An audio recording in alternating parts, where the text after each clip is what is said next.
welcome to episode 4, I'm pretty sure, of Dungeons and Degens. I am Yak Slayer, Slayer of Yaks and Yak adjacent creatures. We're gonna have a good show tonight, hosted and DM'd by Big Soda, and also a special guest from yesterday. They thought the reaction that I made was so good. They asked me, could I play? Could I instead host Dungeons and Dragons? And I said, yes, we'd like to welcome to the stage special guest Alex O'Connor. Alex, how's it going? Cheerio. He sounds a little bit different, but kind of similar, I suppose. I've got the head bod. Frankie, too sweet. All right, hey, so me and Topanga will be with y'all for a bit, but like, we're fucking tired as fuck. And let me ask you this, Yak Slayer, are you in a kid's room or are you in a bathroom? He's in a bathroom. You can decide, okay? I mean, if you're in a kid's room, man, that tells me a lot about your childhood. Well, what kind of kids' room would this be? That's what I'm curious. Does this look like a You make child's your room? kids sleep outside. Your childhood. that tells me a lot about your childhood. Like we're like I knew a dude that was like locked in a basement for his childhood for a while, but like this is like untoward what you're doing. So I'm in a little cozy shower stall. What are you talking about? No, I didn't say that. I didn't mean to say that. I didn't know Topanga was listening. Frankie, we're losing like half our fan base. It might just be Big Soda. Who knows? Well, how's your week going so far, dude? Pretty shitty. I mean, I've been sick for like 4 days or something. Still sick, as you can tell. Yeah, the bird flu. Yeah. You mean he has a gay fluence flu? I'm supposed to go to a rodeo tomorrow, but I don't even know, man, because I'm feeling like so shitty. Rodeo in Canada? Oh, you ever heard of the Calgary Stampede? No, You I don't. haven't. Is it gay? No, What? I'm legit serious. I've never heard Is of it that. gay? I can't. You sound like you're in a tunnel, Big Soda. Is it a date? No, it's not a date at the rodeo. Is it? Does that still sound bad? Yes, that sounds horrible. Yeah, let me drop and come back in. But so, how the fuck do you have a fucking rodeo in Canada? Like I said, you never heard the Calgary Stampede? Calgary's like little Texas, okay? Like I'm legit honest with you. I never heard of that before. That's crazy. I heard of Stampede Wrestling. That's from Quebec or Calgary or something like that. But I didn't know there was an actual like rodeo that they do rodeo out there. Oh, yeah. Top of the morning. I've never been to one. Welcome back, Alex. You're having some internet problems. Am I? I think it's better now. Say something.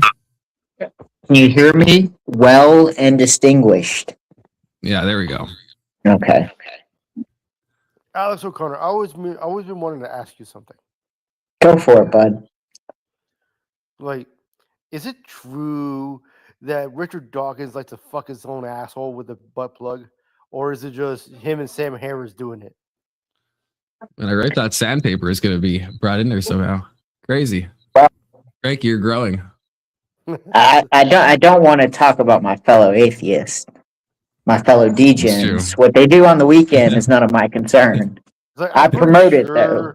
Like I'm pretty sure, like Lawrence Krauss, because Lawrence Krauss is in the e files. He's in the e files, and I'm pretty sure he used sandpaper when he was masturbating.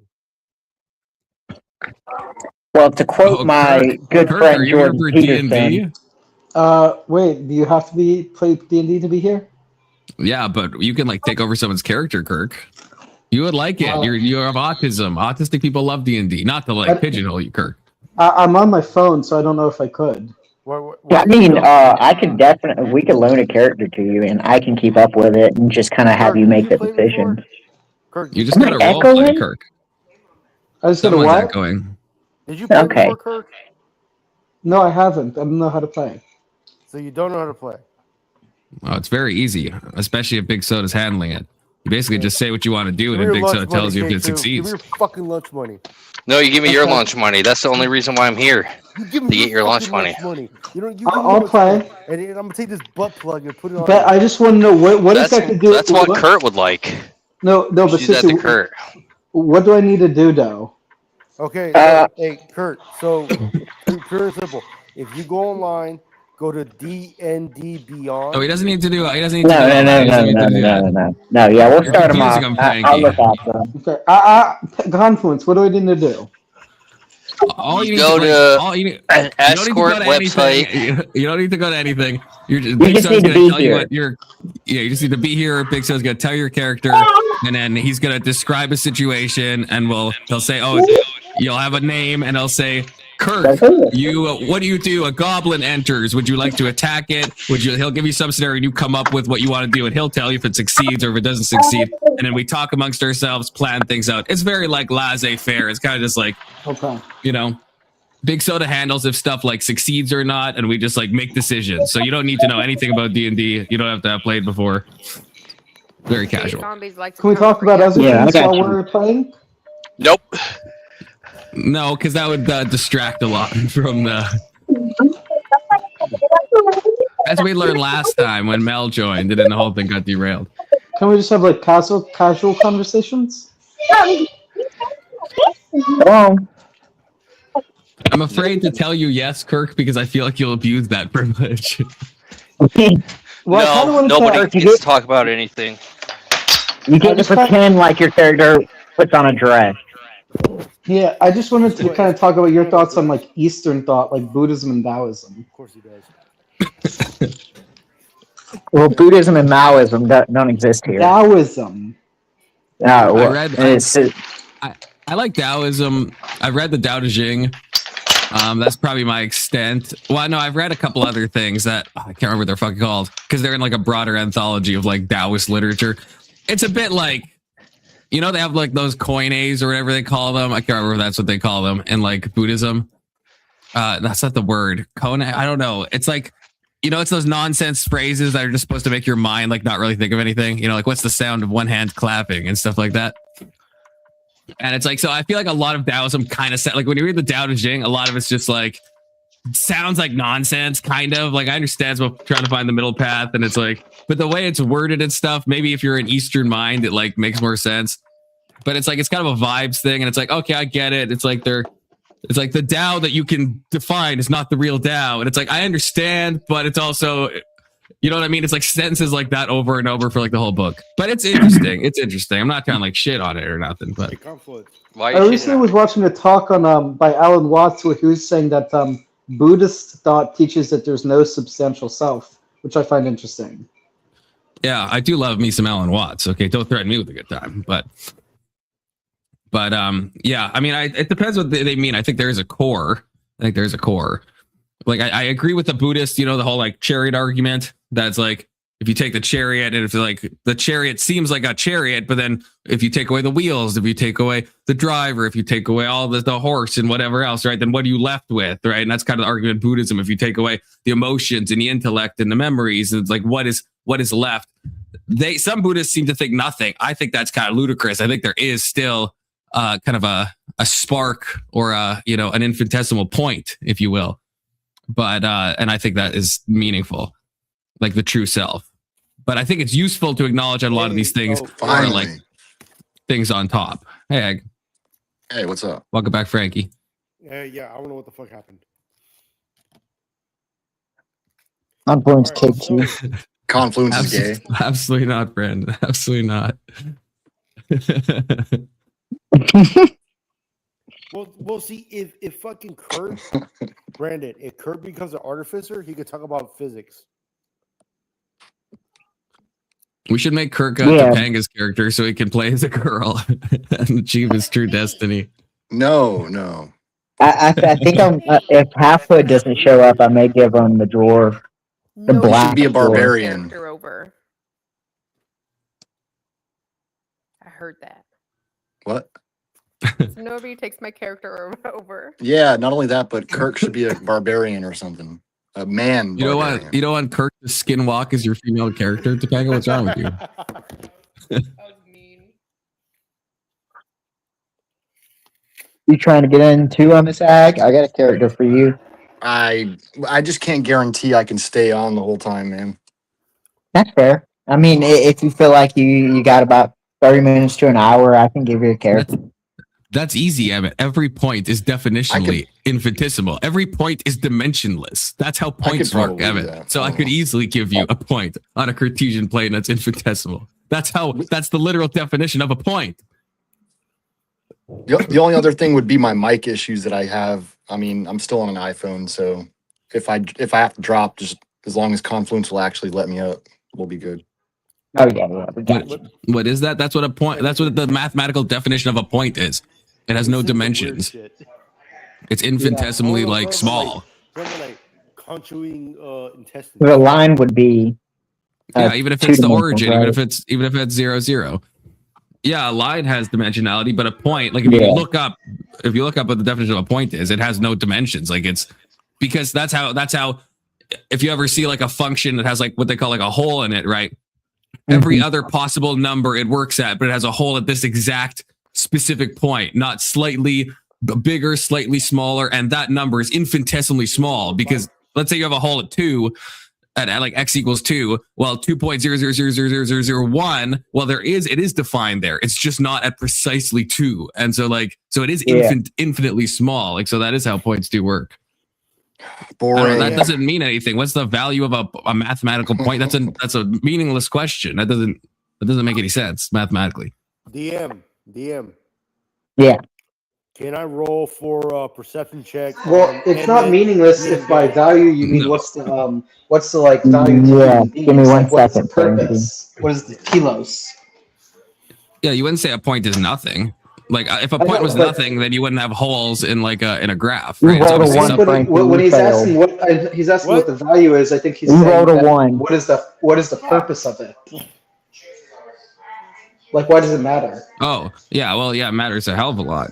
As an example I just gave. Otherwise a mathematical function would be continuous, right? Like that's what the discontinuity is in a function. But does this have real world applications in like physics or economics or whatever? Definitely in physics, absolutely, yeah. Okay. I don't know if it would have a real world example for economic. Yeah, economics, I'm not sure. Does that worry you? Man, Ag's got his books out, his lore books. Advanced Dungeons and Dragons. Yeah, we're still on beginner plus plus. Yeah. Oh, this is some old stuff though. This is all my old stuff from when I was a kid, man. I'm saying true things. Keeler, you could back me up that a point is dimensionless. Well, I think everything I said was right. I think everything I said was right. Okay. Well, I have a question for Good to K2. see you, Keelan. I have a question for K2. Yeah, I know. Oh, K2. Where the fuck is it? All right, you know what? Fuck it. K2, when was the last time you saw a lot lizard? Or when was the last time you engaged with a lot lizard? Oh, well, I just don't know about that. I just don't know if, I know it uses calculus. I don't know if like the concept of the holes I was talking about in a function, if that has any interplay. Check out this I dude I just found. don't know. Oh, nice. No, I'm gonna rage bait Keelan. No, it Also, doesn't use point. Economics would never use calculus. Never. That would be And if it ridiculous. does, it's fake and gay. It's so fake. It's so gay.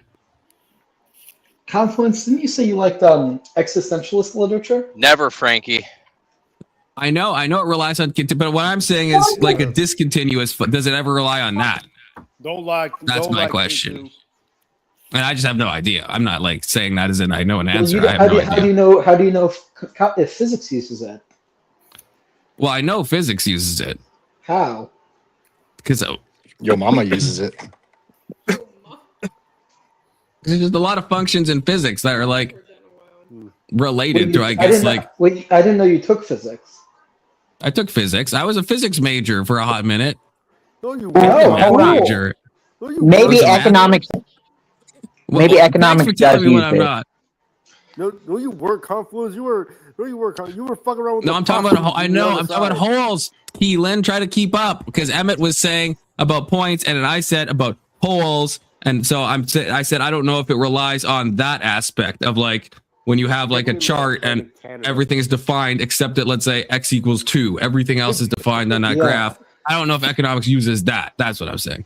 Yeah, They do but use graph, I didn't know though. you were a physics major. You should have told me. It was well, I'm not a physics. I was like, I had declared my major as physics and math for like 2 semesters, and then I was like, fuck this gay shit, and then I stopped. And then he got a I'd love PhD. to talk to you about physics. What? Why he I'd doesn't love like to talking talk to you about about it because of his physics. PhD. Kurt, why don't you Yeah. roll? Why don't you roll for perception? Roll a perception check. Hang on, give me a second. Let's see. But I am curious, Confluence. Didn't you say that you like the existentialist literature? He rolled a 2, so Of he course, failed. yeah. He wasn't able to proceed. So, anything. Nausea by How the Sartre fuck is my I roll a favorite 2? book. I've been thinking about picking it up recently, and I'm curious if you think that I'm at the point where I should pick up Catch and Derive by J.D. Salinger, because I heard it has good like I think you're at the existentialist po- I type think you're at the critiques of point modern that, like, society. either grow a penis or not. Absolutely. I read that book when I was like 17, and it was amazing. It's very accessible. You're easily able to understand it. Obviously, you're very precocious for your age, Kirk. So yeah, I would highly recommend Catcher. Well, the thing is, if it's a longer book, I might have a hard time because I don't read a lot of non. I mean, it's not. I don't read a lot of fiction. It's a very short book, and it's a very easy read. Yeah.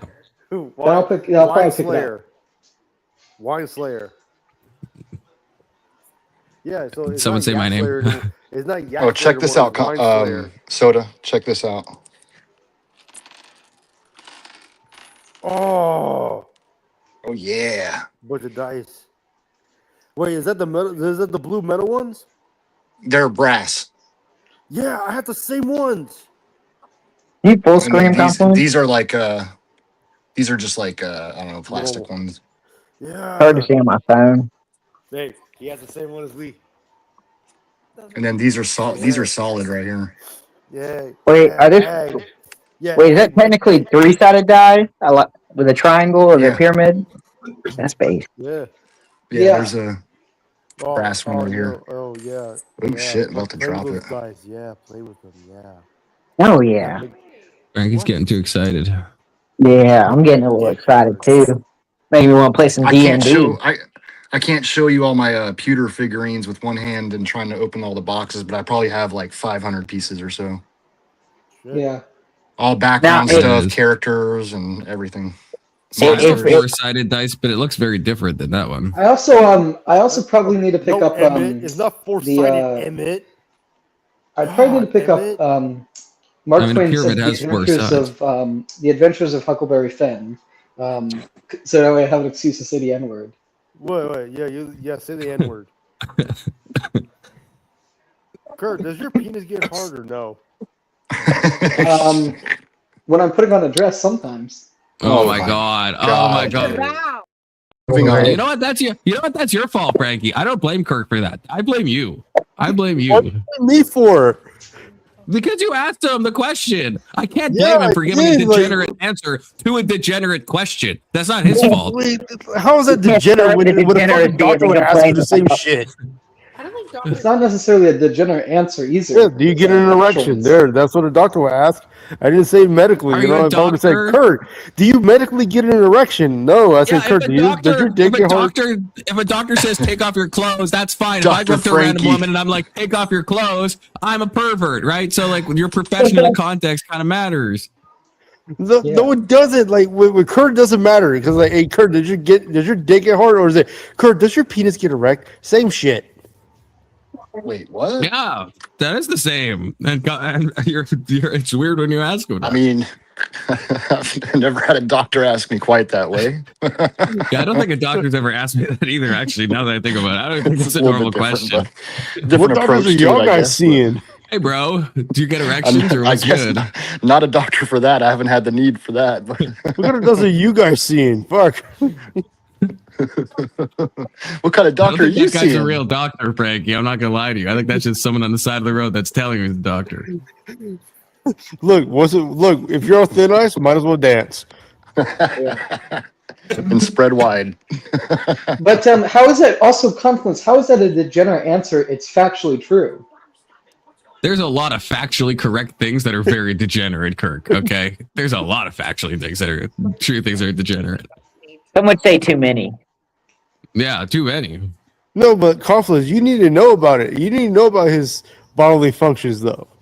No, I he don't doesn't. need to know about Kirk's bodily.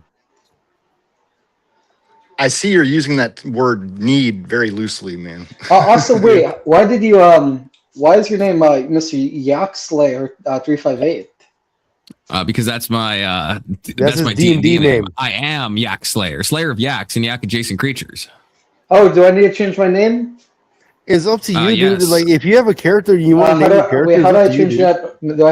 Do I have to rejoin or? If, No, Ooh, Yeah, your name should yeah. be hard in a dress. Are you What was giving him that? Halfwoods thing or what? Alex What was that O'Connor? Confluence? How do I change it?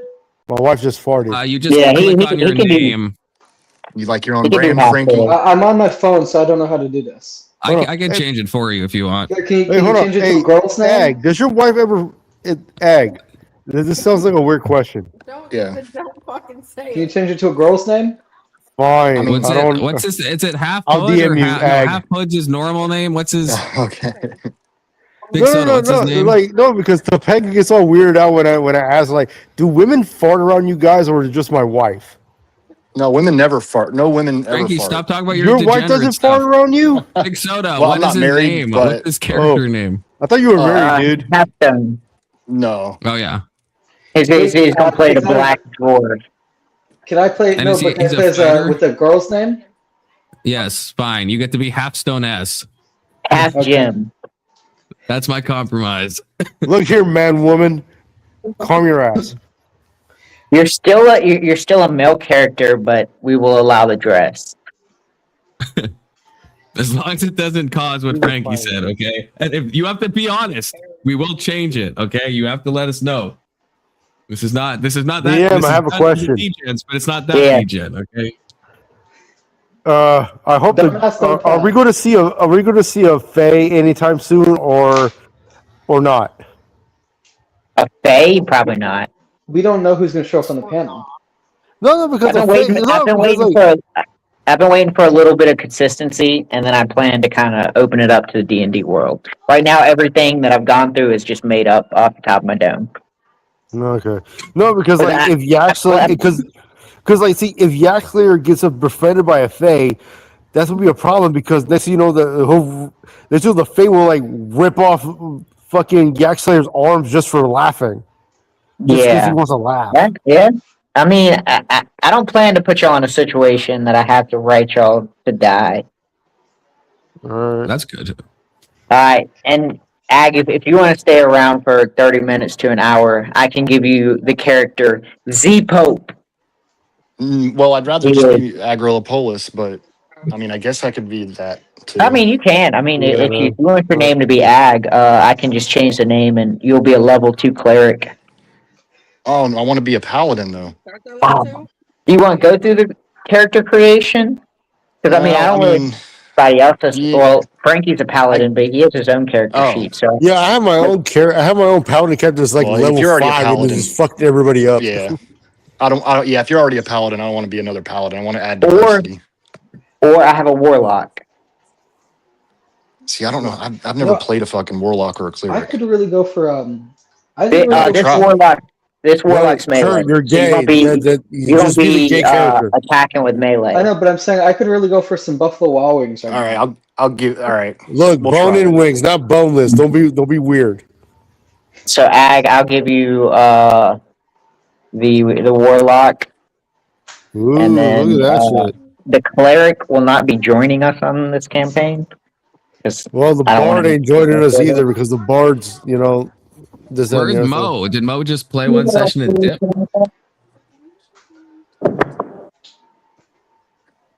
I don't know. Big Soda, have you heard from Mo? No, I have Big not. Soda's gone. Oh. thing. Look, fucking But yeah, I'll give it a shot, man. I'll stick around. for a fucking little while. Kurt. What? Like, if you're getting fucking Buffalo Wild Wings, get the fucking what was it? The Philly cheesesteak. It's brand new. It's like a Philly cheesesteak, and No, that shit is. I plan on getting a hatch chili bacon burger and a mac and cheese burger. No, there's Nashville Hot, man. Nashville Hot is the fucking bomb. We were I'm talking sorry about that the I'm other getting- day. Kirk, you're never gonna have a woman's body if you keep eating Buffalo Wild Wings. Okay, That's true. Well, Damn. you got to start thin maxing. No. Why are He you- is gonna have why a are you- woman's body. This is a fat bitch.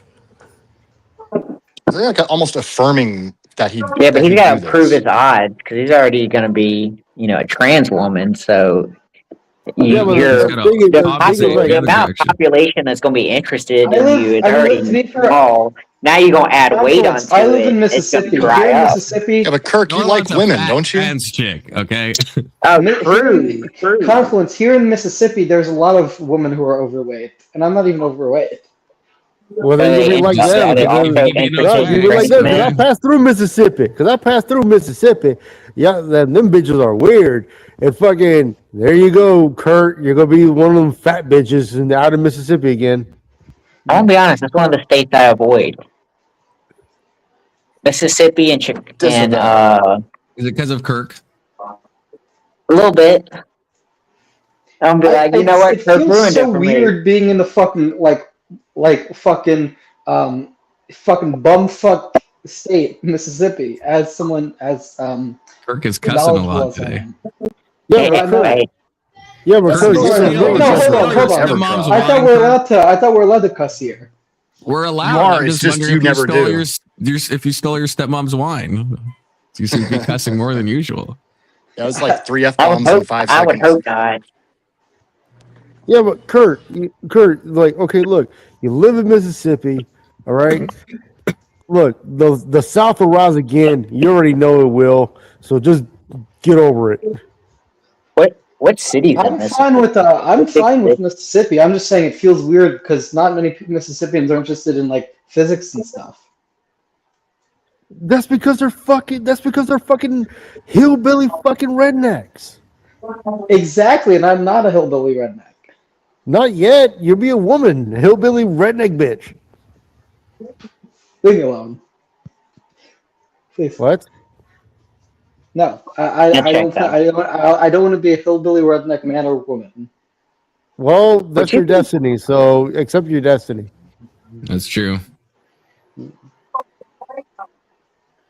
I did find I didn't know I used to you didn't read on Confluence, but I have heard that Heidegger did not only interact with Taoism, but there's actually a school known as the Kyoto School in Japan, which integrates Zen Buddhism with existentialism and stuff. Sounds So if you're- interesting. DM, I got a question. Yeah. All right, DM. Fucking, are we starting now back in the trails, or we went somewhere else? Oh, okay. What? How I much need to were know you what's able to going get on. through last campaign, Frankie? Maybe Yeah, about So an I know hour. where to start to fill you in. Post about it in Discord and tag you Oh, Confluence. we were playing with you guys until you Sure. motherfuckers got distracted by some Argentinian commie bitch. Yeah, a lot of panelists got mad with Confluence and Keelan's That's side true. rant. That's true. Like, I was derailed. Is Okay. Kirk, are you playing? Yeah. Oh, okay. Cool. I mean, to Also, be honest, you're gonna need some people in these upcoming battles. I'm confused. I'm confused in terms of literature. You said you've never heard of Faust by Goethe? I mean, that was weird. That's weird. Faust is famous. Faustian bargain. Oh, that Faust. Okay. Well, I mean, I know the term Okay. Faustian bargain. I know the story it comes from, but I've never read it. Okay. Okay, guys, are we ready to get started? I'm Yes. ready. are we? I was going to ask if you could give Oh, like Well, a quick I'm update. gonna just fill to- you in to kind of. Okay, thank you. Right. But I Listen need to up. know where Frankie left off at to make sure I cover everything. Like, what was the Okay. last thing you remember, Frankie? Fucking, Fighting gay gargoyles? yeah, fighting gargoyles. Gargoyles, And yeah. Confluence almost getting raped by one. Okay, I think he I'll did. pretty much explain to Ag and Kirk. So we have 6 or 7 people that woke up in a pod. They don't know who they are, where they've been. They find themselves in seems to be maybe an underground cavern, but maybe not because it's very large and has a lot of rooms. And so they're trying to figure out why they woke up here, who they are, and so they've been traveling. So they're confused on top of it. Yeah, it's kind of Okay. like, I mean, they know their name and they know who they are. They're just They don't struggling know to. where they are or how they got Yeah. there. Yeah, Gotcha. and Confluence drugged us all. That's what I'm. I have those mornings sometimes. that's K Or Confluence two drugs theory. But so far, we've learned that we're following what seems to be ghost or people that keep disappearing. We keep hearing little conversations between them. Nothing too crazy. We know that we've come into contact with a lot of undead, so it appears to be a theme that the undead are all around you. The place feels ancient. We've gone through some puzzles and stuff like that. But right now, I think the last thing we did is we completed a puzzle, and we should be moving to the next room. It's like, what's the background? Like, are they walls, or is it like a artificial structure that we seem to be in, or is it like Yeah. a It appears to be a cavern that's been dug into the ground because Gotcha. there's been no windows. You haven't been able to see outside.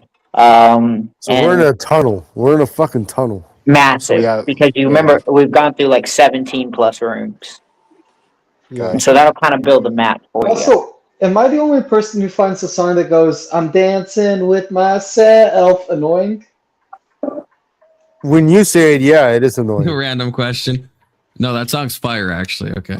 No, it's not. Well, it's not always annoying, but I don't know. Sometimes it feels a bit. Yeah, it's fine. No, Kurt, when it comes out of your mouth, it's annoying. Now it's gonna be stuck in my head. So Not we've very heard related to what's happening now. we've heard stories, and there's been a repeated effort to keep explaining the name Medeza. Medeza, the group knows is a god, and you're slowly learning about her and her knights. So that'll kind of build the more, I guess, story element to it. So far, we haven't really learned the connection, but it's just a reference that people keep bringing up. Trying to think of anything else. What people like, Have we seen her warriors yet, or no? No. There's been outside of reading stuff on like relics and the vision that you had about the knight who was executed. Yeah. Like nobody really knows. Gotcha. So it's very esoteric. Yeah. This could be a baptism by fire for Kirk when the campaign jumps. A2 says, roll to see if the gay goyles attack. Is K2 in the chat? Or well, we need to have a roll for that, and then a roll for if Kirk attacks the gay goyles. Well, like not in that way. I'm the gayest person here. Why would the gay girls attack me? Because you're a piece of meat. Kirk just openly owning that is crazy. Okay, I'm gonna remember that. Yeah, but the thing is, you're a piece of meat, so that's why. Confluence is the gayest. Gayer than Kirk? Yeah. Kirk wants to wear women's clothing. How dare you? I'll give you a Nobody roll. can beat you, Confluence. Untoward. Okay, I think you failed the roll to summon the gay goyles. That's probably good because our campaign's been derailed by super chat. We could just make them have like less hit points, maybe, so their counters are briefer, but still fun. Also, out of curiosity, I do have another question about literature, if that's okay. Which is, have you? No, we're doing D&D night. Well, we're question. Soda. What level are the are like these undead, seemingly ghost characters that were like coming? At first, I'm thinking everything's been level 1. Yeah, the group just leveled up last campaign, and literally after we leveled up, people just kept super chatting, and we just kept fighting gay animals. And Funky's a level 5. No, Well, my Frankie is not paladin's a level 5. 5. Right now, I'm a barbarian. Yeah, he's level 2. Oh, I thought you were a paladin. No. I have that's another character. No, of mine. we fought the gay. We fought the gay zombies. We finally finished them off. Now Now we're in the territory with the gay gargoyles. The gay No, We'll goyles. kill we've the already gay beaten them goyles. too. So We I took can't- them down. So I can't be like a heals character or something. Yeah, That's you a can be a cleric. cleric if you want to swap that out for Oh, I didn't the know clerics could warlock. heal. Yeah, clerics heal. Okay, Well, I was curious. I'll do that. Yeah, I'll swap the warlock out for the cleric. Thank you, man. I appreciate Of it. course. So who do I tell what to do? Do I just Okay. No. Well, when it's your turn, the DM soda will give you the scenario what's happening in front of you, and then we'll ask you like, what do you want to do? So then Okay. from there, you decide what you want to do, and let's say because you're a fighter, let's say you want to, you want to slash at a gag oil. What will DM do is that he will roll for you because apparently you don't have D&D dice. So he will roll for you, and if you get a high enough number, you'll hit them. Okay. You understand? Yeah. So I'll know when my turn is because I'll be announced. That's okay. He's, I was he's probably gonna hold Confluence's hand. I was curious, Confluence. If you've ever read what's it called? Kirk, this seems like your question is going to be slightly unrelated to Dungeons and Dragons. You are unrelated. Dungeons and Degens. Well, Kirk, get it's- hyper fixated on what's happening now, and then we'll talk about literature after in the after party. Okay. okay. Well, can you just answer that real quick? Okay, fine. What's the quick question? Have Don't you do read it, Confluence. Have you read either the Epic of Gilgamesh or the Enuma Elish? I've read parts of the Epic of Gilgamesh. I've never heard of the latter. Okay. Fine. I'll be quiet. All right, if y'all guys are ready, we can begin the campaign. Unless y'all have any further questions. I mean, we can carry on. I'll just, yeah. I'm good at just keeping up. So Yeah, like Goliath right now, fucking Montalvo right now. He's like masturbating on a rock, and he's that he's seems hurting his unrelated penis. too. Okay. But Yeah, we need that in the as we're form of a going super through chat. it, I'll do my best to kind of explain things. I don't want to overload you with information. But no, like, you're good. I can keep up. Yeah. Okay. Or I'll do my I'll best. have to do the same thing to Confluence. Like, At least I have like a Jack, history and a background somewhat. Yeah. So and we'll be keeping your name. So, Agrolopolis will be the name of the cleric. okay, or just ag. You can Or do ag, yep. That's fine. Ag for short. For time's sake. All right. So to catch us up where we're at specifically, we were in this pretty expansive room. There were tiles on the ground, and as you walked up to the tiles, you stepped on them. Books would come fly out and hit you. We've solved this puzzle. We've got past the tiles, and we're able to exit the room, and that's where we'll start off with now. It Right, says, what do we see? well, because you've already done your perception check for the room. So I guess until you make the action of walking out, which I guess I'll do right now, and I'll have y'all enter another room. All right. Okay. All right. No, you're fine. Exit sturdy wooden door on the east wall, slightly ajar, and a spiral staircase leading upwards on the north side. You walk up you walk up the staircase and you enter the echoing chapel. You ascend the spiral staircase. The stone steps worn smooth by centuries of footsteps. The air grows colder and carries a faint scent of old incense and moss. You emerge into a small ruined chapel, bathed in dim multicolored lights, filtering through cracked stained glass windows. This is the first time the party has interacted with any outside presence, and you can visibly see light shining through the stained glasses, creating images on the ground. Shattered pews lie in broken rows across the floor, and vines have begun to reclaim the walls. A large fractured altar stands at the far end, its surface covered in faint carvings of balanced scales wrapped in flowering vines, the holy symbol of Medeza. The room feels heavy with history, as though the very stones are holding their breath. No voices echo here, only the soft drip of water from a leaking ceiling and the occasional flutter of the baby Tessera that you now have in your party. Baby Tessera is just a cat with wings. Okay. This place feels like a forgotten sanctuary, untouched for decades. The party may explore the chapel at their leisure, and there are three distinct areas with lore and small rewards. You have area 1, 2, and 3. What would you like to do? What are the areas? Okay, I can explain those. So area 1 would be the fractured altar. Area 2 would be the shattered pews. Okay. Area 3 would be the cracked stained glass window base. And that's what we're closest to is the Those are points of interest. Like as you walked in the room, the chapel's pretty destroyed, and you see 3 points of interest that the party can interact with.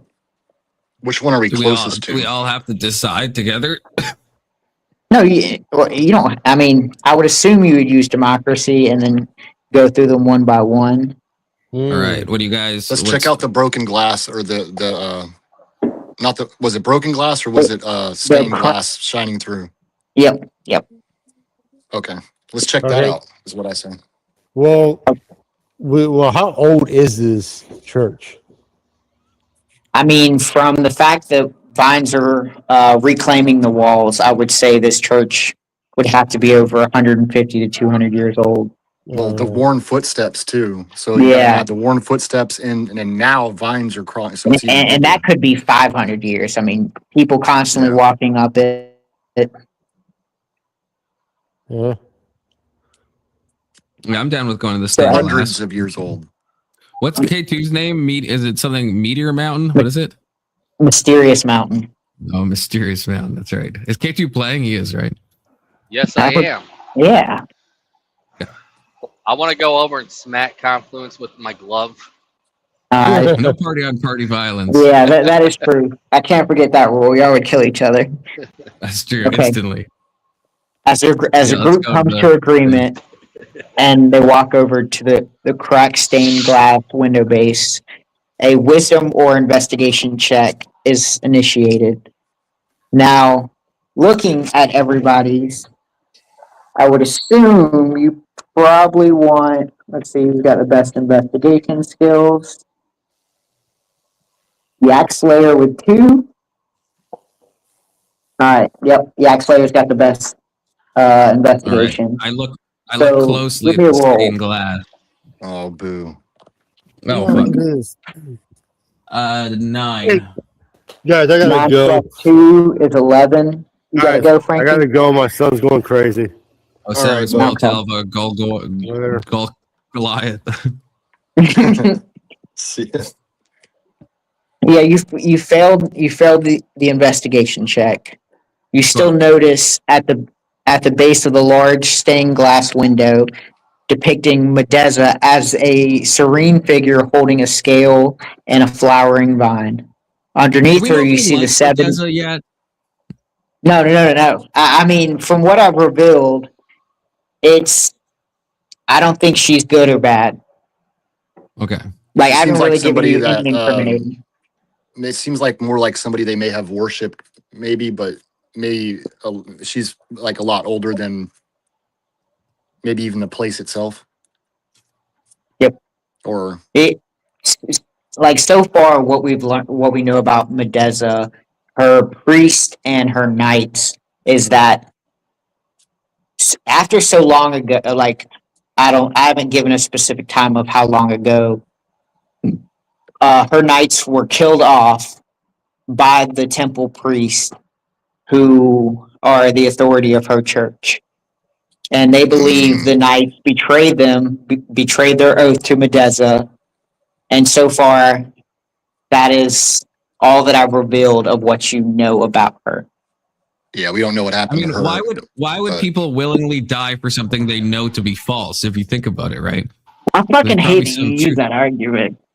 There's probably some truth to what the knights are saying. I'm thinking, you know. And so, trying to think if there's anything else I've revealed about Medeza and her knights. You know there are 7 knights. Confluence and the group had a vision in the very beginning about a knight of Medeza being brought forth to the temple, and the knight being executed because he failed his oath to Medeza. And so far, you don't know what that means. Right. You also had a dream of the knight staring directly into your eyes as he notices you, and so it's kind of like you don't know. The only thing you've interacted with in the dream so far has been the knight, and that's everything. Gotcha. And You just keep that's all we can get out of the stained glass. Well, I'll go into the stained glass because I got a Okay. little bit more to explain. Yeah. Underneath her, you see the seven knights of Medeza, each carrying a shield with a unique design depicting a story of Medeza. As the party prepares to move on, or no, going too far. Okay, so you've completed this, and you were able to gain, looking at the window base, a little bit of lore about Medeza and the uniqueness of her knights. And so now you still have 2 more areas to venture to: the Shattered Pews or the Fractured Altar. Capstone S, where do you think we should go? That's you, Kirk. That motherfucker's reading a book. Where should I go? Where should we go? Should we go to the broken pews, or should we go check out that altar? Altar. That's No, what I the was smart thinking. man. The altar sounds Do we- interesting. Do we have to go past the pews to get to the altar? We can always No, go back. Fuck the. What are we gonna broken pews? I mean, so lame, right? The altar is where we should be going. Do we From the way agree? you That's entered where the I want to church. smack Confluence with my glove. So to kind of give you some depth of the room, I'm when just you asking. entered, you had the altar on your right. It's quite close to you, about the same distance as the broken pews to your left. So imagine you walk in a rectangular building, but you walk in it from one of the long sides instead of the short sides. You have the altar to your right, and then the back of the, I guess, church or structure, and then you have the piers to your left. I'm a very visual person, so I appreciate you explaining that. Yeah, that's I why I was hope that asking when we helps. first got in the Yeah. room, like what we were closest to. But Yep. Okay, so altar it is then. Perfect. As you walk up to it, you're able to perform an investigation or religion check. I believe Confluence has the best, or Yak Slayer has the best investigation skill, but Ag, I think you don't have a better religion skill. Okay. So Confluence, I need a roll. You're aiming for 12. A 3. Oh my gosh. Plus your 2 advantage. You get 5. You fail it. Okay, let me go scroll down to the fail option. You carefully examine the altar. A loose stone panel on the front side opens, revealing a small hollow. Inside rests a silver medallion engraved with the full oath of the Knights of Medeza. We are the wardens of the cycle. We swear to guard the sacred flow of life and death, to preserve the balance that Medeza wove into all things. But when death creeps in, we are there to embrace with life, by scales and vine, by root and flame. Medeza's will be done. Can we get And Kirk to so- chant it and see Well, if he dies? that sounds healer coded. Mm. I like it. You do obtain a medallion that can be worn, and the effects Plus are going heals. to be +1 wisdom. Oh, okay. Well, that helps, doesn't it? Yeah, that helps Yak Slayer, and that helps you. It would help you more. Yeah. Yeah, you can have Okay. it. I'm just making sure also I'm following along correctly. So I think I seem to be so far. Go over and write it down. We must be able to get something else out of the altar. I don't know if there's something else someone can do because I feel like I did a pretty bad look at it. You know, I wasn't really focused when I was searching the altar. Okay. We could definitely do a perception check. That wouldn't be I thought I like have that skill. yes. I was going to say you have that skill. You have +5 perception advantage. Ooh. So if you give me a roll, the perception's 13, and I'll roll for you K2 since you're driving.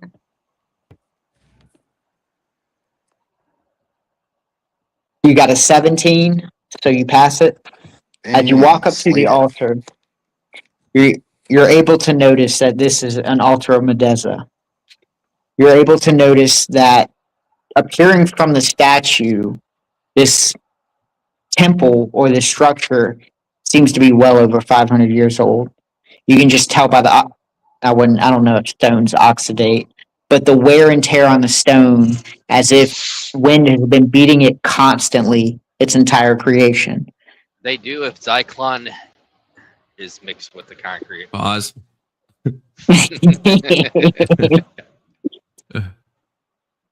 You're also able to notice that there's a button on the knuckle of the statue. Oh shit. You don't know what happens when you interact with it, but the choice is up to you whether to interact with it or not. Can we all leave and Let's get Halfstone definitely S to interact press with it? Because he's not paying attention, so we can No. convince him that's a good thing. Yeah. Now that Hey it's Kirk, there's this cool button that we want you to hit. It's gonna be like super cool. Okay. What is Do you it? want to press the button? It's like we don't really I, know. I want but to press the button. Oh, Ag, take it. Okay, I back away. No, I don't want to press the button. Well, I mean, I don't know if I should. I mean, am I like in cloth armor and fucking all helpless? No, you're suited up. To be honest, you've got the heaviest armor of the group. Your Okay. AC's Well, then- an 18 armor class. It's probably gonna be a horde of gay zombies that come out. Then I'll push the button. Okay, you motherfucker, K2. Caught it right Medeza on the loves those fucking gay nose. zombies. You notice vibrations in the ground. And you notice another room off to your left. You start to hear movement in that room.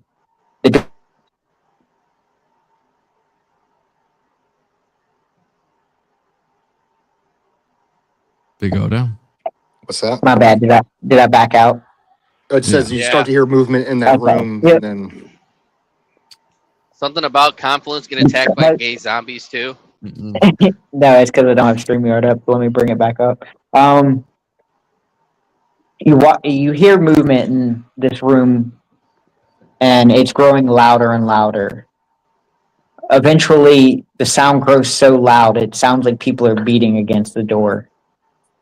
There's no real sound coming from screaming or men talking, and eventually the door gets knocked down as you see 8 gargoyles and 4 zombies rush you.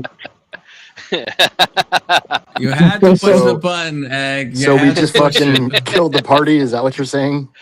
No. They usually go for Confluence. Okay, That's they, why I they have to look him in his Why? eyes. I got But you. Kirk's here and he's gayer than Confluence, so He said that. He did say that. he did say that. So far these are weak enemies, and it's just a common theme that's been happening. Is these gay gargoyles and these gay zombies just keep attacking the group. We don't know gotcha, why okay. they're gay. We don't know why We they're don't know why they're identified Oh, as mad at gay hold us. on. girls. Hold on. We established because somebody pulled out Confluence's slong and examined it last That, Oh, time. that's they true. I didn't pull forgot it that out. They happened. just noticed it. That and it ended up being quite substantial, if I recall, and that was canon, he also, got, if he I got. recall. It is canon. I Oh my fucking mogged. God. I missed that for sure. Yeah, Holy that fuck. was a wild little instance. He just That kept wasn't getting even my successful fault. rolls. Someone was trying to intimidate him, and it was Yeah. just he was hitting every roll. Okay, so now this is kind of the more interactive part. I need everyone to roll for initiative. Confluence, if you want to do for yourself, I'll go What are you ahead and do rolling? first. 20 sided? Yeah, An Okay. 18 for me. Ag, this one 19. will be your. Oh, okay, 19, perfect. This one will be I'll show you, Kirk's. but it's dark. No, you're good. Okay, Kirk got a fucking 19. Holy shit. Damn, we're Okay, crushing it. K2. K2 got a 15. Damn. Oh, yeah.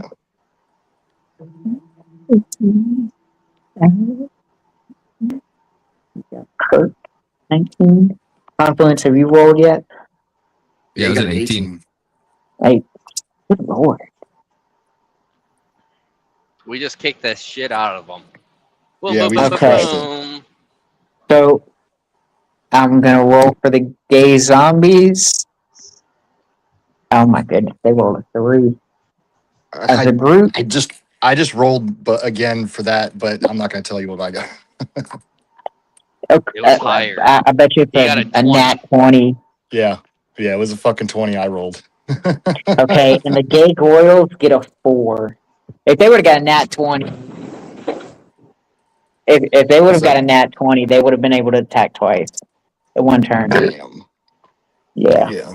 But so far, gay Goyles roll a 4 initiative. Gay zombies roll initiative 3. Y'all get to jump on Oh, him. In fact, fuck yeah. being the DM, I will grant you the first round be a surprise attack. Because of how high your initiative was, you were able to start combat so quickly, you can get a surprise attack off. And all that means is it grants you +3 to successful attack. So when you Man, roll to see if you attack, you'll get a +3. you're such a courteous dungeon master. Good lord. I mean, to be Sir. honest, like the way y'all roll, I Yeah, we mean, crushed it. yeah. All right. So So Kirk will so start it. Confluence or Yak Slayer goes first? Oh, Kirk. Okay. Yeah, Kirk will go first. Kirk, you are a black dwarf. You are small, but you are strong. You're a very tough guy who has a melee axe at your disposal. You have 3 abilities that are for attack. One is just slash, the other is shield bash, and your third. And you also have a We missed side the third. ability. I Oh, missed the third one. uh, shield dash. Shield bash. Okay. You have the ability to action surge as a secondary ability, which just allows you to attack twice in one turn. And if you have any questions, Kirk, just ask. You're up for combat. Okay. Yeah. You also can move to the zombies.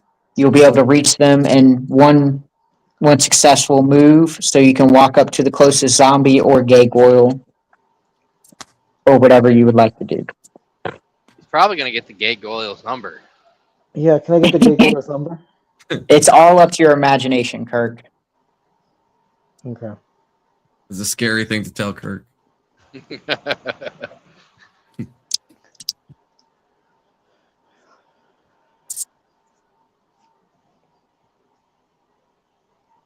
Maybe describe Big Oda. Is there an advantage for him using shield bash versus the axe? Can he get multiple with one of them? My bad. Yeah. So shield dash grants you the ability to instantly rush to an opponent and hit them with your shield. Shield bash is where you're close enough to where you can smack them with your shield, and your slash you want to be in close combat. So there is an advantage for being close. The only, I guess the only downside is you would be surrounded by the enemies. You have high health. You're able to take a hit. So if you rush to these zombies and hit them, you'll be okay to survive a couple rounds. Wait, question. Are they in the room yet, or are they like still in the hallway, Yeah, like they've coming already into the No, they're room? busting through the door. No, yeah, they're all in the room now. Because by the Oh, time okay. we were able to roll for initiative, everyone moved into their place and began combat. You were 15 feet away from them, so you'll be able to move to them in one turn. And All right, you Turkey said boy, you what do you said there's think? 5. You said there's 5 gargoyles and 3 zombie creatures. There's 8 gargoyles, which are Okay. small, kind of bat-like creatures. They crawl on the ground. They'll run at you. That are made out of They're scum. obviously the weaker. Yeah, well, not these gargoyles. These gargoyles ain't got no stones. They've been neutered. It's just I'm trying to think. I probably shouldn't use a movie analogy, but they're just I get winged what you're bat saying. creatures. Yeah, and I the get gay the whole bat. zombies are just the undead that are gay, and so the gay zombies are the bigger threat. And there's 3 of those. There's 4 of those. 4 of those. Okay. Yep. 4 zombies. All right. Just writing. So Just there's taking some 12 notes. combatants in total. Got it. All right, Kirk, what do you think? I mean, Halfstone S. Are you gonna jump up in there and start going balls deep, or are you gonna just stay back? I'm gonna jump up in there. Okay. I'm gonna grant you, or we're gonna do a shield bash and see if it's successful. So, Halfstone uses the ability shield dash. He used it on the closest zombie, or I guess the zombie that's closest to him. We'll go ahead, roll your d20. I get damn. He got a natural 20. Oh. Very successful. Good job, And Turkey then boy. So I'm gonna grant you that you knock this zombie to his ass. Damn. Let's see. You roll a 1d4 for damage. You get a 1 plus your 2 attack bonus, which does 3 damage. So you've done 3 damage to the closest gay zombie, and you knock him down. How many hit points do these gay zombies have? They have 13. Okay, What? so this Good one's to still know got that. 10 hit points. Yeah. Okay. And he is This also giving us knocked on his privileged butt. information. All right, got it. Well, I was going to be honest, as a DM, if y'all ask me for the information of like how much health, I can grant it to you. Oh shit. I won't Okay. keep I that want type to of use stuff my secret. grenade Yeah. arrow at So the gay they got- zombies. So they got 13 hit points. One's got 10 hit points. The other 3 still have their full 3 hit Yep. points. How many do the 8 gargoyles have each? They have 6 health each. 6 hit points? Yep, 6 hit points. I'm sorry. What is it called now? That's what I used to call it. So, yeah, no, you're right. Hit points. Okay. All right, cool. Yeah. Got it. Alright. Thank you. And so now, Ag, it is your turn. Let me grab your character sheet. I can kind of give you I'm some just taking suggestions. notes right now. I'll have to fill out a character sheet, I guess. Oh yeah. I was gonna say if you come with your own, even if you're Yeah, just you doing it sent them. temporarily or here and there. Yeah, I'm gonna print out what you sent me, and then I'll get you something. Perfect. So you are more of a spellcaster. You're a cleric who does health grants, like special, I guess, guidance to people, and you are very effective against the undead. So you have 2 attack, cantrips is what we call it. It's cantrip. If you remember, it's a spell ability you can do as many times as you want. So you have Toll of Death, which does 1d8. You have Word of Radiance, which does 1d10 to everything around you in a span of 10 feet. Radiance. So what was? Hold on. Toll of Death does what? It does 1d8 damage to only one combative. So when you run up, you touch them, Right. and One it person. only works on the undead. And my word of radiance. It's a area of effect. Yep, it has a And 10 that feet does. radius. Okay, 10 1d10 foot. to everything. 1d10 damage. Got it. You have 4 spells. I grant everyone the ability to use 2 spells per campaign, or 2 spells per rest. You have Shield of Faith, gives you higher armor class. You have Bless, which will grant an attack advantage. So someone will be able to attack, will have an advantage on their attack. So when they roll to attack, they'll have a higher percent chance. Does And you that have count as 2 a turn healing. for me? That counts as a spell, so that'd be a primary action, correct? So this is something you want to do I Before guess, battle. yes, before or going into battle.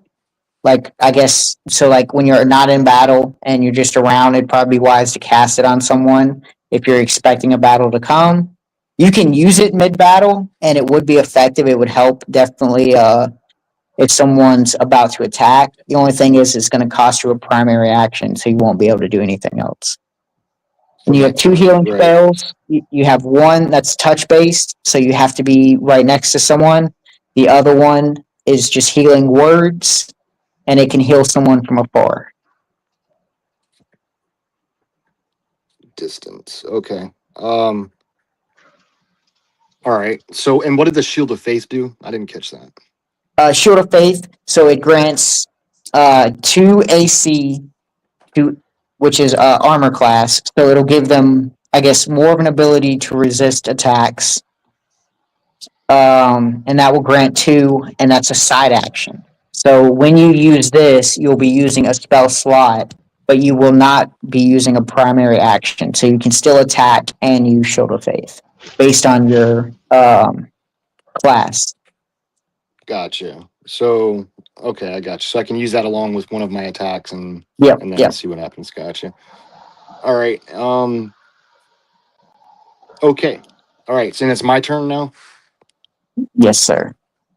And whose turn is it after me? Is it It is gonna be K2? Yak Slayer. Yak Slayer. And Yak Slayer is a warlock. Yay, Okay. Slayer. All Yeah. right. So, and the bless, that's a heat. That's not one of the heals though. That's one of the. The Bless grants an attack bonus. So when Confluence Yeah. goes to roll to attack, this will be added on to whatever he rolls. And that's So he'll have more that's one of my successful primaries, hits. so. All right. Well, being the character that I am, I'll just go ahead and roll the bless for Yak Slayer. Okay. Based yak build. Let's see. It's my job. I don't see it as much as of an attack character as it heals. So this wouldn't be something I guess I would roll for. Thinking about it, I think this would just apply to him because I don't think you can miss a bless on someone. So I grant you that. So he has a plus 4% attack success bonus Sweet. granted to him for his next turn. You also We'll take have it. movement speed, or not movement speed. You also have 30 feet of movement. If you would like to move anywhere in the room, prepare yourself. You are able to observe the room, and if you, I will, I guess, kind of explain the room if you want to move somewhere particularly in the room.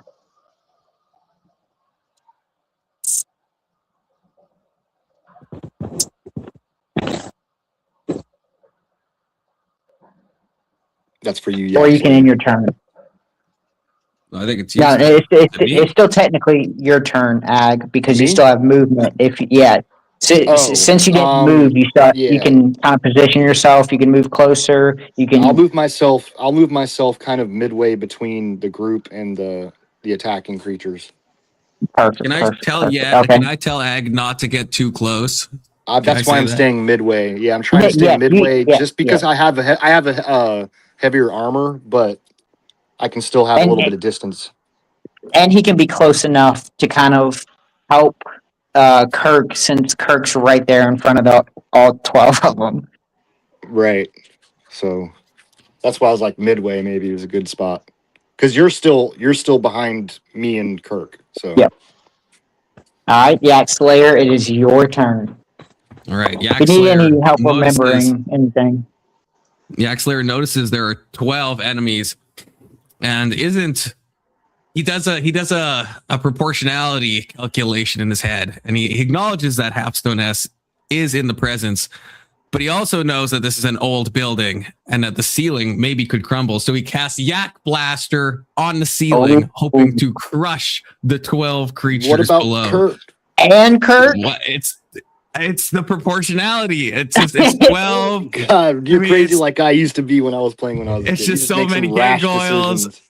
And Kirk's got armor. I think he'll be fine. I Yak Blast the ceiling, and I'm blessed from Ag, so it should be good. Okay. Okay, all right. That's true. He does have a blessed, so maybe it'd be more of a calculated hit from the roof.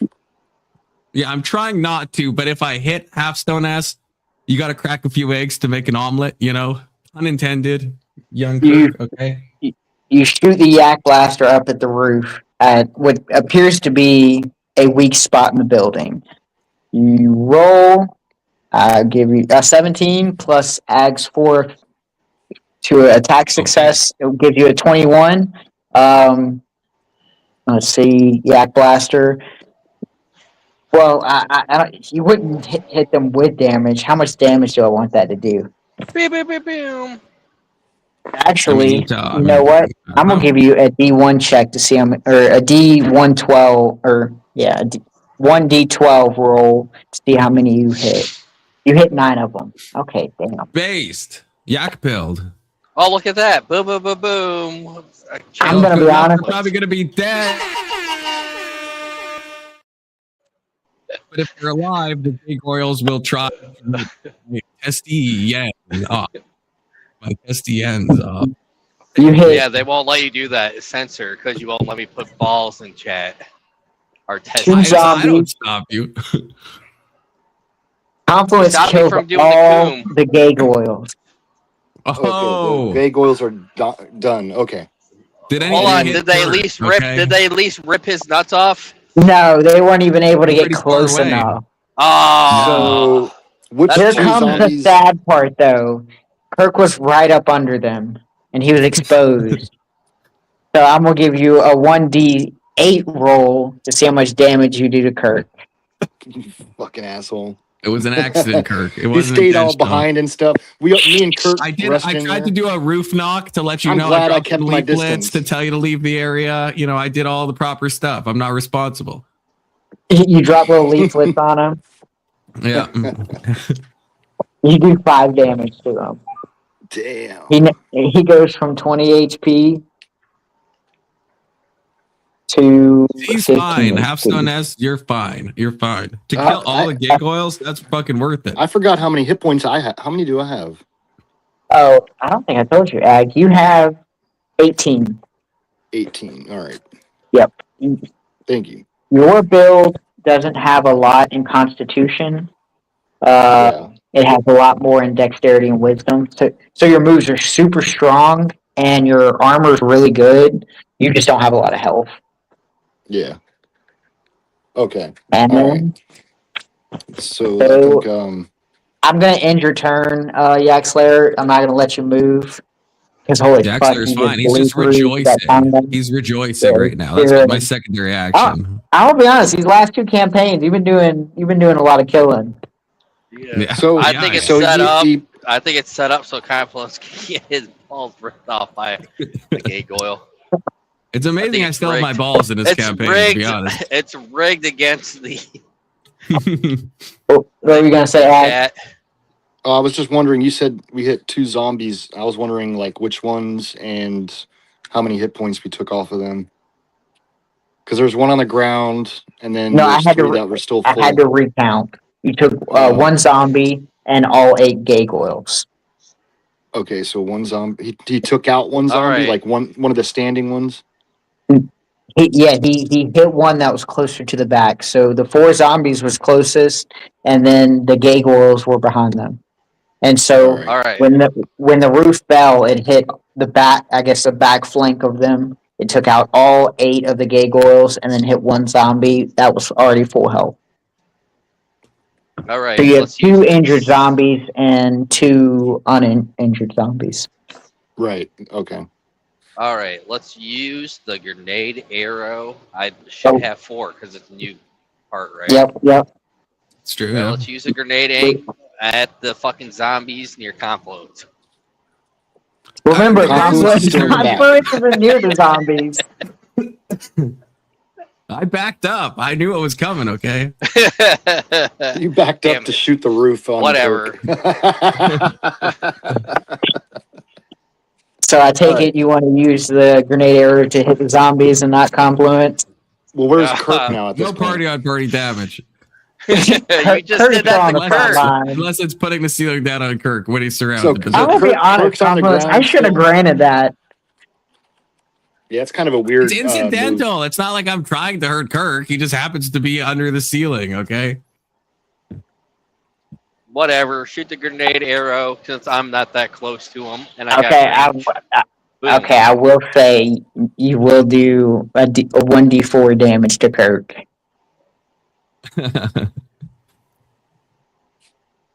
Do you still want to use the explosive arrow? Kirk's fine. He's got 15 Oh, hell HP. He's fine. Okay, holy fuck. Yeah, I don't know. Your This is like explosive risk arrow. almost friendly I'm gonna fire. risk it for the biscuit. Hopefully, I can heal him. Worst case, you know. Give you a Ag d20 to see if you hit. Oh boy, you rolled an 11. An 11. What's that? Plus 2. That's 13. Yeah, okay, you hit. So I'll give you 1d6 to see how many you hit. You hit all 6. Well, I Boom, guess boom, boom, technically boom. you would 4. hit all 2. Or 4, yeah. Well, there is a 1d4. Okay, yeah. Wow, and I rolled a 1d4 and he rolls a 4. So he hit it. He hit everyone. He was able to do.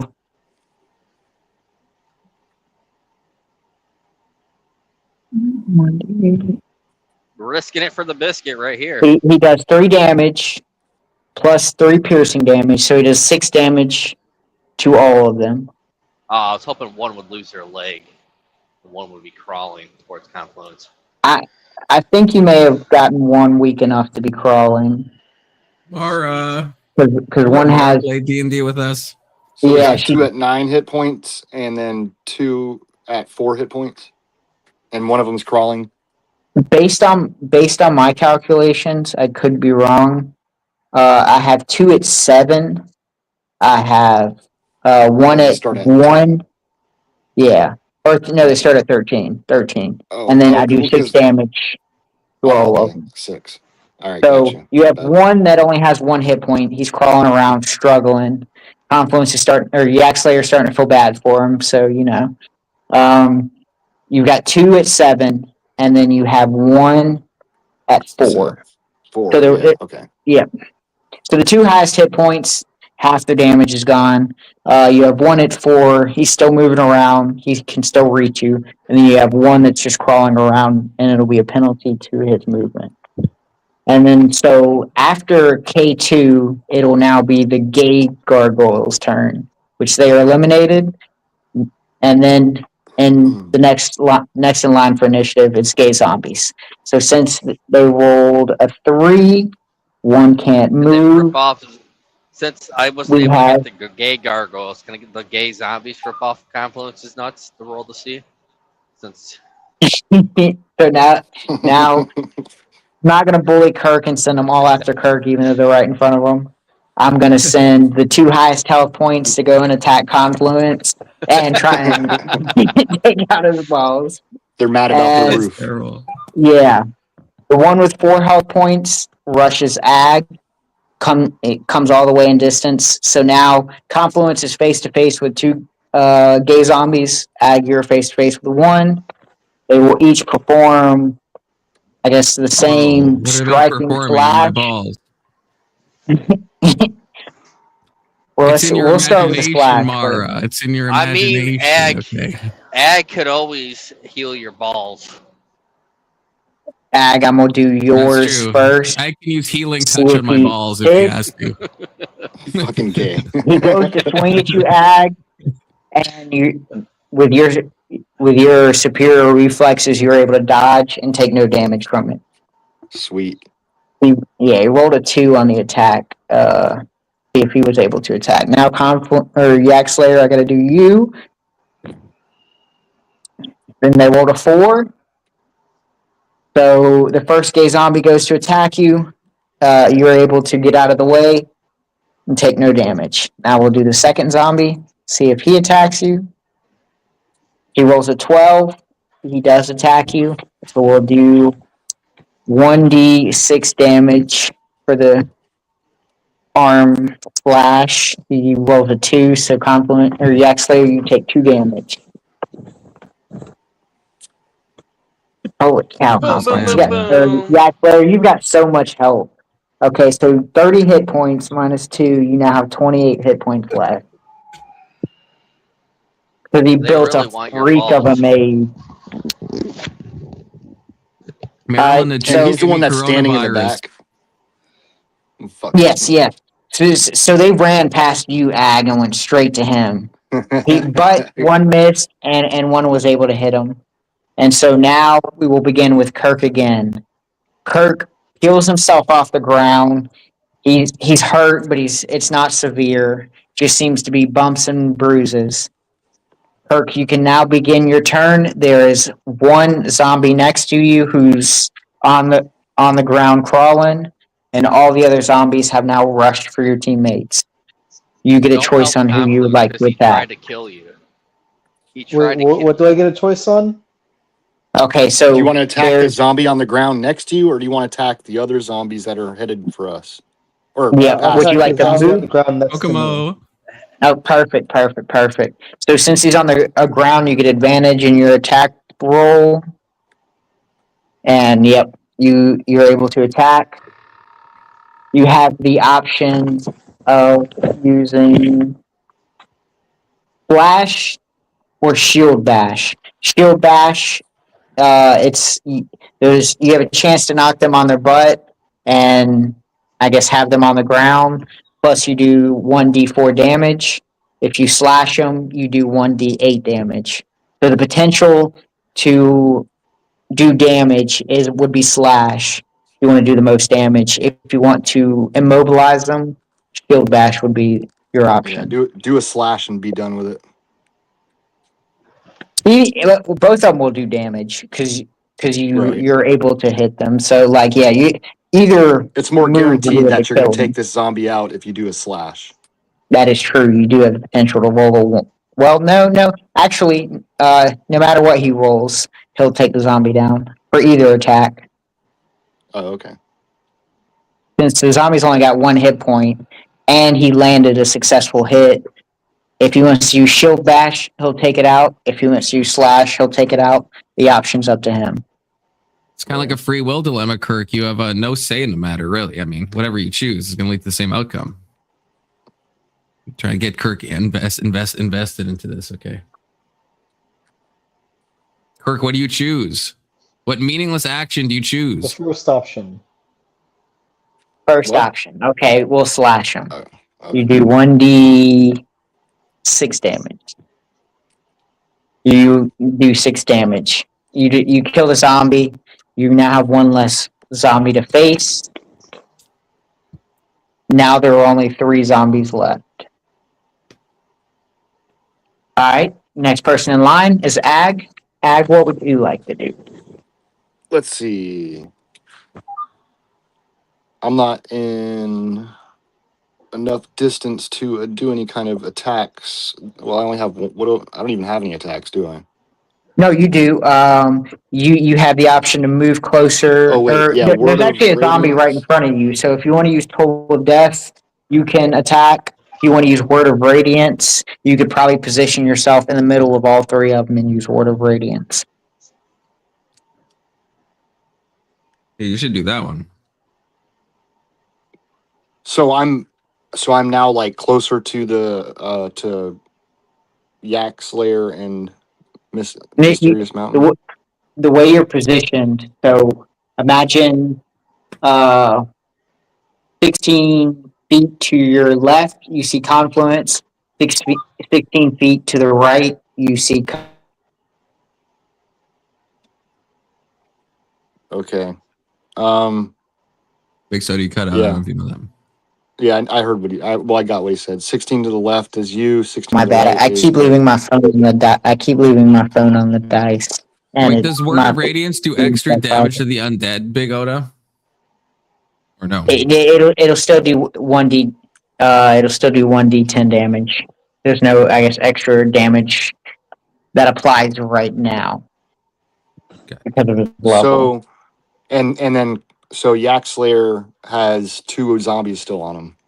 Yep, he has 2 zombies in front of him, both with 7 hit points each. And since you're 16 meters away from him, if you move 8 meters closer, you'll be able to hit all zombies within that 10-foot radius of Word of Radiance. And Word of Radiance, let's see. That does 1d and then that's 10 damage. Mm-hmm. Okay, let's go for that. I was gonna say bless Yak Slayer again because they're on him, but maybe if I just do enough damage, then it'll kill him and it won't matter.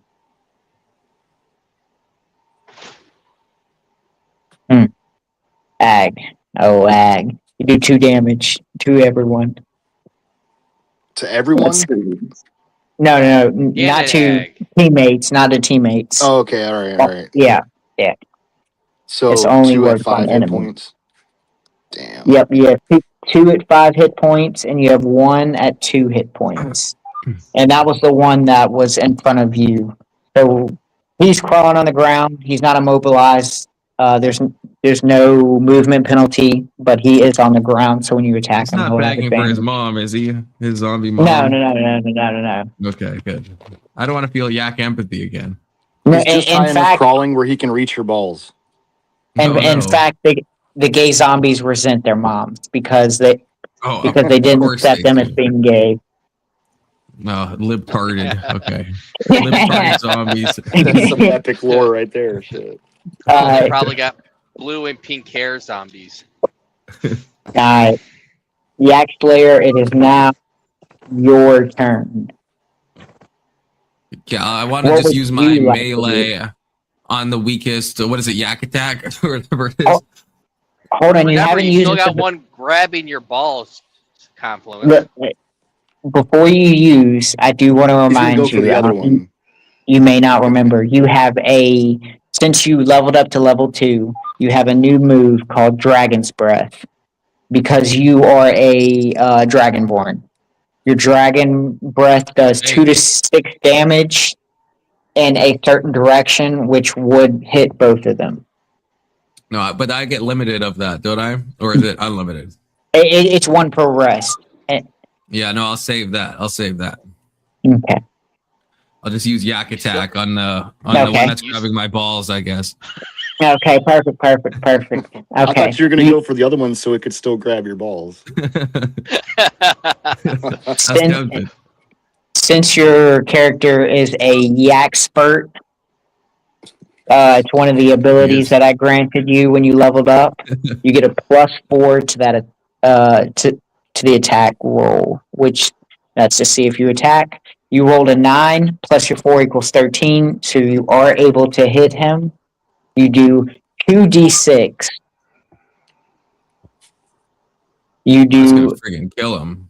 Yeah. You do 6 damage. I rolled a 4. And since it's a 2d6, I would add the 2 to the 4. Or, yeah, I would add the 2 to the 4, doing it 6 damage to that one, killing him. Damn, where did my pen go? That was the one with 5 hit points that he went after? No, he Yep, went for yep. the one that was on the ground that was at 4 hit points. I don't think. No. The one on the ground is the furthest one away, and it seemed like he wanted to hit the one closest to him. Unless I'm wrong. Well, Yeah. you said one had The 5 one and one that- had 4. The one within ball Well, grabbing distance. Two of have. me. Yeah, the 2 of the ones that are in front of Confluence have 5 hit points.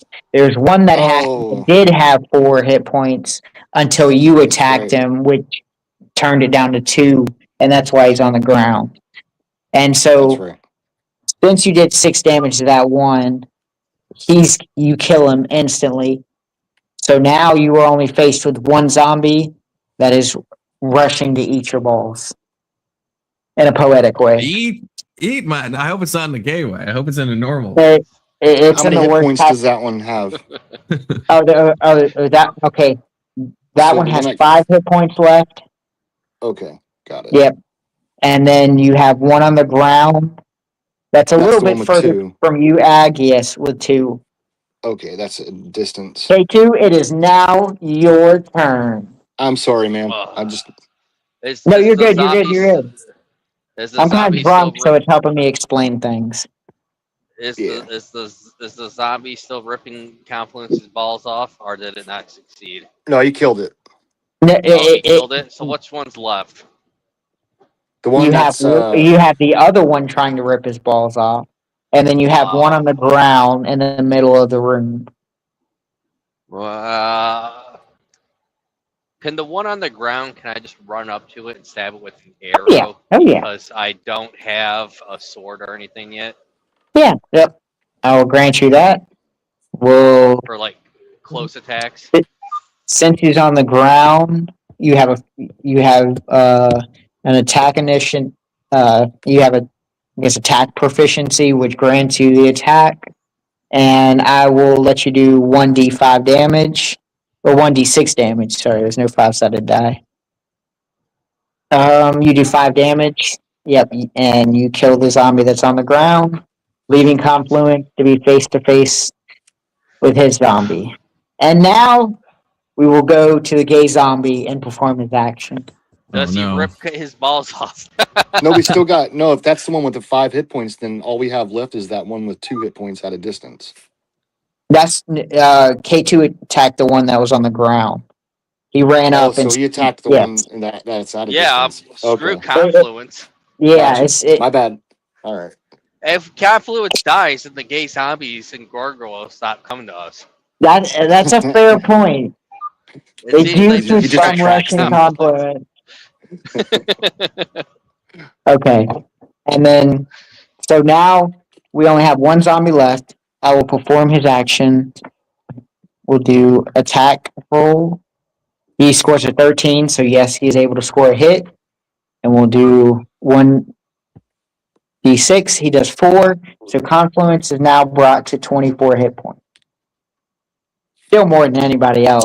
Oh, I thought you said 4 for a second. 24. No. They did 4 damage, which left you with 24 hit points. He's still a strong motherfucker. And then now we will go back to Kirk. Kirk, what would you like to do? What are my options again? You have one zombie left. Shield bash You can and use shield slash. Yep. You can use shield dash to instantly rush toward him and hit him with your shield. And then you have the option to run up to him and slash him, which does the most damage. Run up to him and slash him. Perfect. Let's get your attack roll. You perform a 7 plus 2, and then plus 1 for your golden axe. I probably should explain that, but along the way, you found a golden axe. It does plus 1 attack, and so you're able to roll a 10 for your attack score or your attack proficiency. So you're able to hit him. Now we roll the 1d4. You do 4 damage, taking him out. No, excuse me, not taking him out. leaving He's him got with 1 hit the point. ground with He's one like one hit point. he's like He's prone. immobilized. He's just laying there on the ground. He's not quite He crying lands in because he's a front of zombie. Confluence. Yeah, trying to in grab at fact his he lands balls. on Confluence or Yak Slayer with his legs cut off. He's just fumbling around. Sorry, Still Yak trying to Slayer. rip his balls off. He's still going after the balls. That's crazy. Even in It is death. your turn. Even in death. Yeah, they want his Me? balls. I coup de grace him, I guess. No, not Yak Slayer. Ag. Oh. Oh, let's see. Let it happen. Let's Just just stand back and let it watch. Please. You would, Mysterious Mountain. let's just go ahead. Yeah, let's just go ahead and do the toll of death or whatever and take Okay, him out. yep. You move up to him close enough. You put out your hand. You do the attack bonus or the attack roll. You get a +3 to your attack bonus, which grants you 11. You hit, so you roll a 1d8. You roll 3 damage.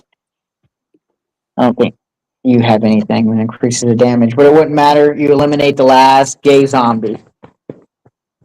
Based. All enemies are taken care of. The group searches or loots the dead bodies. I grant y'all each 50 gold each. I'll keep up with that in your inventories.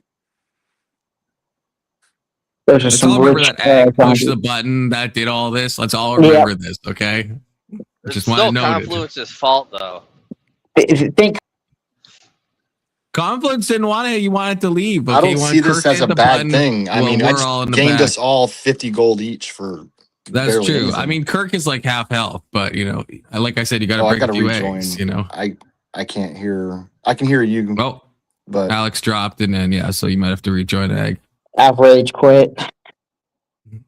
The DM rage quit. Terrible times.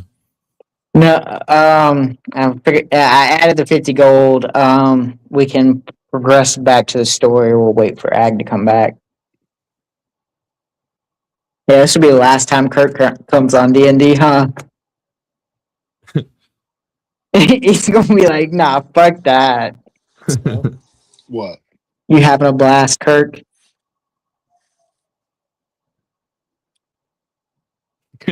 Fine.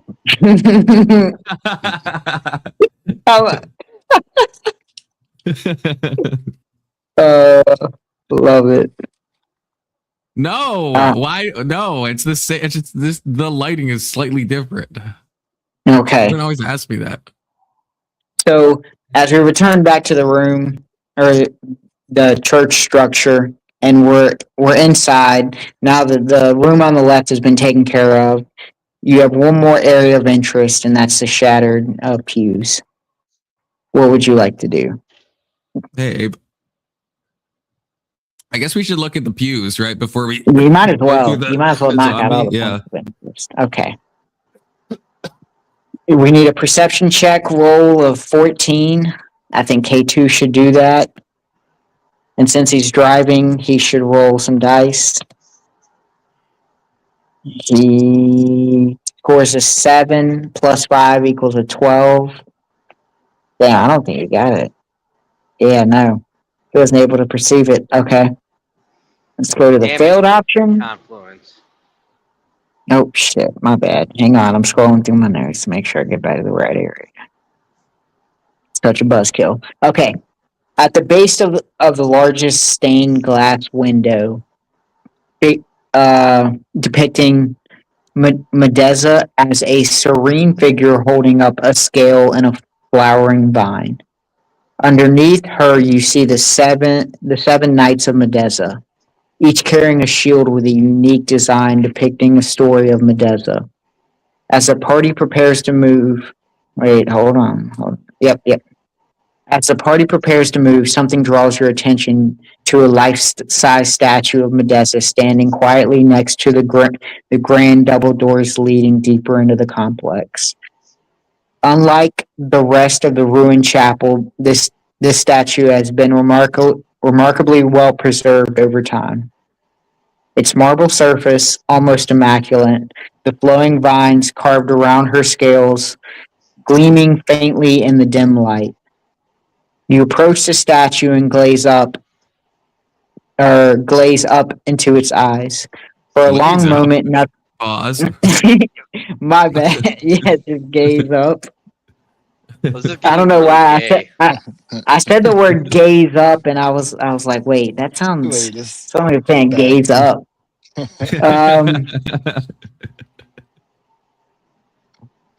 As you gaze up into its eyes.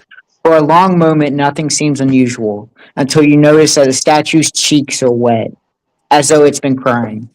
Tiny droplets Also of pause. I'm sorry. tiny droplets of clear liquid trace down the marble's face, glistening in the colored light from the broken stained glass window. Odd. Statues don't cry. The group falls into a heavy silence, staring at the weeping statue of Medeza. 30 minutes pass with almost no one speaking, only the soft drip of water from the ceiling. The air feels thicker, heavier, with unspoken questions. Staring at the statue triggers a powerful vision. Everything around you begins to fade. Your vision transports you to a grim battlefield littered with hundreds of bodies lying motionless on the blood-soaking ground. Only 11 figures still stand, locked in desperate combat. One knight against 10 foes. It is a brutal fight for survival. The knight is clad in battered armor, his shield raised high. The shield bears a striking emblem depicting the rise of Medeza. From the ashes, Medeza rises, creating life and death. Every beginning has an end. You immediately recognize it as the shield of Captain Mendoza, the eldest of the Knights of Medeza. The battle rages on. Hours seem to pass in moments, as the lone knight struggles valiantly to hold his ground against the relentless priest guards. His movement grows slower, more labeled, yet he refuses to fall. The vision suddenly flashes forward. The knight is now on his knees, head head forced down onto a wooden execution block. A Oh, it's the hulking guy from the beginning. A hulking executioner gripping a massive axe massive axe. He raises the blade high, and with a guttering roar, he brings the axe crashing down toward Captain Mendoza's neck. The vision ends abruptly, the instant the axe begins its deadly descent. You awaken with a jolt, finding yourself sitting upright in the shadowed pews of the echoing chapel. Your bodies feel heavy, as if you had truly been transported to that battlefield.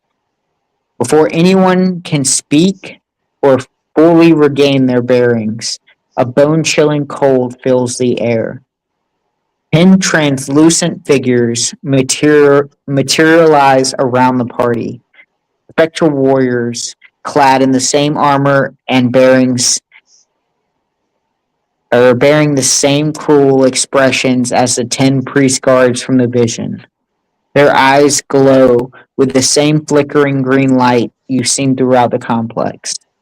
They resemble the exact men who fought and executed Captain Mendoza. With hollow, echoing voices, they hiss in unison. Heretics, the collection demands your essence. I'm gonna need everybody to roll for initiative. Are they like physically here, or is it like a vision, or are we like fighting them? No. You woke up from the vision. I can give you some more details of kind of what transpired. We're sitting in the So you pews, We wait. shouldn't have looked at. Yeah, we shouldn't have looked at the fucking pews, man. We shouldn't have looked at the pews. Fuck. You wake up This just is all sitting on the Yak Slayer's pew. fault. It has This been is all That's why Game Yak- my Slayer's fault. fault. you had been there for a minute. I'm talking about a minute, probably like 50 minutes. But it's kind of weird because when you went into the vision, you were staring at the statue. And then as you woke up from the vision, you were just sitting in the pews as though you were there for the service. But I want to need everybody to roll for initiative. So Ag, give me a roll.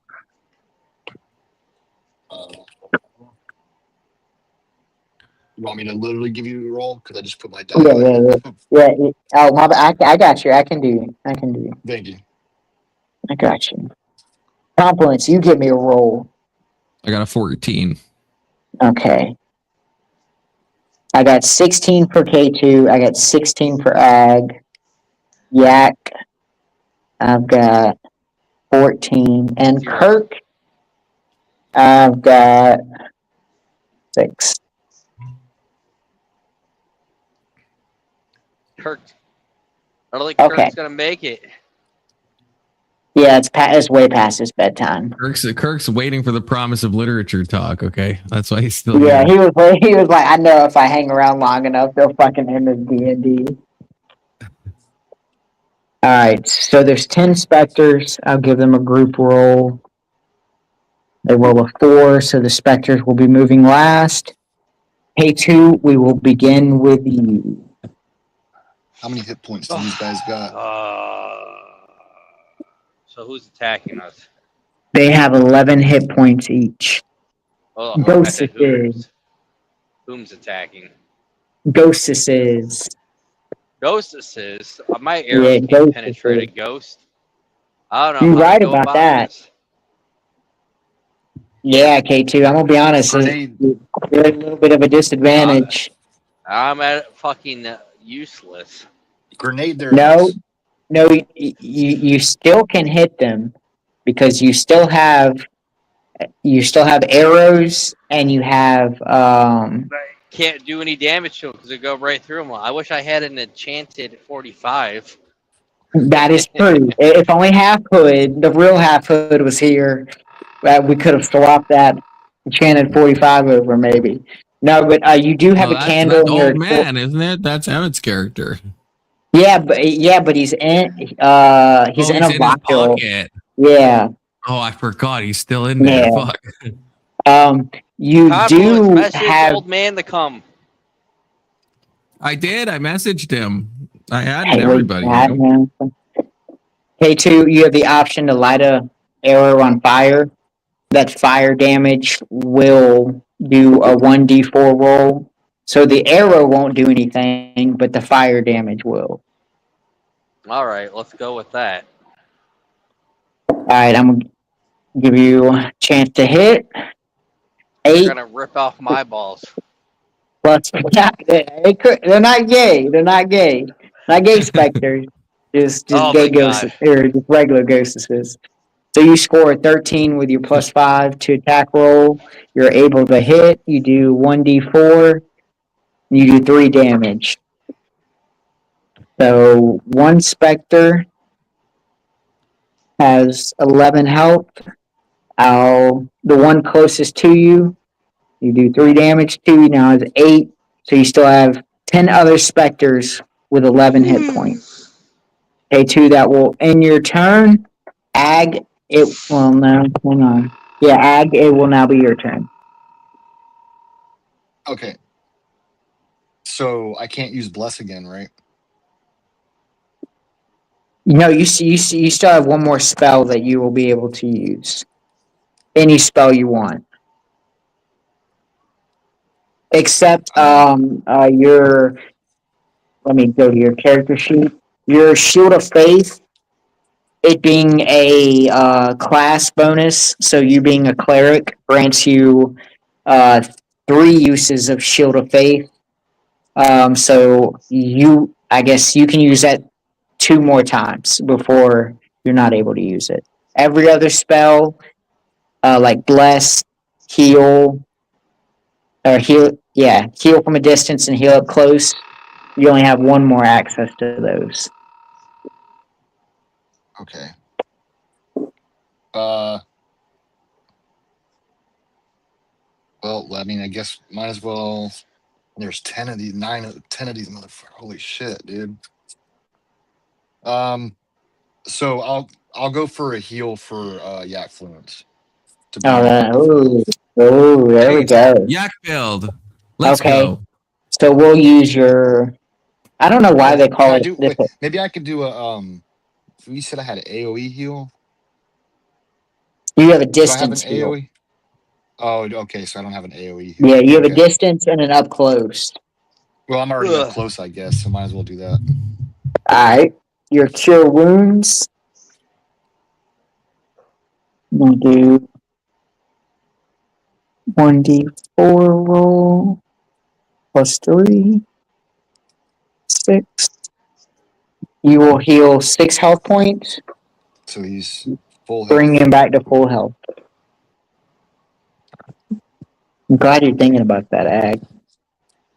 Yes, All right, sir. and so now that was a primary action. You're welcome to move. You don't necessarily have to, because y'all guys are surrounded like on every side. I'll move in front of Mysterious Mountain. I move in front of him, in between me and him. Ghosts. Perfect. All right, and then Yak Slayer, right. it is now your turn. Okay. Yak Slayer is going Use to your position enchanted himself. 45. Yak Slayer doesn't have one of those. But what he does have is critical thinking abilities. Okay, so he's going to position Fucking himself Warlock ain't good in for the nothing. best- That's all I'm in getting the from best this. way, and he's going to use fucking Yak Breath to hit as many fucking spectral Oh, people okay. as he can. He's pulling it out. Okay, so the way they're positioned, so if you think of yourselves in a diamond formation, or Yak Slayer, you would be, since you're leading the group, you would be at the front of that. Ag's in front of you, so you will have to move in front of Ag to be able to use this ability and not hit Ag. I maintain my ground. No, I'm just kidding. I move in front of that.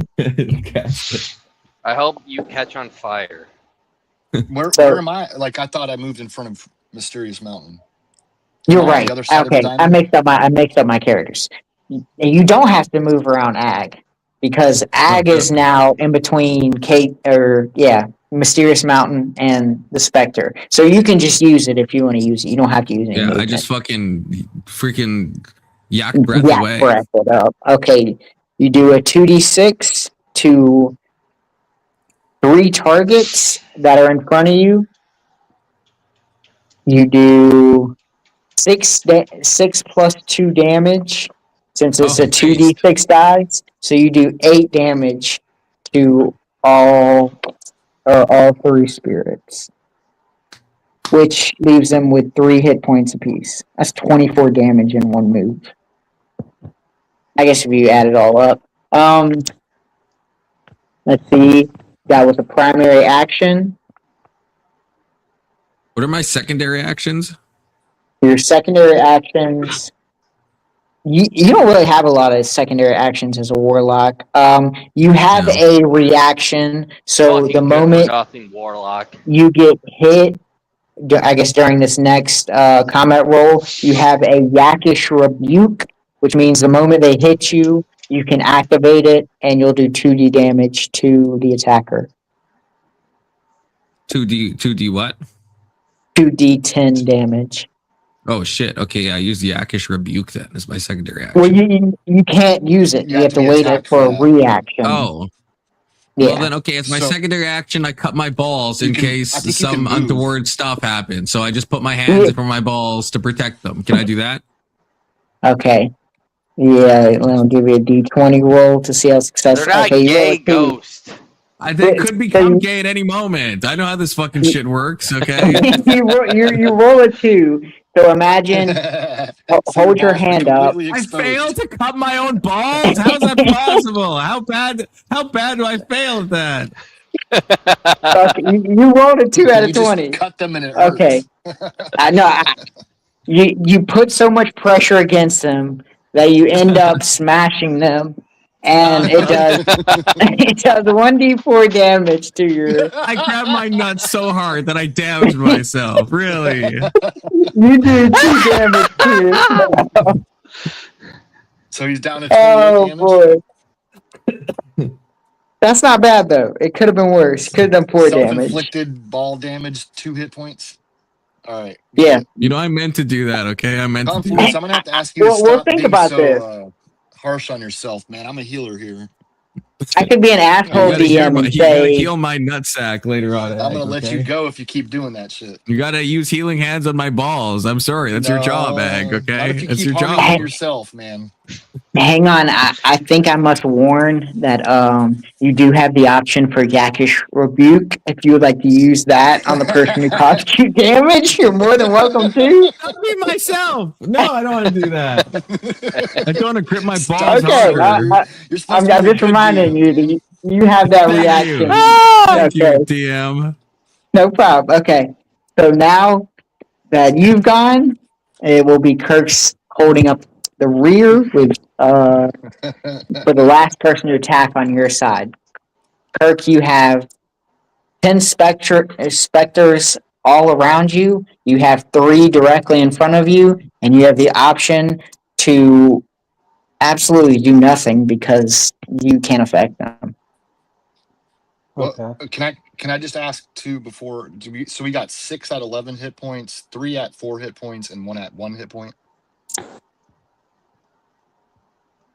Incorrect. We have 1 at 8 hit points. No, yeah. We have 1 at 8 points. We have 3 at 3 hit points. We have 1, 2, 3, 4, 5, 6, 7 with no hit points. Or I guess with full hit points. Full. Okay. Yeah. Hey, to be honest, Mr. Kirk, I didn't really expect your character to play, so you don't really have anything that can affect the zombies. You do have I'm trying to think of what you actually can do in this moment. You can I'll kind be of take it honest. for the team and step between. Wait, can he not attack them because they're spectral or what? Yeah, he since he only uses physical damage and he relies on slashing damage, the specters have no ability to be hit. Shit. I mean, you can cheer. I'll give you a cheer roll if you want to cheer on your Kirk, teammates. think of something creative. Channel your autism, okay? Think of something creative to do. Rick, Can cop, I, pause I- You can talk to them. You can say stuff, right? You could probably do something. Can I force feminize the zombies? They're not zombies, first of all. They're I know Big ghosts. Soda said that, but they're spectral beings, okay? Can I force feminize them? No. Kirk's trying to make it so gay, man. He's trying to make I'll it so give you- gay. I'm I'll out. give you. Holy fuck! I just rolled for him, and you won't believe what he rolled. A natural 20. And he They're fucking they're rolled all a crit trans. 20. Are you fucking kidding Okay. me? I swear You're on fucking everything. trans spectral.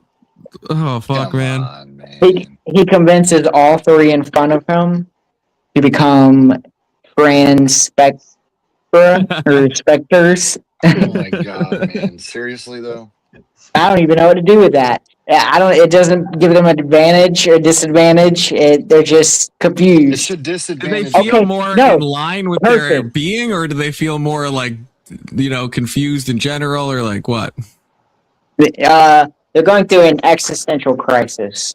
Okay, that's got to be good for us. This is how I'm going to play it. So these trans specters are so worried about their trans issues that they will roll a -3 to attack. Kirk, that's like Proficiency. you. That's like you in real life, Kirk. I'm just kidding, but I know. Okay. Kind of not kidding. I'm gonna be honest.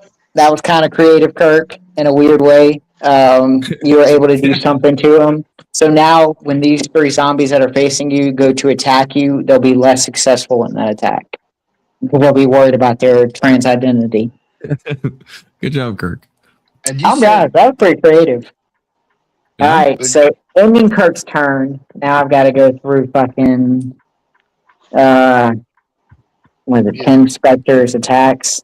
Okay, well, so real I'll quick, go. so before we do this, because you said there's 10 specters, right? Mm-hmm. Okay.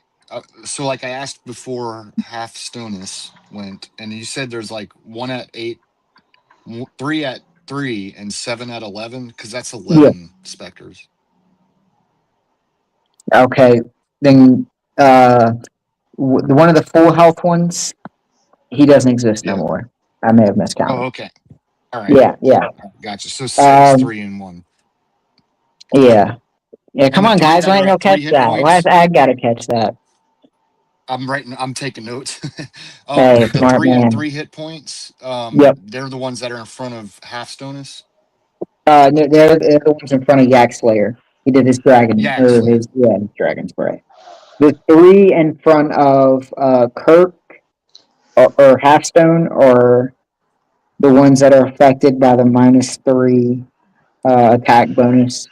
The 3 that are in front of you, Ag, all have full health.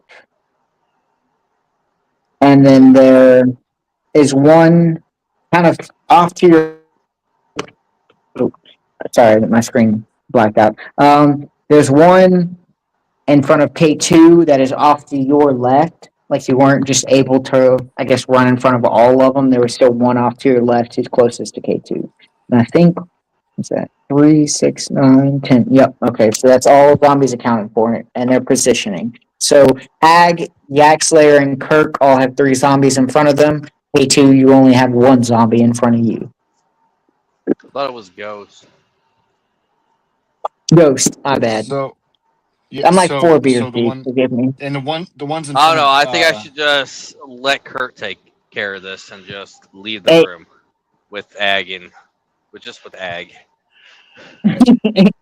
Kirk will have a long conversation about gender with the zombies and ask them about me Yeah. and dodging Easter Jose. just This sounds dip like a out. thing for Confluence and Kurt.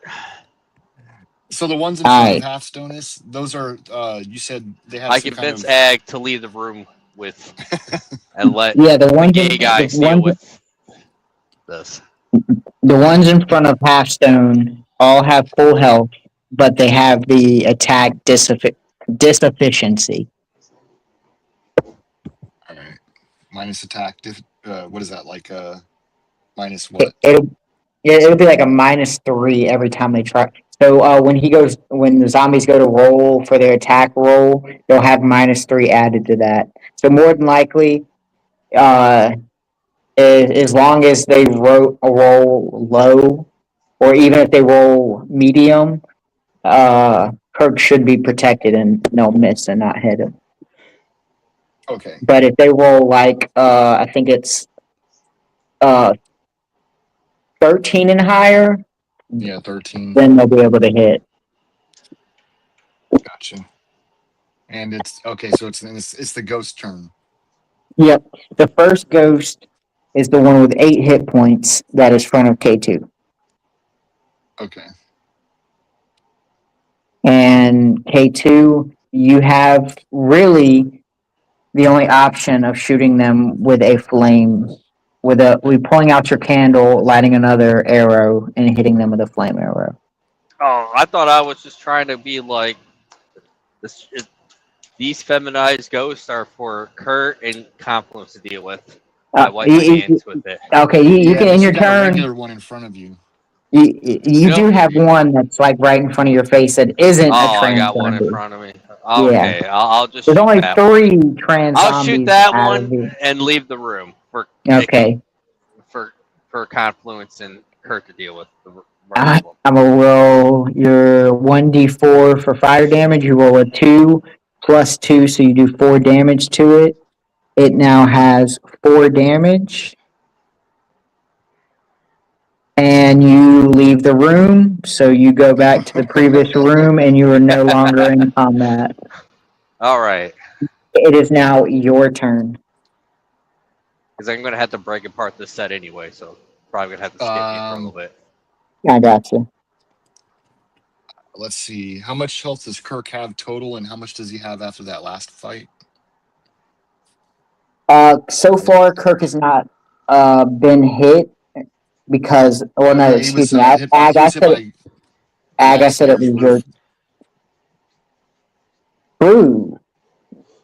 Do I not have that on this page? I think you said it did -4 maybe to him, but I don't know how much he had total. Yes, it did 5 damage to him. 5. He had 15. Okay. 15 left.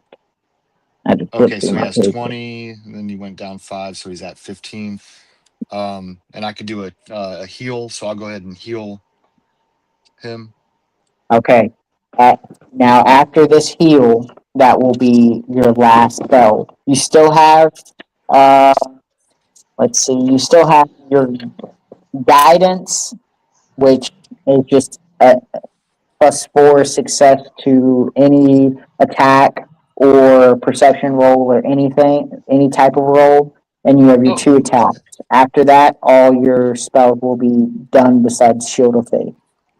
I forgot about the guidance one.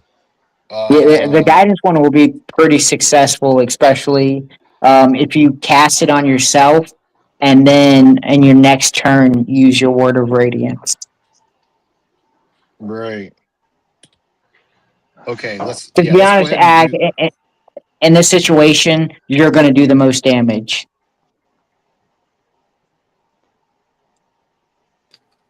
Okay, so I can still do my attacks. My attacks don't count, so to speak.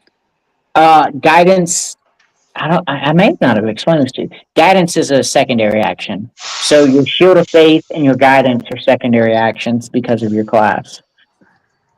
But I don't have any attacks left that I can do. No, You said no, I'll do the most damage, or your that would do the most damage. your attacks you can. They're called, which I think they're classified as cantrips. So as a spell user, you get to use as many cantrips per rest. Versus spells, you only get 2 spells per rest. Gotcha. Okay. All right. So okay. All right. I guess let's try to do some damage then. You said I can do Okay. the best I Yep. can do is just do some damage. So You have the ability to use guidance and then use your attack, or yeah, that's yeah. what I Okay. mean. Let's do that. Let's Perfect. go ahead and just go ahead Perfect. and So we roll guidance your myself. 1d4. You get a 3 to guidance. So when you go for your attack roll, I'll give you a +3 on top of whatever you roll to see if you hit.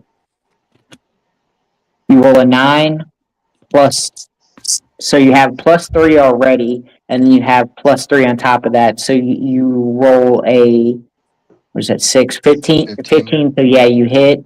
Now, with this, all specters are within 10 feet. So you will be able to do a 1d10 to see how many you hit. You hit 8 of them. Shit. Now we do the damage, 1d10. You do 6 damage to each. You eliminate the 3 that had 3 hit points. You also eliminate the one, the ones that Trained have ones? 3 hit points. Those are the ones in front of Yak. Okay. It's the ones Got you it. dragon breath.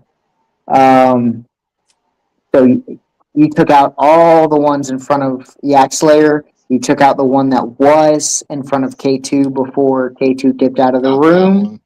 Okay. You do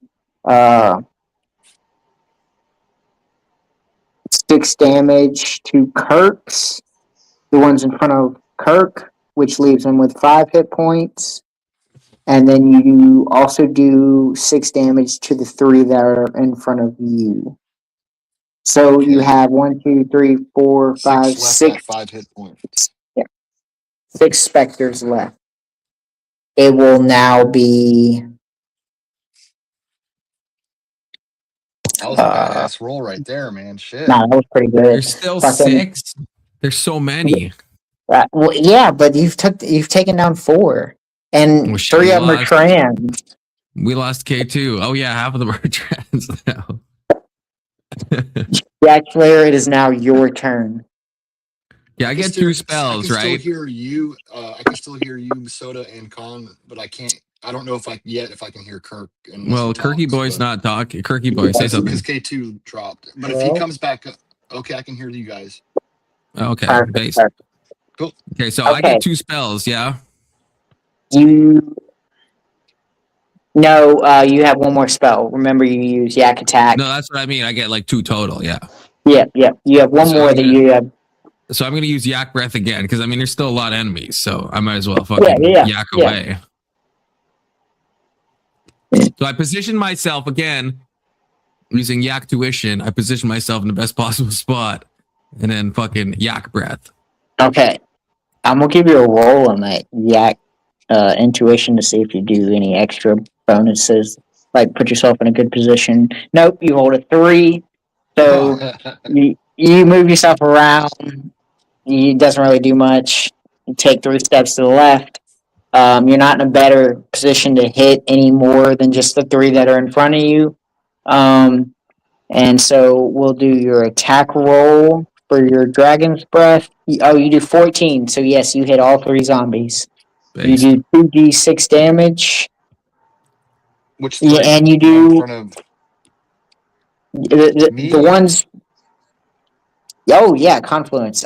So you have the ones in front of Kirk and the ones in front of Ag.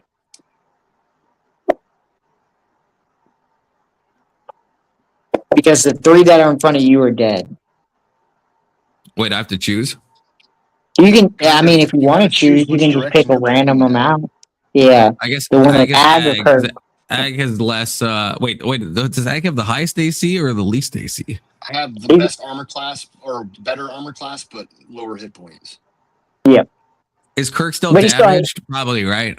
Yeah, From the yeah. whole Kirk's still ceiling. I damaged. can't remember who hit the No, ceiling, I but healed somebody Kirk. hit the ceiling. Oh wait, he's been Oh, wait, healed. did we roll on that? Actually, no. Remember, Ag? We didn't Oh, wait, I heal, used and a we different decided move. because you That's only right. have 1 spell left. You're right. Okay, Um, I'll hit the ones near So Kirky Kirk is boy at then. 15 hit Okay. points. I'm Then at 18. you're able to do Wait, I don't 6 want to hit the damage. wait, are they the trans ones though? I don't hit the trans ones Yes, because they they're have a most definitely debuff. That's those. true. Okay. So hit the Yeah, ones in no, front I of hit the Ag. no, No, I hit the they have a cis minus ones. 3. They have a The minus 3. cis Like it's- spectral ones. if you hit the ones in front of Kirk, you're gonna do more damage because they have a No. disadvantage. I thought they have he a wants. -2 to attack. Yeah, they'll have. It's not that you'll do more damage. It's that when they try and do damage to you, they have a more likelihood to miss. Oh, I got that. You're right. -3 on their attack. My bad. You're right. Yeah, I hit the suspector ones. Not the Uh-huh. trans ones. So the now ones in you're front of me. left with. Yep.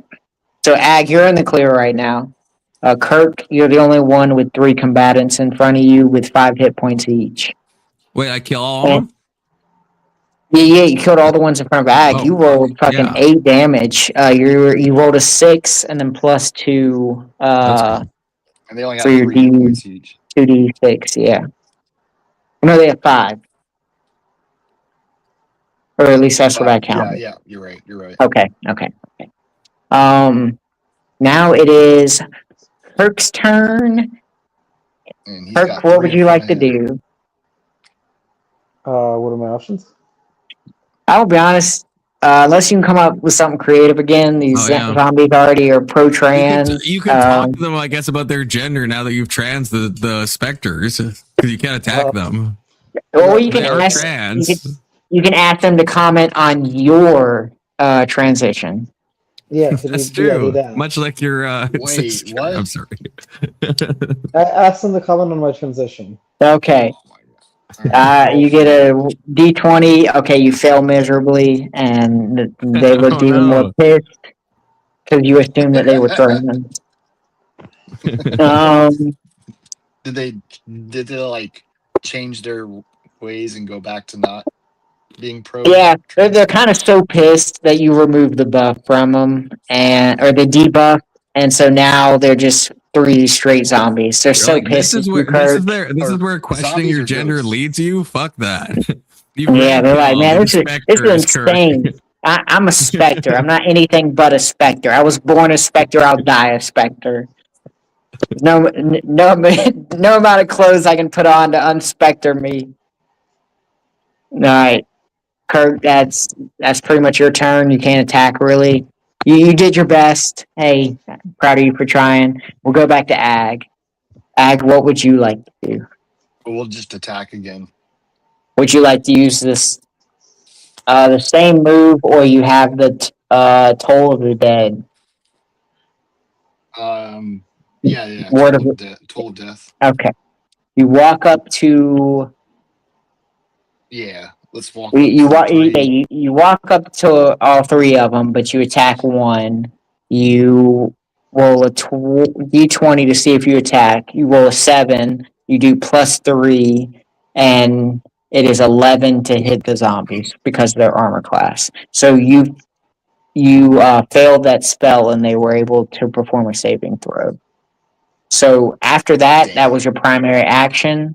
You do have potions and stuff like that.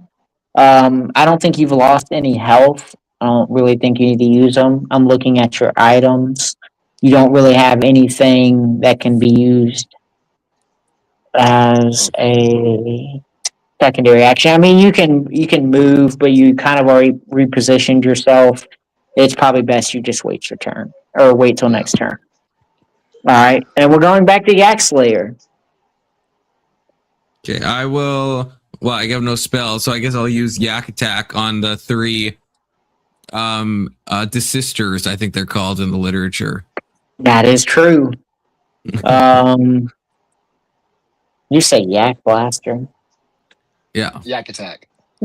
No, not Yak No, Attack. no, Yak he- Blaster. Yeah. Yeah, he don't want to waste the last spell, so Yak Blaster. You do 1d8 force damage to 1. Let's roll to see if you hit. You rolled a 7. Your attack bonus is +6, so you performed a 13. You're able to hit 1d8 damage. That's not a d8 dice. You roll a 3. You rolled 3 damage to the closest zombie to you. Kirk, it is now your turn. What would you like to do? This has got to be fucking boring for Kirk. I didn't think we would have a melee guy this round. Well, what can I do? Okay. Here is your option. You see K2's sword on the ground, or bow and arrow, or bow on the ground that's still on fire. You have the option to use a fire slash. You won't do any piercing damage, but you'll do fire damage. So you'll do a 1d4 to any of the zombies. Your best bet would be to go after the already weak zombie and take him out and see if you can take him out. Yeah, do that. Perfect. You d20. Well, wow. A fucking another nat 20. You succeed in your attack. That's fucking weird. I'll be honest. I think that's the first time we've rolled nat 20s, or the same characters rolled nat 20s in a campaign. Damn. Yeah, you do 1d4 damage.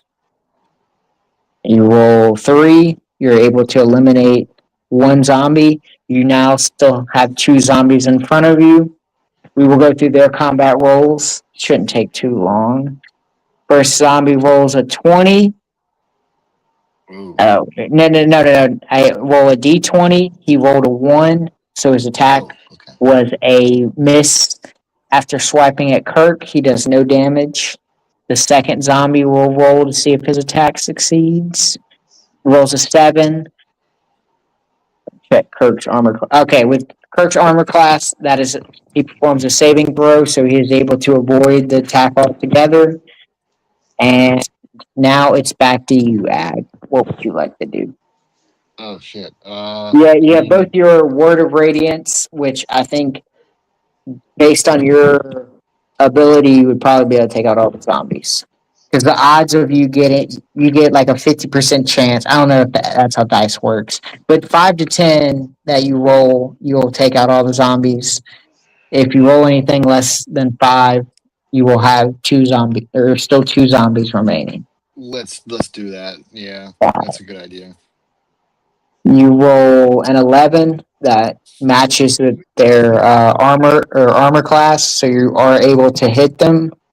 You roll 10 damage. You roll a d10. You do 5 damage, so perfect. You take out all specters remaining. And Right. That's what I got. Yeah. now, specters left no loot, obviously. There was loot in the bleachers that you were searching. You weren't able to collect it on your first go around because of the specters, but now that you've come to, you find 2 scrolls of healing. So these scrolls can be performed by any member in the party, and it grants you a free. Like you can use them as much as you want. It's pretty much a free spell of healing, and I'll keep up with that in your category right now. Yak Slayer Who is do you holding think them. should get them? Yak Slayer. Who do you think should get the healing scrolls, the Yak Slayer?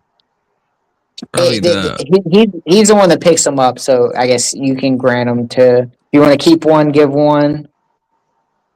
I get 2.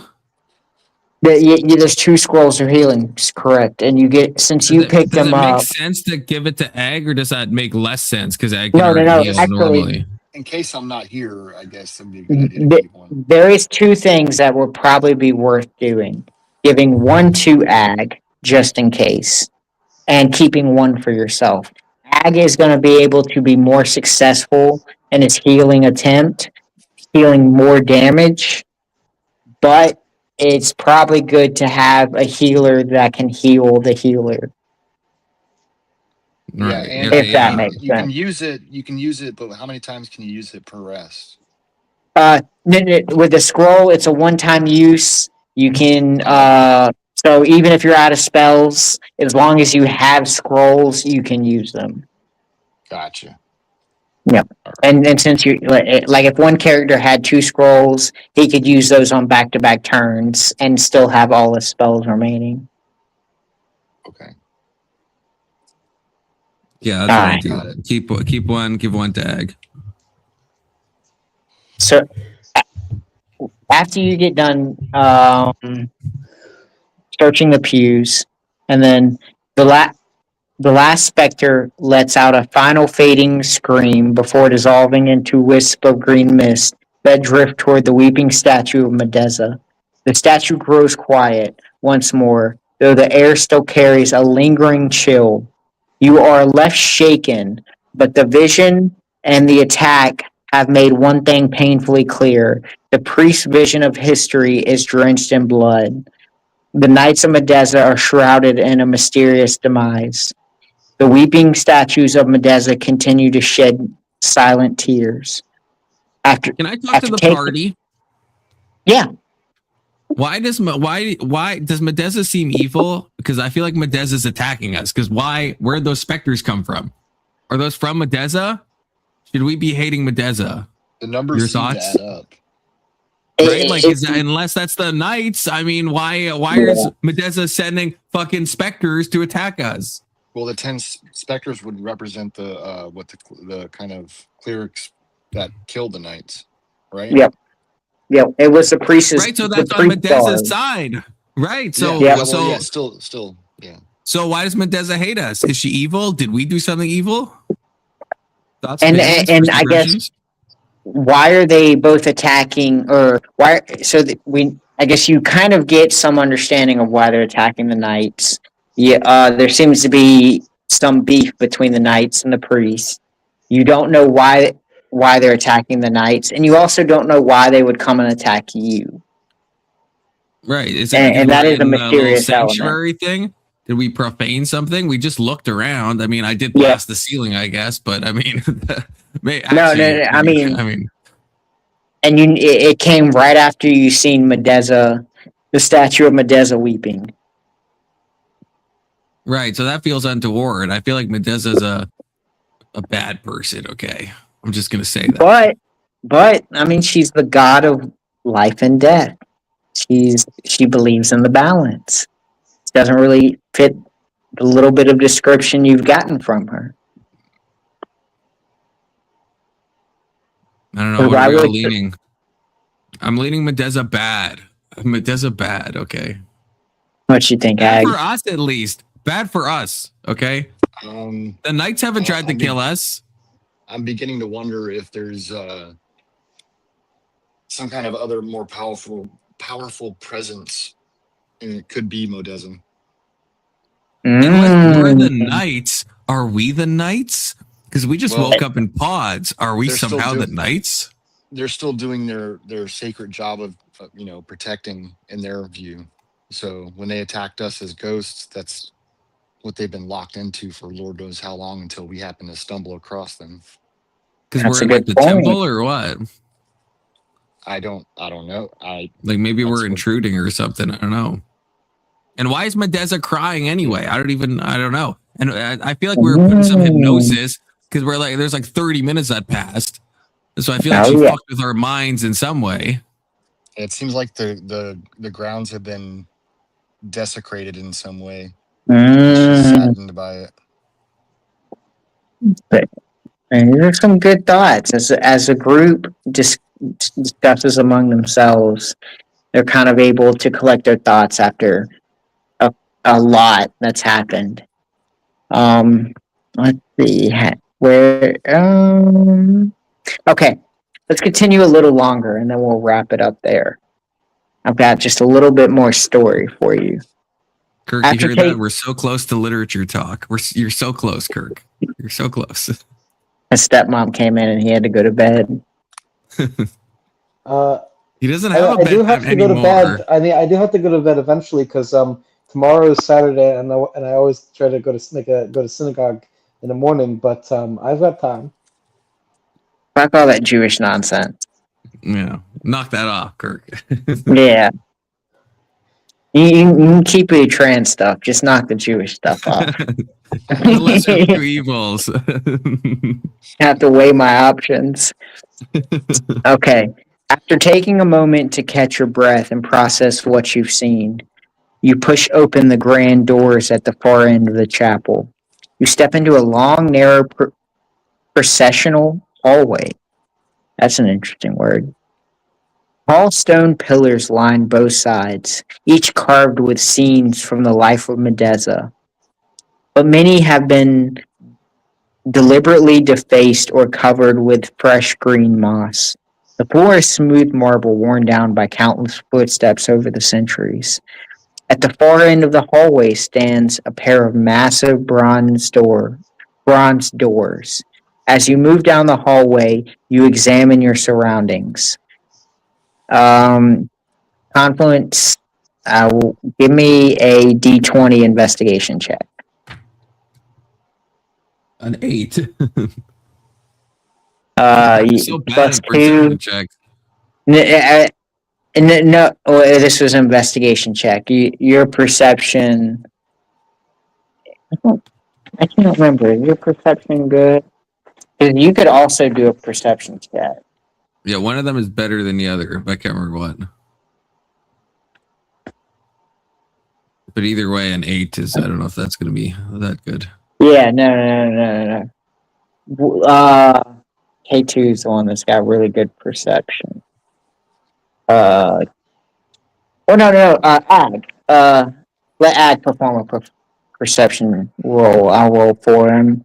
Thank you. He rolls a 8, but he also has a +5 proficiency, so he rolls a 13. It's the perception, I believe. Let me pull up my notes. The perception is a 13 exactly. You notice fresh footprints and the thin layer of dust on the floor. 2 sets of boots, one heavy, one light. They lead toward the bronze doors, and the tracks look very recent. Some of the defaced carvings on the pillars show the Knights of Medeza being erased or scratched out, replaced with crude symbols of green flames. One pillar still has a partially intact inscription. The true redacted were silenced so the false redacted could speak. As you examine the pillars more closely, you realize that the statues are lining the walls of the hallway. 7 life-size stone figures of the Knights of Medeza. Each knight stands proud, holding a unique shield that depicts a different mythological story about Medeza. Oh, nope, don't edit. My note. Captain Mendoza the first image you see is Captain Mendoza. You see him standing 6'4", He's a very masculine man. You see him raising a ginormous shield, and his shield shows, or his shield reads, "From the ashes, Medeza rises, creating life and death." And the story that's depicted on his shield is Medeza mixing the vines with the scales as you see life begin to rise behind her.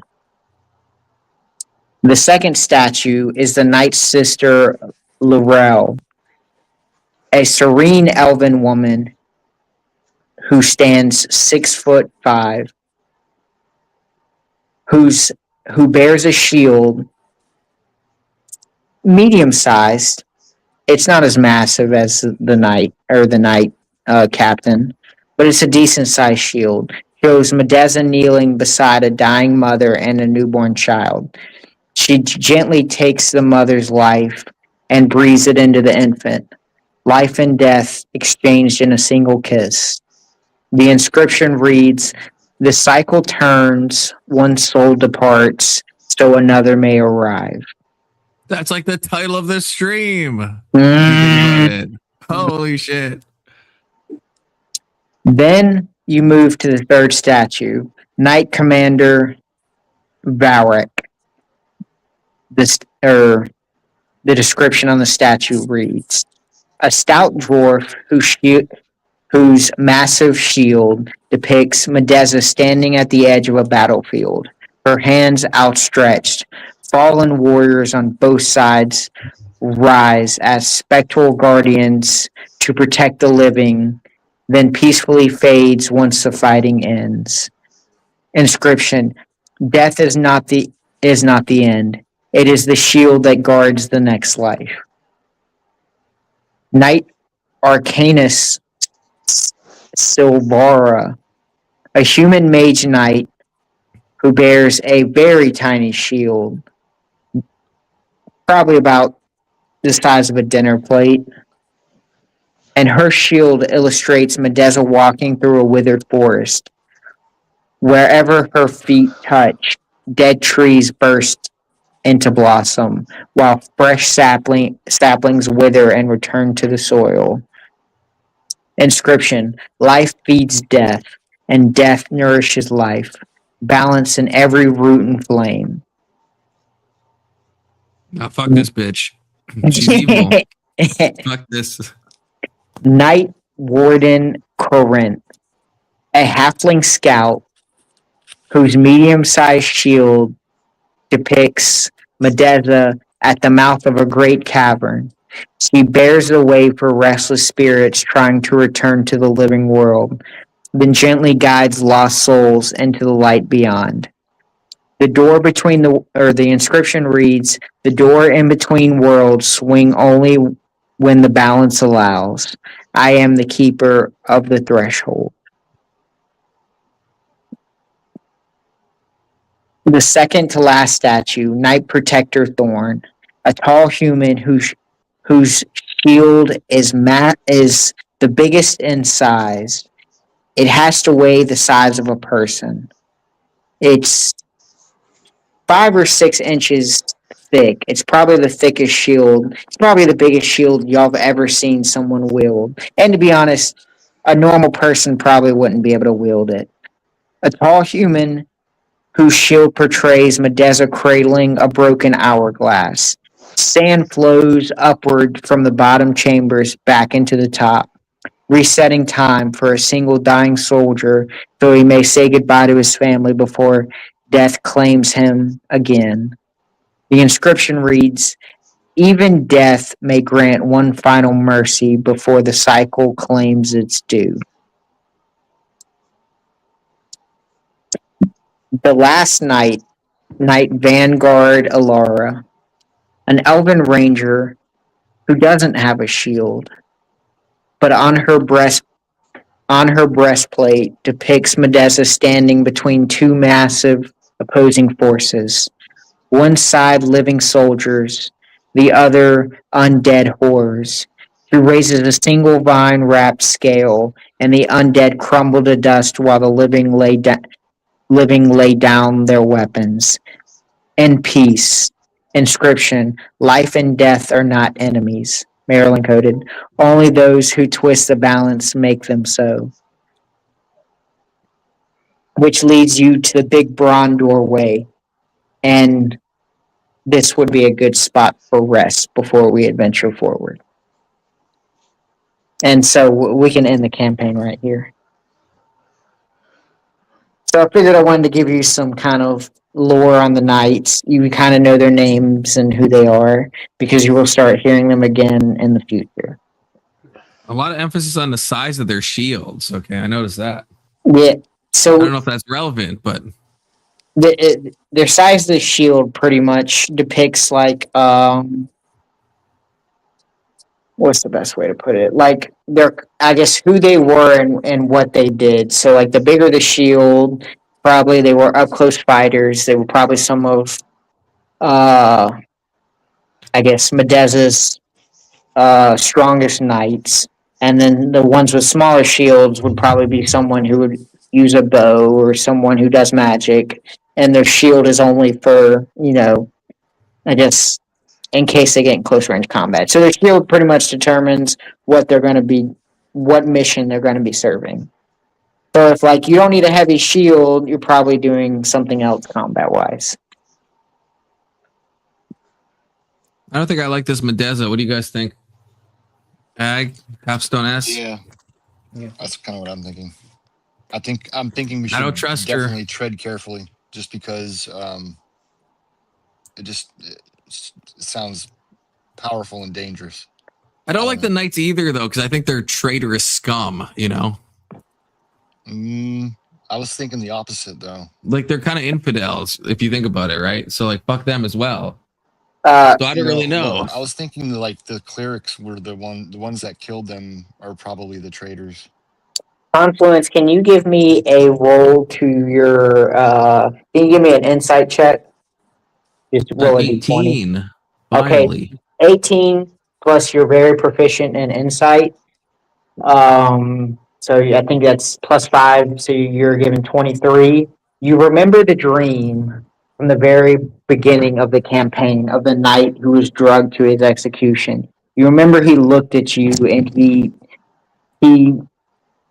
made a very profound statement that you didn't know at the time. He looked at you and you remember him saying things let's see if I can remember it.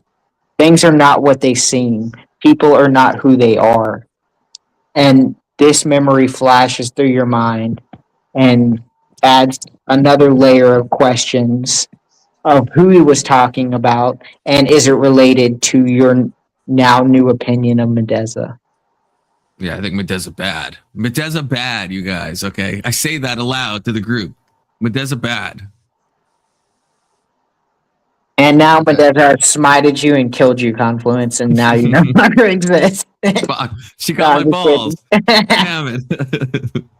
But yeah, because officially what I want to do is after this one, after I teach you the basics, I don't know if I'm going to be able to write this shit anymore. I'm just going to find a campaign and just read that campaign. But I kind of want to finish this story to kind of open you up to the world. And when we get more consistent people or people who can spend longer time with it or people who, find it joyful, we can then actually start playing real campaigns and there'll be more I can go through because some of these campaigns are so in depth.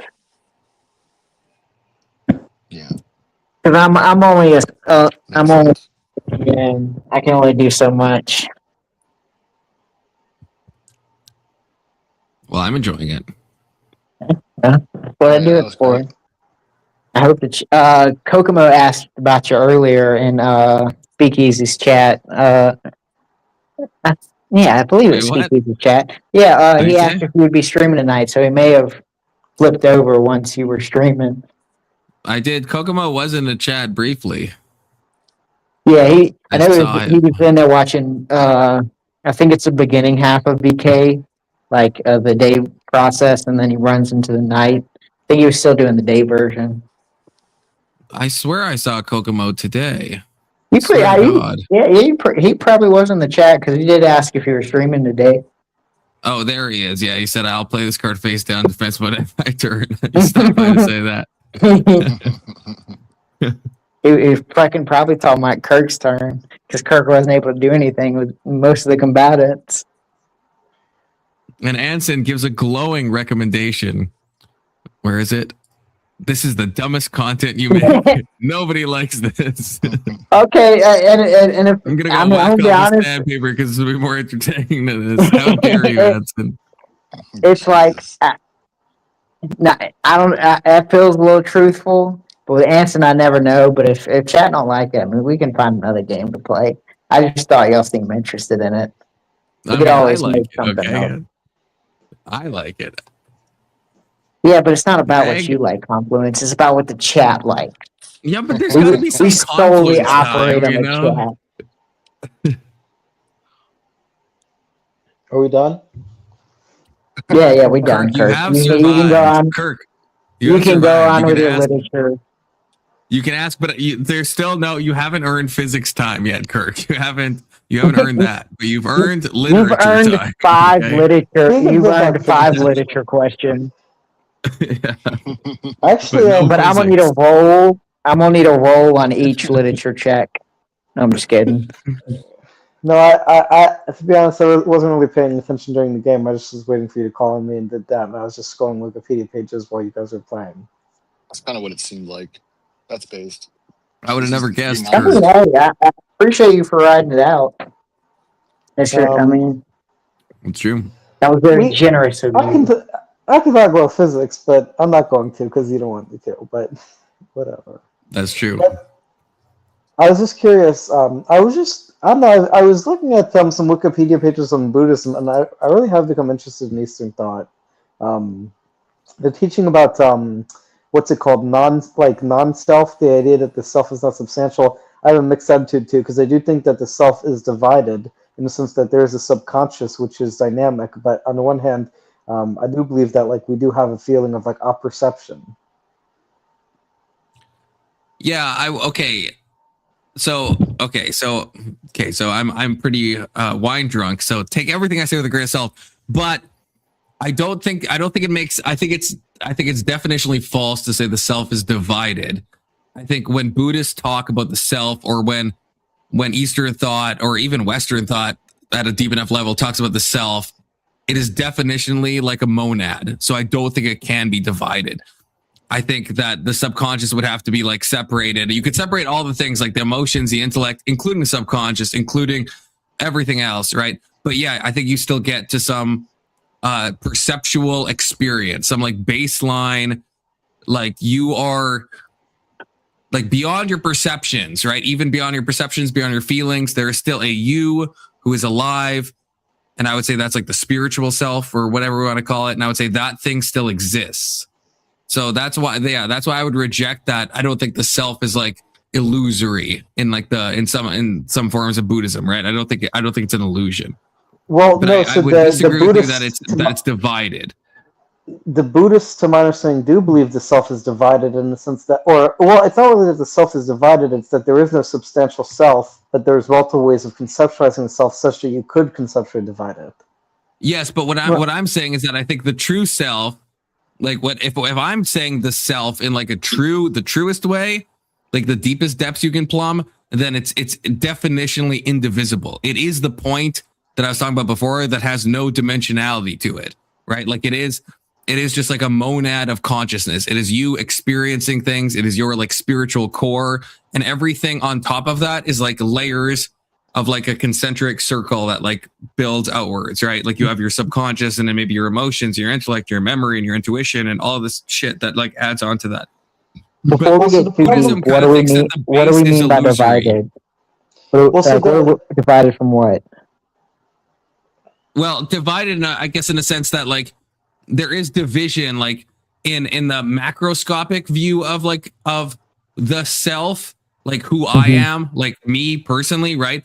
My intellect can sometimes go against my emotion. My subconscious can go against my superconscious. My intuition can go against my, whatever. Like there's a lot of like divisions in that way, right? But I think to say there's no self, I guess it depends what you mean by self. But in like the true version of self, if you strip all that away, if you strip the emotions and the memory and everything away from like who you think of as like Big Soda, or I think of as Confluence, I think you still get to a fundamental core.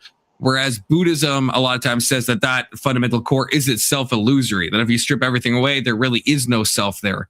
I think that's kind of fucking wild. I think there is like a monad of consciousness.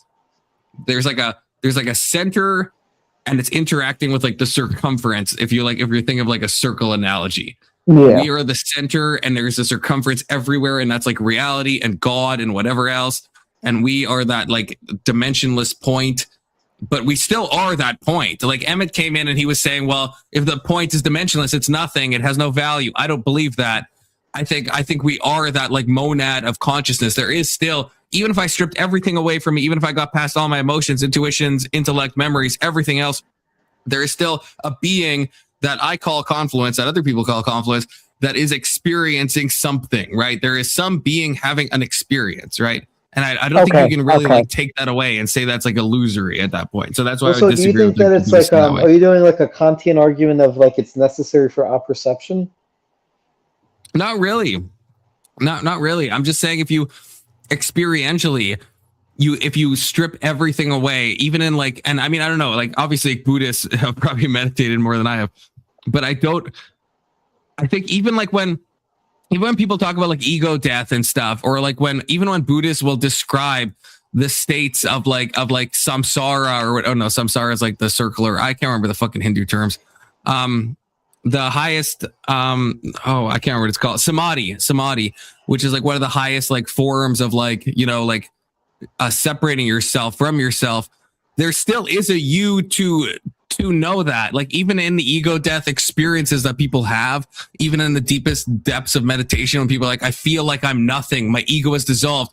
There's still a monad of consciousness to know that the ego has dissolved. Like if there was truly nothing, you wouldn't even know that ego death or anything has taken place. Like the fact that you're able to experience anything and be like, oh, it seems like I had no sense of self, that I was like just the whole universe, or that I was nothing. The fact that you're able to even have that experience means there's a monad of consciousness, right? Like definitionally. Otherwise, it would be like when you're like in a coma and you would have no idea what fucking happened. So the fact that everyone who does either meditation or psychedelics or whatever like way that someone is encountering some type of spirituality, the fact that they're able to recount something, to me shows there's some monad of consciousness, because otherwise there would be a lack of consciousness, and then you would be able to say nothing about the experience at all. Well, so Hume's argument is that the reason that there's no substantial self is because when you look at any individual percept or sense data, you don't get a self, you just get blueness and redness. So do you think that like we perceive like in wholes, like in a gestalt way, or like do you think we see sense data, or because I think in both, but the are you familiar with the term like qualia? So okay. So there's two ways of thinking about how we perceive objects. There's the way of thinking that we perceive individual pieces of sense data, like redness or greenness. No, I know what you said. I know what you said. I'm asking you. I know. No, I'm not talking about quality. It doesn't matter. Quality doesn't matter. I'm asking, do you think that we perceive in sense data, or do we perceive objects as wholes? We do both. That's logically contradictory. That's logically impossible. That's retarded. That's logically retarded. We perceive both. We either perceive individual sense data or we perceive the wholes. No, I don't know why you would draw that dichotomy there. That doesn't make any sense to me.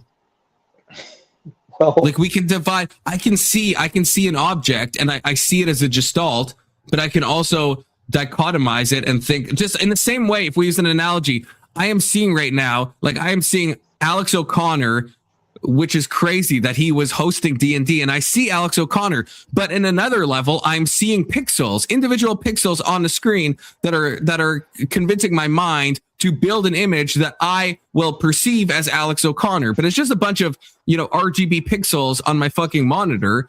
So it's both. It's like asking, am I seeing pixels or am I seeing Alex O'Connor? It's like, it's nonsense to say that, like, I can't say it's both. I'm seeing pixels. I'm also seeing Alex O'Connor. It just depends on like what level we're talking about. I know, but what's more fundamental? Like, well, the pixels are obviously more fundamental. and the Alex O'Connor would be like what's the fucking word? An emergent property of the pixels, right? So obviously the pixels are the most fundamental thing, but the gestalt would be the emergent property of the pixels, right? So yeah, at a fundamental base, we're seeing baseline perceptions. Our brains are turning those baseline perceptions of seeing color and seeing vibrance and seeing whatever else, and we're turning that into something our brain already knows, and we're forming the gestalts that way. So I don't see how it's impossible to say that we're seeing both of those things, right? It's just they're happening at different levels. I mean, we perceive gestalts before we perceive sense data. We consciously perceive gestalts, yes, but it's undeniable that like at a baseline, like how our eyes are functioning right now. When I'm looking around the room, I am just seeing photons coming at me. I have rods and cones in my eyes that are depicting colors. I'm seeing some spots that are lighter and darker. That is obviously the most fundamental, and that is like subconscious. I'm not really aware of that. I'm aware of the gestalts, but what I'm actually seeing, right, in my mechanistic eyes and and rudimentary parts of my brain is just that fundamental sense data. But then on the conscious level, I am seeing the gestalts. I'm seeing images, I'm seeing concepts, I'm seeing whole objects, right? Because my brain is automatically doing that. When I see my computer, I don't have to see a bunch of pixels or a bunch of whatever and like think of it as a computer and build it out. I just see computer, right? But it depends on the level we're talking about, right? Like the level of my eyes are obviously not seeing a computer. I'm seeing a computer in my brain, but my eyes are not seeing a computer. My eyes are just seeing variations of hues and saturation and tones and shades and whatever else, right? Well, it depends how you define fundamental. Because if you mean fundamental in the sense of physics, then you would say that the sense data is more fundamental. But if you're talking about fundamental in the sense of what's it called, phenomenology, then the more fundamental thing would be the gestalt. Well, of course. Well, that's what I'm saying. That's why they're both true. That's my whole point. If we're talking about phenomenology, then obviously the phenomenological stimuli is the most foundational, right? But if we're talking on like a physical level of like how my eyes are actually working, then yeah, they're taking in photons, they're taking in stuff, and all the interpretive stuff is happening in my brain. That's what I'm saying. So they're not logically contradictory. Just like it depends on what level we're talking about. He's trying to say they're both true. Okay, but yeah, they're both true. It just depends on like what level we're talking about. Then you fall into the Humean argument that if what we perceive as sense data, then there is no substantial self. I don't see how that falls at all. Because, okay, so what is the self? Well, the self, at least phenomenally, the way I experience myself is, well, I see a packet of grayness here and a packet of blueness here, and then eventually I feel, these things connected. But when I actually do a phenomenology of my experience, I see that I just see these packets of sense data. I don't see that at all. Like, if you were, let's say you were like, all of a sudden you became like blind, you became like deaf. Let's say you were under like anesthesia, you couldn't feel anything. What, like all of your like sense data was like somehow shut off. Are you saying you would cease to exist? Well, no, because you'd have memory. Right. Okay. So at least we know then already it's not stimulus based. The self is not a collection of stimuli coming at you. Because if you shut all that off, it's not like Kirk would like cease to vanish. It's not like you were just a confluence of all of your auditory stimuli and your visual stimuli and your olfactory stimuli, right? That's obviously, you would agree that's would be ridiculous. You're obviously more than that, right? So the sense data thing, at least, is that we can dismiss that out of hand, right? Well, also, I mean, like, for example, I haven't read Sartre, so I can't speak for him, but I know Heidegger says that the self is also intimately connected to the world, in the sense that he rejected the Cartesian dualism between world and self, right? He believed that sort of we project into the world, and so I also am curious if you think there's any merit to the idea that sort of we are extended into our environments. We are, but as soon as we say this, we're conflating ideas of self. Like there's semantic overload that happens with all these philosophers, probably necessarily, but it's the same when you read like when Kierkegaard talks about the self, it's not the same as when like a Buddhist talks about the self or when Heidegger talks about the self. Like it's kind of like the problem with talking about like a soul. Like every religious person or every philosophical thinker that mentions soul has like is going to have their own like inside baseball kind of definition of a soul.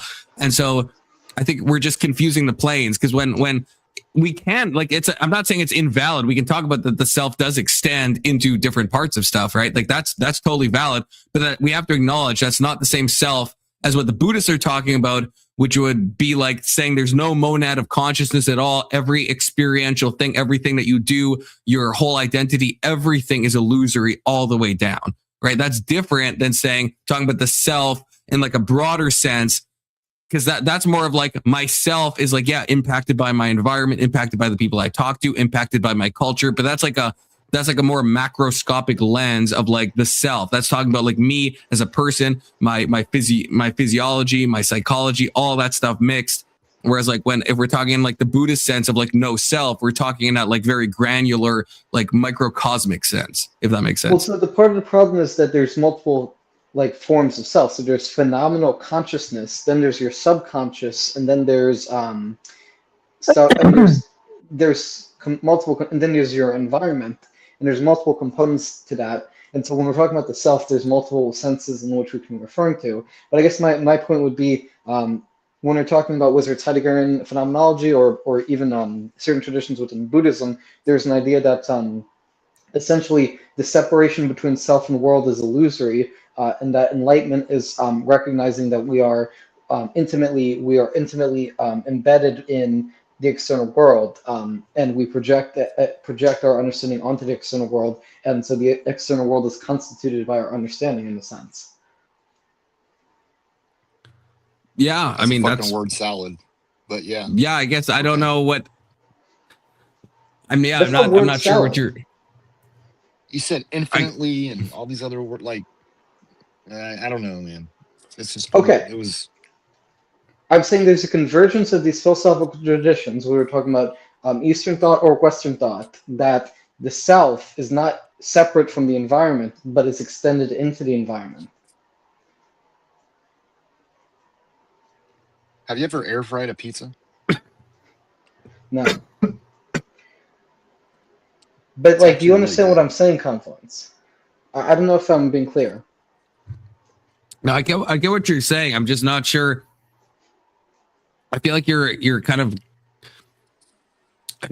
confusing. Well, not necessarily confusing, but you're mixing different things into one thing, I guess, right? So I'm not sure, I guess, at the point you're getting at, because yes, what I'm saying is that between Buddhism and existentialism, at least Heideggerian existentialism, there's a convergence on the idea that the self and the external world are intimately, tied. I know, but it's in like such a, like you're taking like, which I'm fond of, but you're taking like such divergent, I think, viewpoints and marrying them in a way, which is fine, but it's a bit confusing, I guess. It's a bit confusing.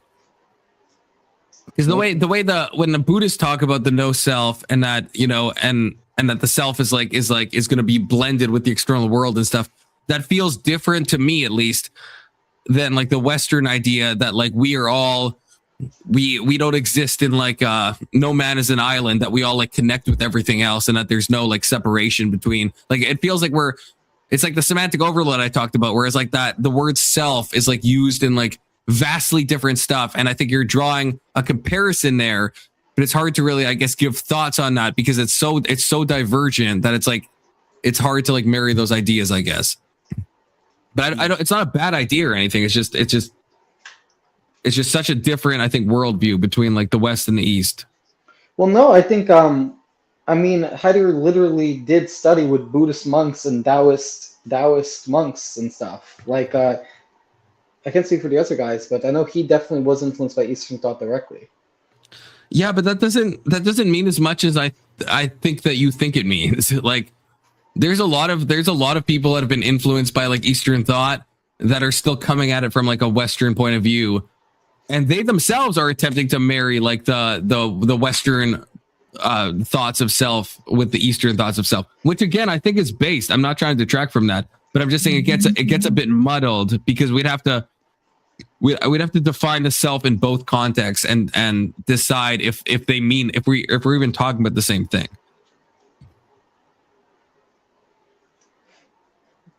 Merlin's asked, "Are y'all don't being gay?" I don't even know what that means. That's not even. We are done being gay, Mara. Now we're talking about the self. You should join, Mara, if you think about it.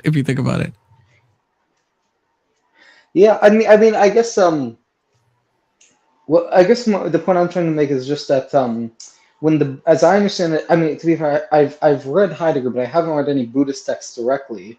But if I understand Buddhism correctly, there is a teaching that that phenomenal consciousness gives the appearance of separation between self and world, but when you introspectively observe, you realize that they are connected in the sense that your understanding of the external world is projected from your consciousness, which I think is a sort of quasi-existentialist. Yeah, I don't disagree, but that I'm like struggling with finding the words to express this, but that it's still a fundamentally different thing. Well, it's not a one-to-one, but if it's enough of a conceptual parallel that it's valid exploring. Yeah, I don't think it's I'm not trying to poo-poo it or anything. I think it is a valid thing, but I'm just trying to say when a lot of these Eastern things say like the no self thing, they mean it on that like microcosmic level that again all experiences of self are illusory, right? Whereas that's very different than just saying that all of our perceptions and stuff are there's no separation between us and the physical world because everything we're built of is built on the externality of the world. That's different than saying there is like no self at all, right? It's Marilyn. Hi. Hey, Mara. Hey, How's it going? But I mean, Looking good. if anything, Colin. I mean, to my understanding, isn't Eastern thought also kind of a feminine interest in the West? That's some gay shit now. That's some gay shit. But it's true, right? That's a question. No, that's retarded. The question itself is retarded. I don't even know what that means. Stop dividing things into feminine and masculine. Aren't the majority of people who practice Eastern thought in the West women? No. I don't think so. Definitely not. The people sure? who like I would say the people who like cosplay, I would agree with you. Like the people who cosplay as studying divergent, mythologies and whatever are predominantly women. Sorry, Mara. Not I'm just saying sorry because you're a woman. I'm not saying that you do this, but like famously, astrology is like a woman's thing, even though I kind of enjoy astrology. Okay. But yeah, famously, right. There is a certain brand of like, hey, it's like cool to be, be like Wiccan and stuff, or like, go on some like ayahuasca retreat. And that's probably predominantly women, but I don't know if that's the same as like people who actually like study. Like if you go to like a Vipassana retreat or some shit where you're doing like 10 days of like meditation for like 10 hours a day, whatever the fuck it is. I don't think it's like the majority of them are women or anything like that. The people who are actually like studying. I went to massage therapy school and they taught you Chinese medicine and Ayurvedic medicine, all that Eastern medicine stuff. And they are much different than us in the West. They study the whole body and they correlate it to the seasons and the colors and what time chi is in your body throughout the day. It's like got about a 2-hour window and it moves throughout each organ. So they're much different on how they heal you. They heal you in a more holistic way, but they are definitely all about mind, body, and spirit and connecting all of them in order to, help you to understand and help you to heal. I mean, they definitely have a different way of doing things over there that's seems much smarter and well-rounded. See, so I've got company. Well, no, actually, I don't know if I agree with it. Eastern medicine is quack pottery. But when talking about, I'm talking more about the philosophical or theological traditions from the East. Disavow that, Kirk. It still kind of correlates. It's kind of the same thing. Reality is reality. So if you can connect everything on all spheres of an understanding, you'll have a better chance at, not being confused. Mm-hmm. But in my experience, Confluence, the majority of people who call themselves Buddhists, at least like online or into like Buddhism or Hinduism or Taoism, are women. I actually don't think that at all. Well, I'm saying at least my experience.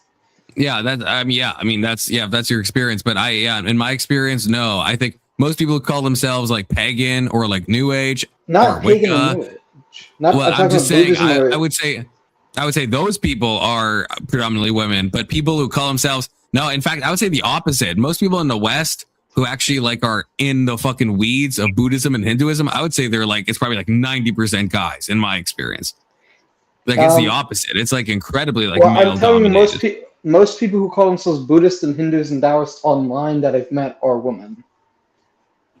Yeah, I guess. Yeah, I guess we're comparing anecdotes to anecdotes. In my experience, it's like the exact opposite.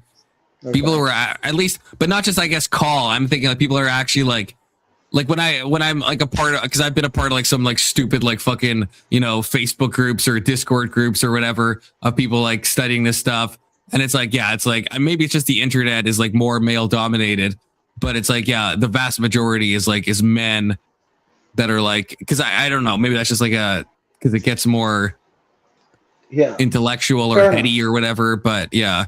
Whereas women are more like, I'm gonna go talk to the trees and stuff, which is based, okay? It's just kind of women coded, but it's based. Talk to the trees, okay? Be the fucking Lorax and shit. It's weird because psychology is a feminine field, but philosophy is a masculine field, predominantly speaking. And so Buddhism is weird because it's at the intersection between psychology, which is feminine, and philosophy, which is masculine. Kirk, you gotta drop all this gay shit for real. I fucking hate every time you say this. I fucking cringe inside. Okay, but it's statistically true. You don't even know. Like a few months ago, you were telling me that philosophy was a women's thing. That's what you were telling me. Psychology was. No, you fucking. I'll find it. Okay, this was find it. But I promise you. Ago. Okay, I may have been wrong, but no, psychology is a women's field, but philosophy is a masculine field. I know, I'm just saying, I know you came to that realization, but before that, in one of my Silk Song streams, I was like, Kirk, that's crazy. Most philosophers have been men. And you were like, well, maybe. And maybe I convinced you, which is goated, but I'm just saying, you got to drop this whole, I'm going to look at stats and figure out, are most economists men or women? Are most psychologists men? Like, fuck that. Fuck all that gay shit. That's retarded. That's what's leading you into all your fucking confusion, in my opinion. You gotta drop all that fucking gendered fucking nonsense. Like, you actually have to. That shit is fucking cancer. It is the case that most philosophers are men, of course, but I'm saying psychologists. Right. I know, but it doesn't matter. Are mostly women. I know, but it doesn't matter though. Like some stats are true, but they don't fucking matter. It doesn't matter if right now most women or most psychologists are women. Back in the day, most psychologists were men. None of those things mattered. Like it's a distinction without a difference, or whatever the fucking phrase is, or a difference without a distinction, whatever the fuck the thing is. Like it makes no difference. Okay. Well, I was just saying. Do you think it does? Do you think it does? Well, do you think studying the mind is in more the context of this discussion? In the context of this discussion, the difference I think it makes is that when you're talking about why are most Buddhist men or women or whatever, would be you look at what Buddhism is, and it's a combination of philosophy and psychology, and that's a mix of masculinity, which is philosophy, and femininity, which is psychology.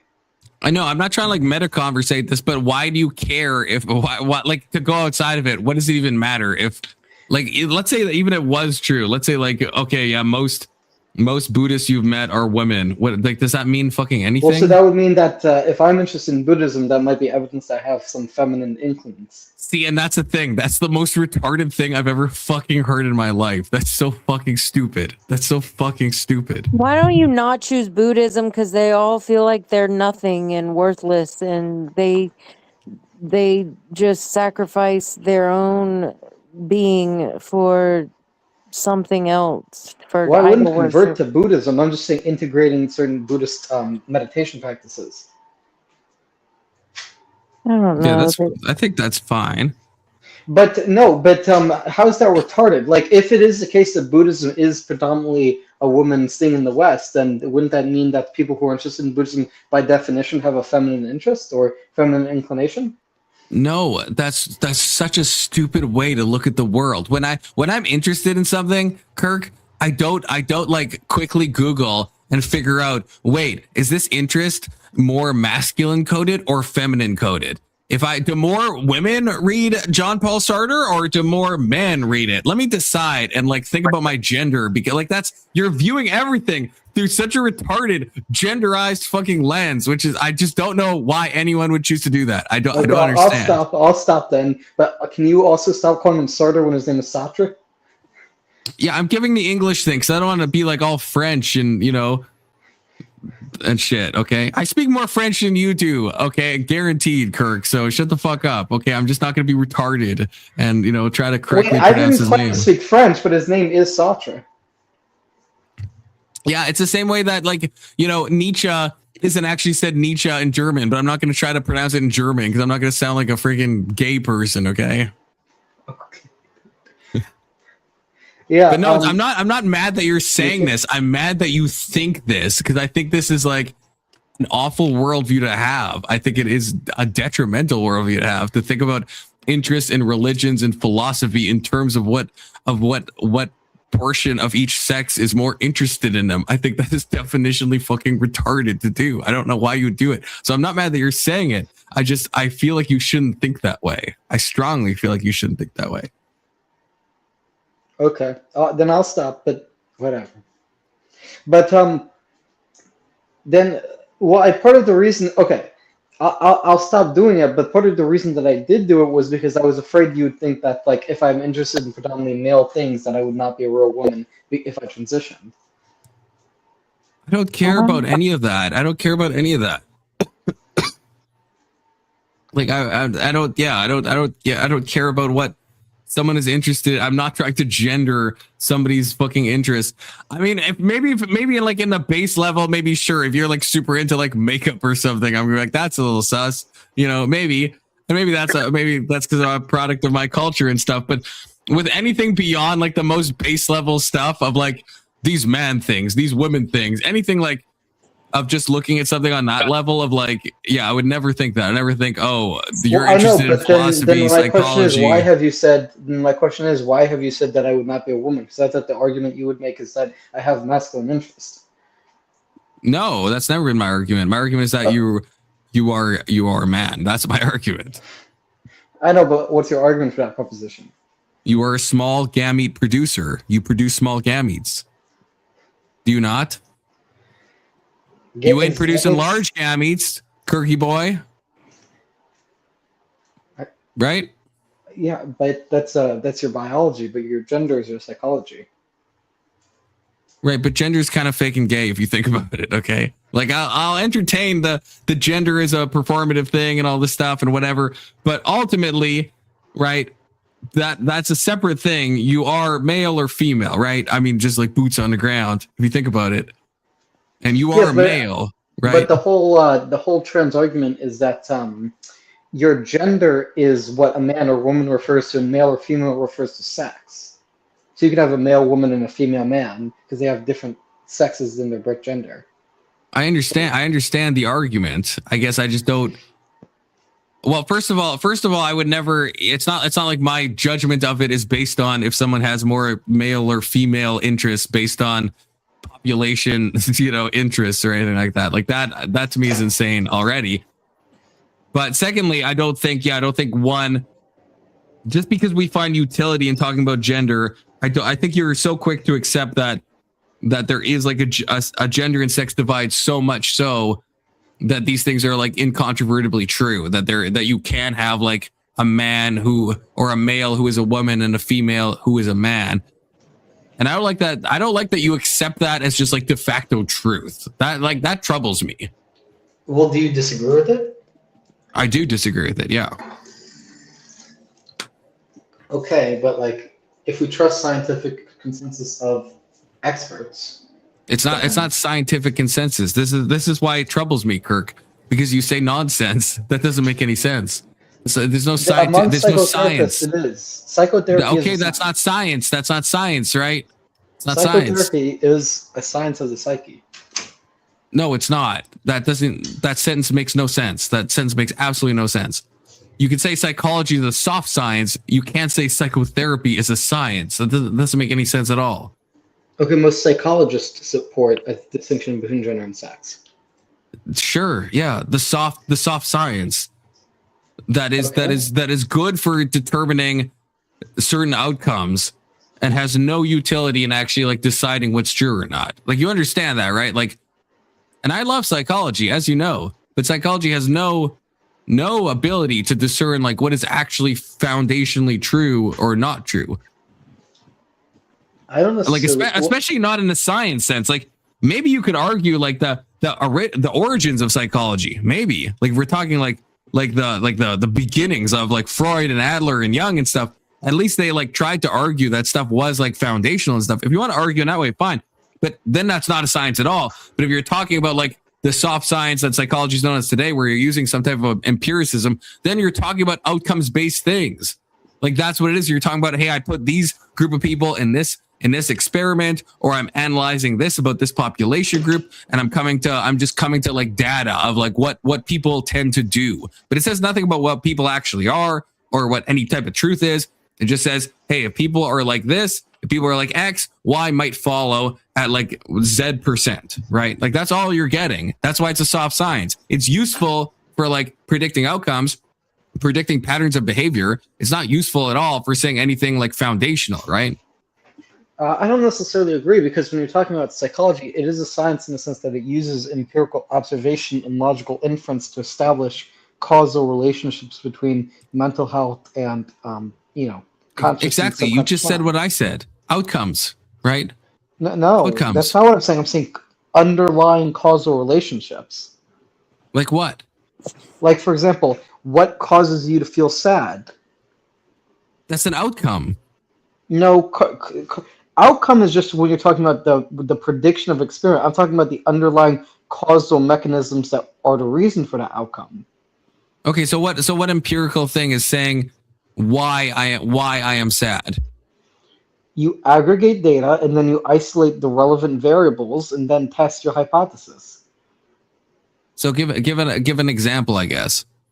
So, for example, let's say one hypothesis is that let's say you have a group of people and you try to determine why they're sad. Well, you take into account their socioeconomic status. Can't be that. You take into account that, their parental training. Can't be that. Oh, well, then here's the other variable that we think is relevant, which is the fact that there was recently a mass shooting in a school in the town.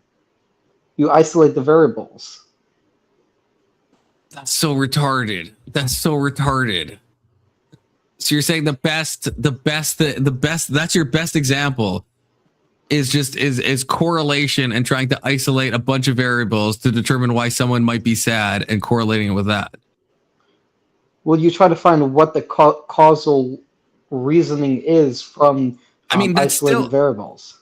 Right. Even if we can, I think there is some extent where using correlation is valid. Like, I'm not fucking that's not retarded. correlation. Correlation. It is no, that's not correlation. No, that's not correlation. It's definitionally a correlation. What the fuck are you talking about? No, that's not correlation. Correlation is when you have two things that are correlated. Causality is when you have things that explain the underlying phenomena. How do you prove causality with the example you used of a mass shooting making people more sad? How do you show causality there? By getting rid of all other possible causal reasons. How do you get rid of all other causal reasons? Listen to what you're fucking saying, Kirk. That's impossible. That's literally impossible. You understand that, right? Well, then any science is impossible because you can't be 100% certain that it wasn't another causal factor. Well, any correlatory stuff, yeah, you can't be 100% sure. You're right.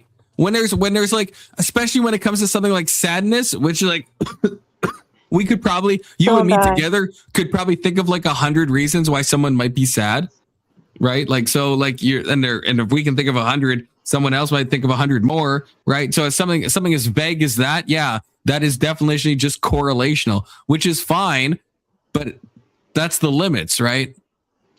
Okay, so let me ask you this. How do you believe science works? How does science work, just in general? Science is for poor people. Confluence?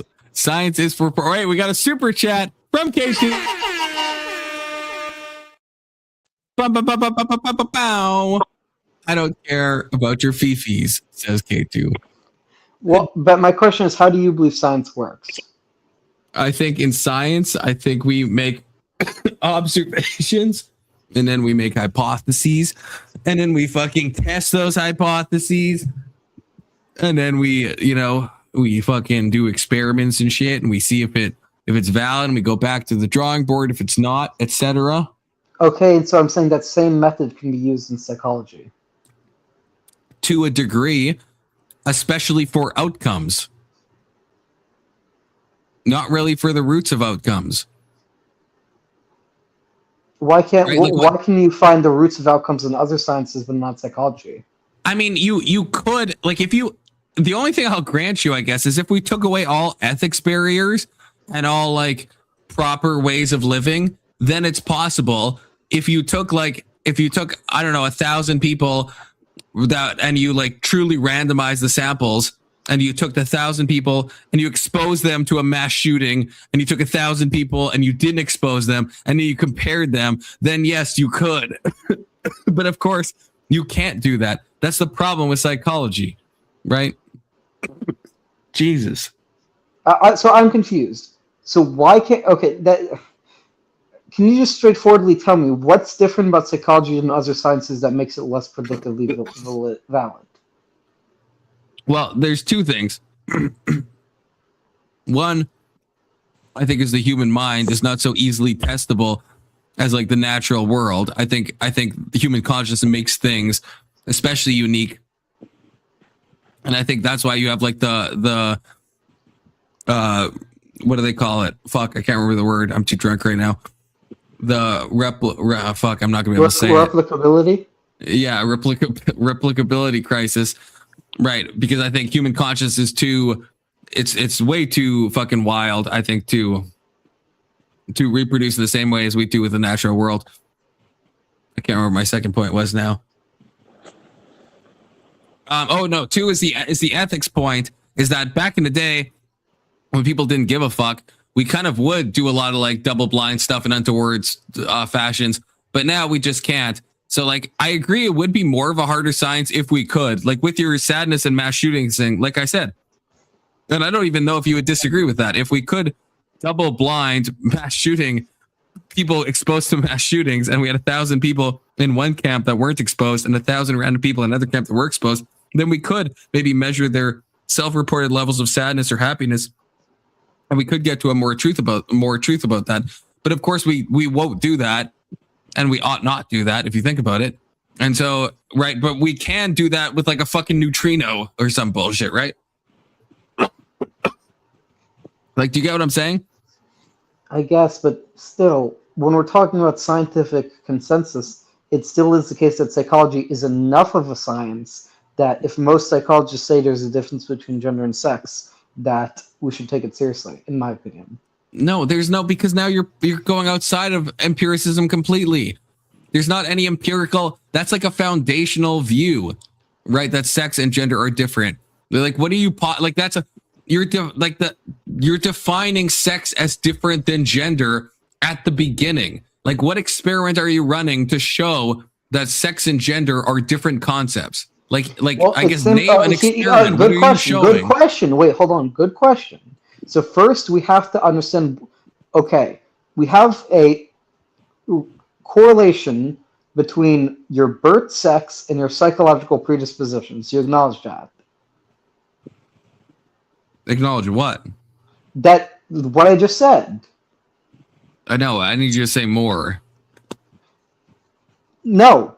What do you acknowledge what I just said?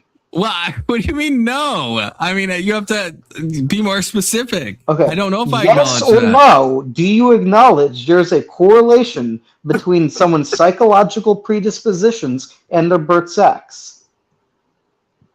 Yes. Okay, so there's a correlation between psychological predispositions and birth sex. We observe that some people have psychological predispositions that are not typical of their birth sex. You also acknowledge that? Sure. So those are people we call transgenders. Okay, why? Because they have the psychological phenomenon of having a... That's so, Kirk, you can be so smart and then you can be so retarded at the same time. Like you don't realize the massive jump you're doing.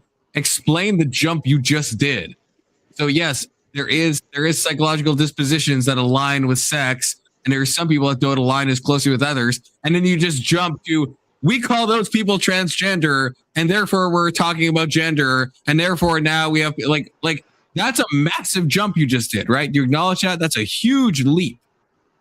Like bridge that gap for me. How do you get to, yes, we have, because everything was incontrovertible before you said that, right? We have people that are born that are either male or female, and yeah, most males have, psychological predispositions that are more in one way, females in another way, and there's like some like overlap between that. But then lead me to that next step of like, if one female goes too much into the male category, now we're inventing a new category called transgender. Therefore, we're talking about sex and gender as different things that cannot correlate with each other and all that stuff. Like, get me past that fucking Rubicon. Well, because basically, if we observe in I forgot the name of it. We can observe in scans that basically the neurology of trans women is closer to cis women. And no, that's retarded. We've talked about this before. That makes no sense. I don't know how many times I have to tell you this. That makes no sense. It has no predictive power that's at all. what I've heard. That's what I've heard. I know. Look into it more, because we've talked about this probably 4 times now, Kirk. No, You brought up this brain scan scans. once or twice. No, you always say this. You always say once or twice. No. You can't say once or twice. You can only say that once or twice. You can't. You've said the same thing like multiple times when I brought up that we talked about this. Fine. It's a lot more than that. It's a lot more than that. Holy shit. It's so many times. But it's true, though. It's not true. It's true that in certain brains, first of all, there's so many problems with the brain. There's so many problems with the brain scans, Kirk. There's so many problems. Well, here, let me say this. Would you, if I send you a video in Discord, would you be willing to react to it? No, absolutely not. Depends on the video. Okay, if I send you a video in Discord, is it possible you react to it? It's possible. Okay, so I'll send you a video in Discord. Okay. But I'm saying in that video, the neurobiologist Robert Sapolsky outlines that yes, neuroanatomically, trans women and cis women have more in common than cis men and trans women. That's retarded. Okay, well, once Kirk, you watch the video. No, you should know that's retarded. You should know that's retarded.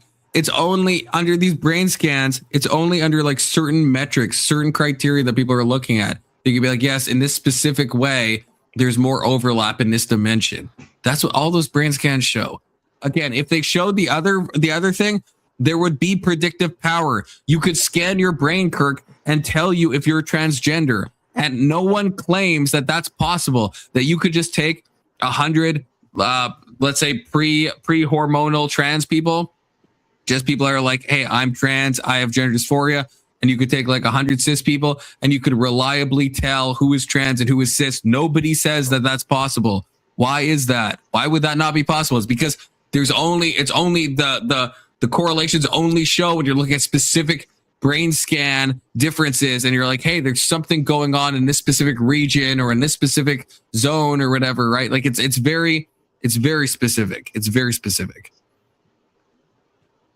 Well, anyway, I'll send you the video. But anyway, my I question would love would if be, you answered what I said, though. I would love if you gave an answer to that. Why is there no predictive power? watch. I'll say you ought watch the video because it actually it talks about and says that. Can you give an answer? I don't know. You don't know. Hey, Emmett. Hey, Mr. Emmett. Hey. Wait, I'm also confused. Emmett is some sort of you said he's a Jew who converted to Catholicism? Yeah. I'm a Hello. Sola Yeah. Talmuda guy. Yeah, I just believe in Sola Talmuda. But Mr. Emmett boy over here, it's Shabbat, right? Are you supposed to get off the technology? Shabbat, in my interpretation, Shabbat is on Sundays. Okay. Cool, good for Yeah, you. it's just the way that I interpret it because it's a little bit hard to understand the days of the week in Hebrew because they have like 5 different names for it. Doesn't. The point is, it's on Sundays because I decided it. Anyway, you're talking about being trans again. Is that what we're doing? We are talking about trans. K2 says play the Nick video I sent you. K2, I'd have to pre-watch that to be honest with you, okay? The Nietzschean eternal correct Kirk recurrence. while I take a pee, okay? And Marilyn, you should come back, okay? I have Emmett at max volume. Emmett, you are quiet. I have you in max if you can turn yourself up on your end. It's the Nietzschean eternal recurrence of the trans discussion. Yeah, but I was wondering. Low key. I was wondering, like, at what point, right? Does it mean anything? What is a woman?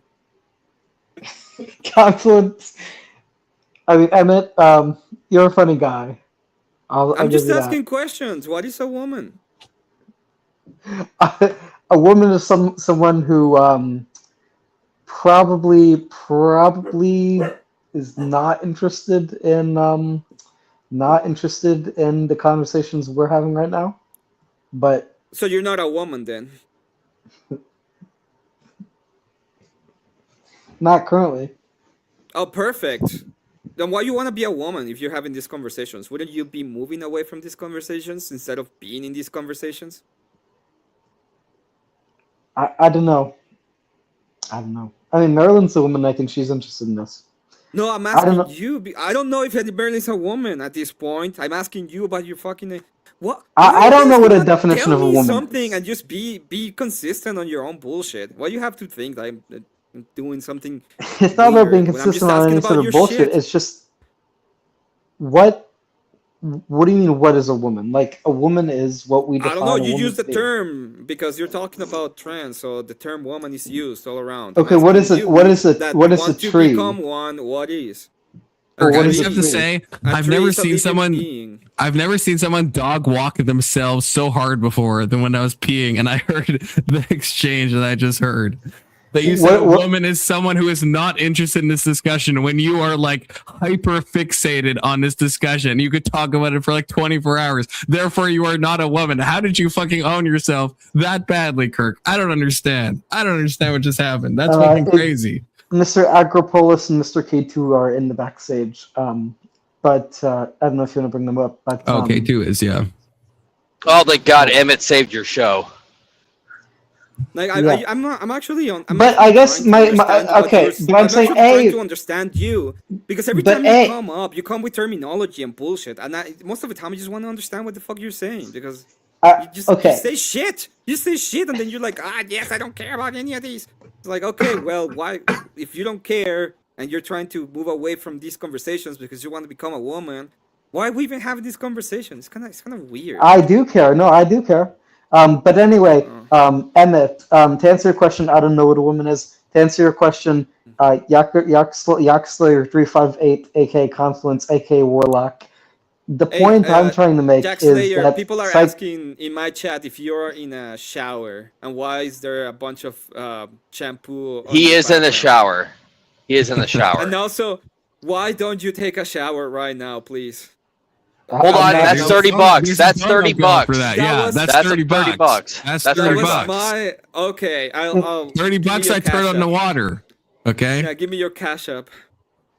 But Confluence, the point I'm trying to make is that if we can find a correlation between people who have psychological predispositions which are opposite from their birth sex, then why not invent the term transgender? Yeah, but I don't understand what the birth sex is. Like you say, is it different from a woman? Is like birth sex and woman different or the same? Or what is it?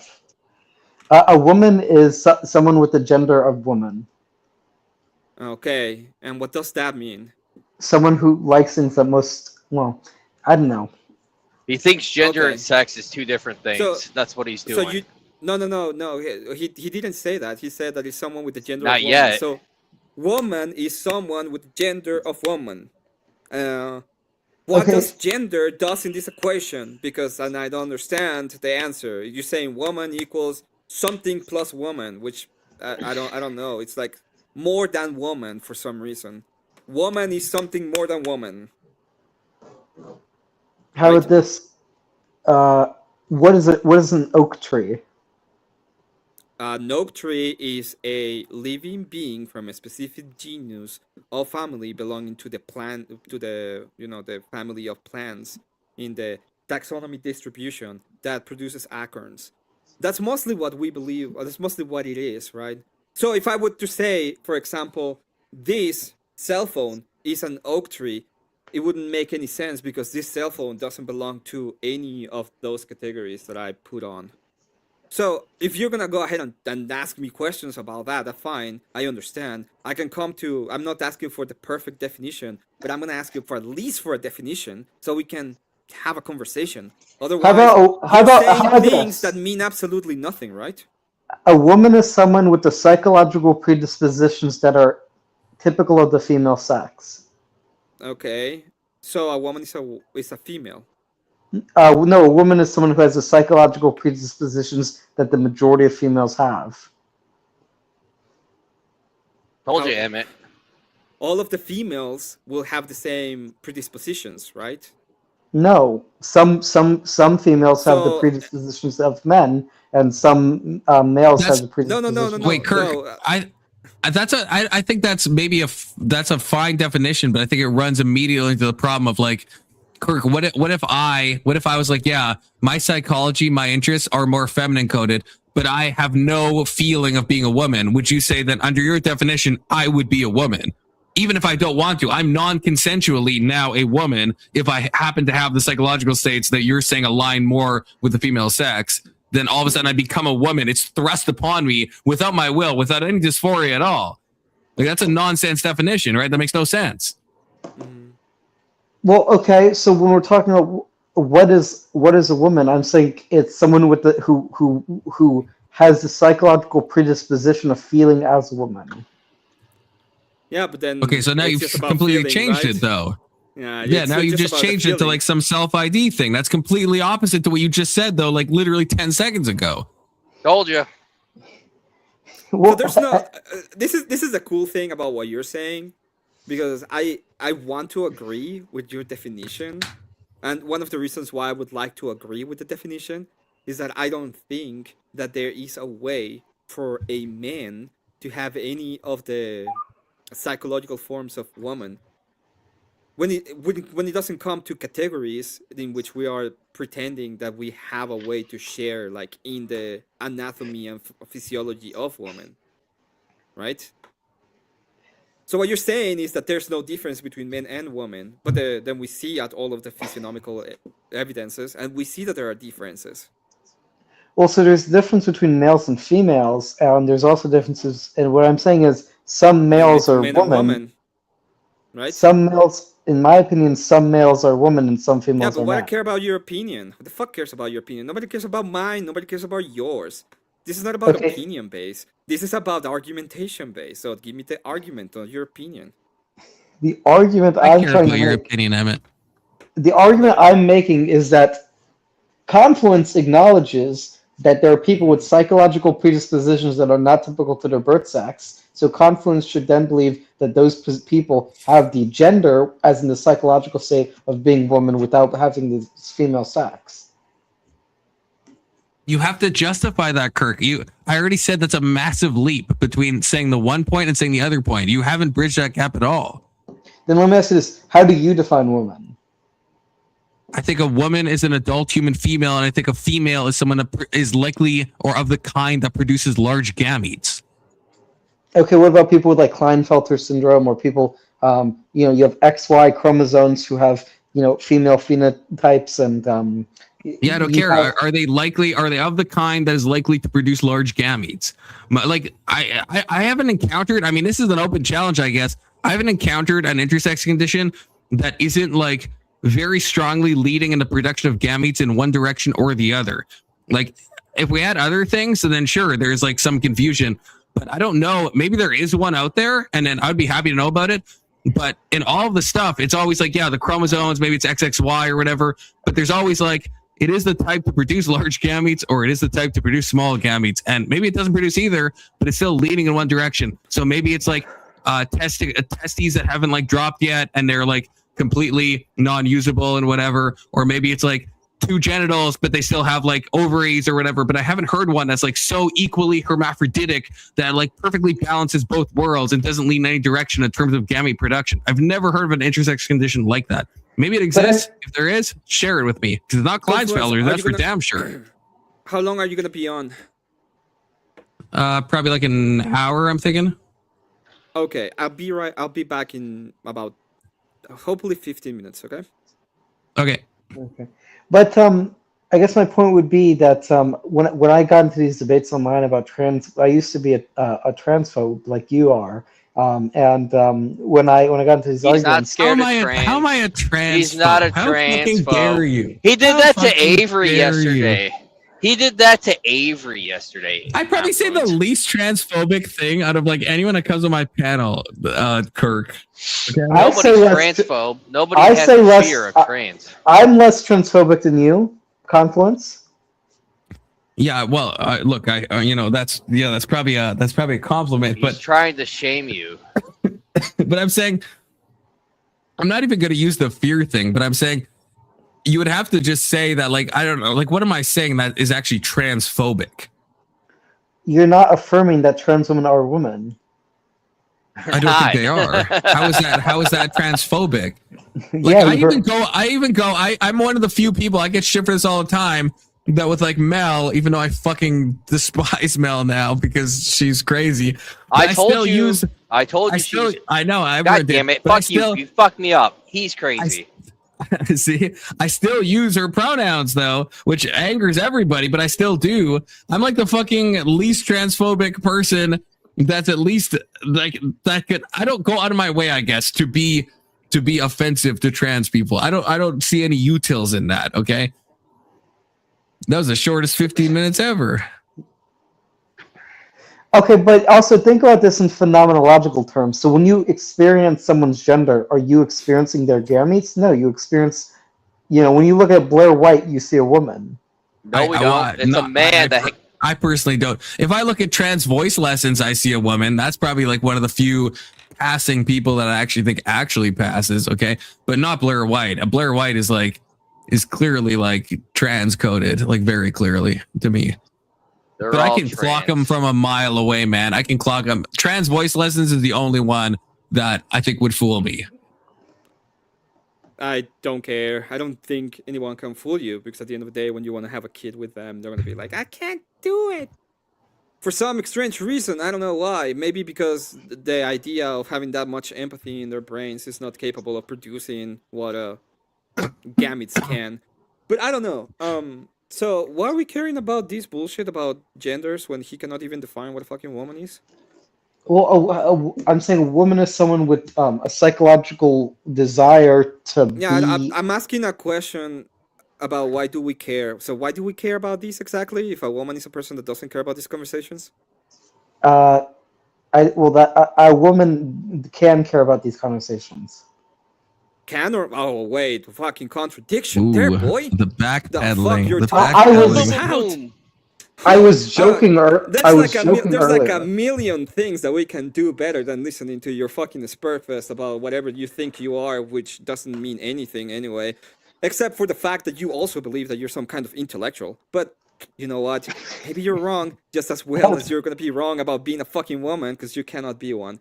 Emmett, you're such a Confluence, pompous asshole. how you been, my friend? Is there like what's going on with your life?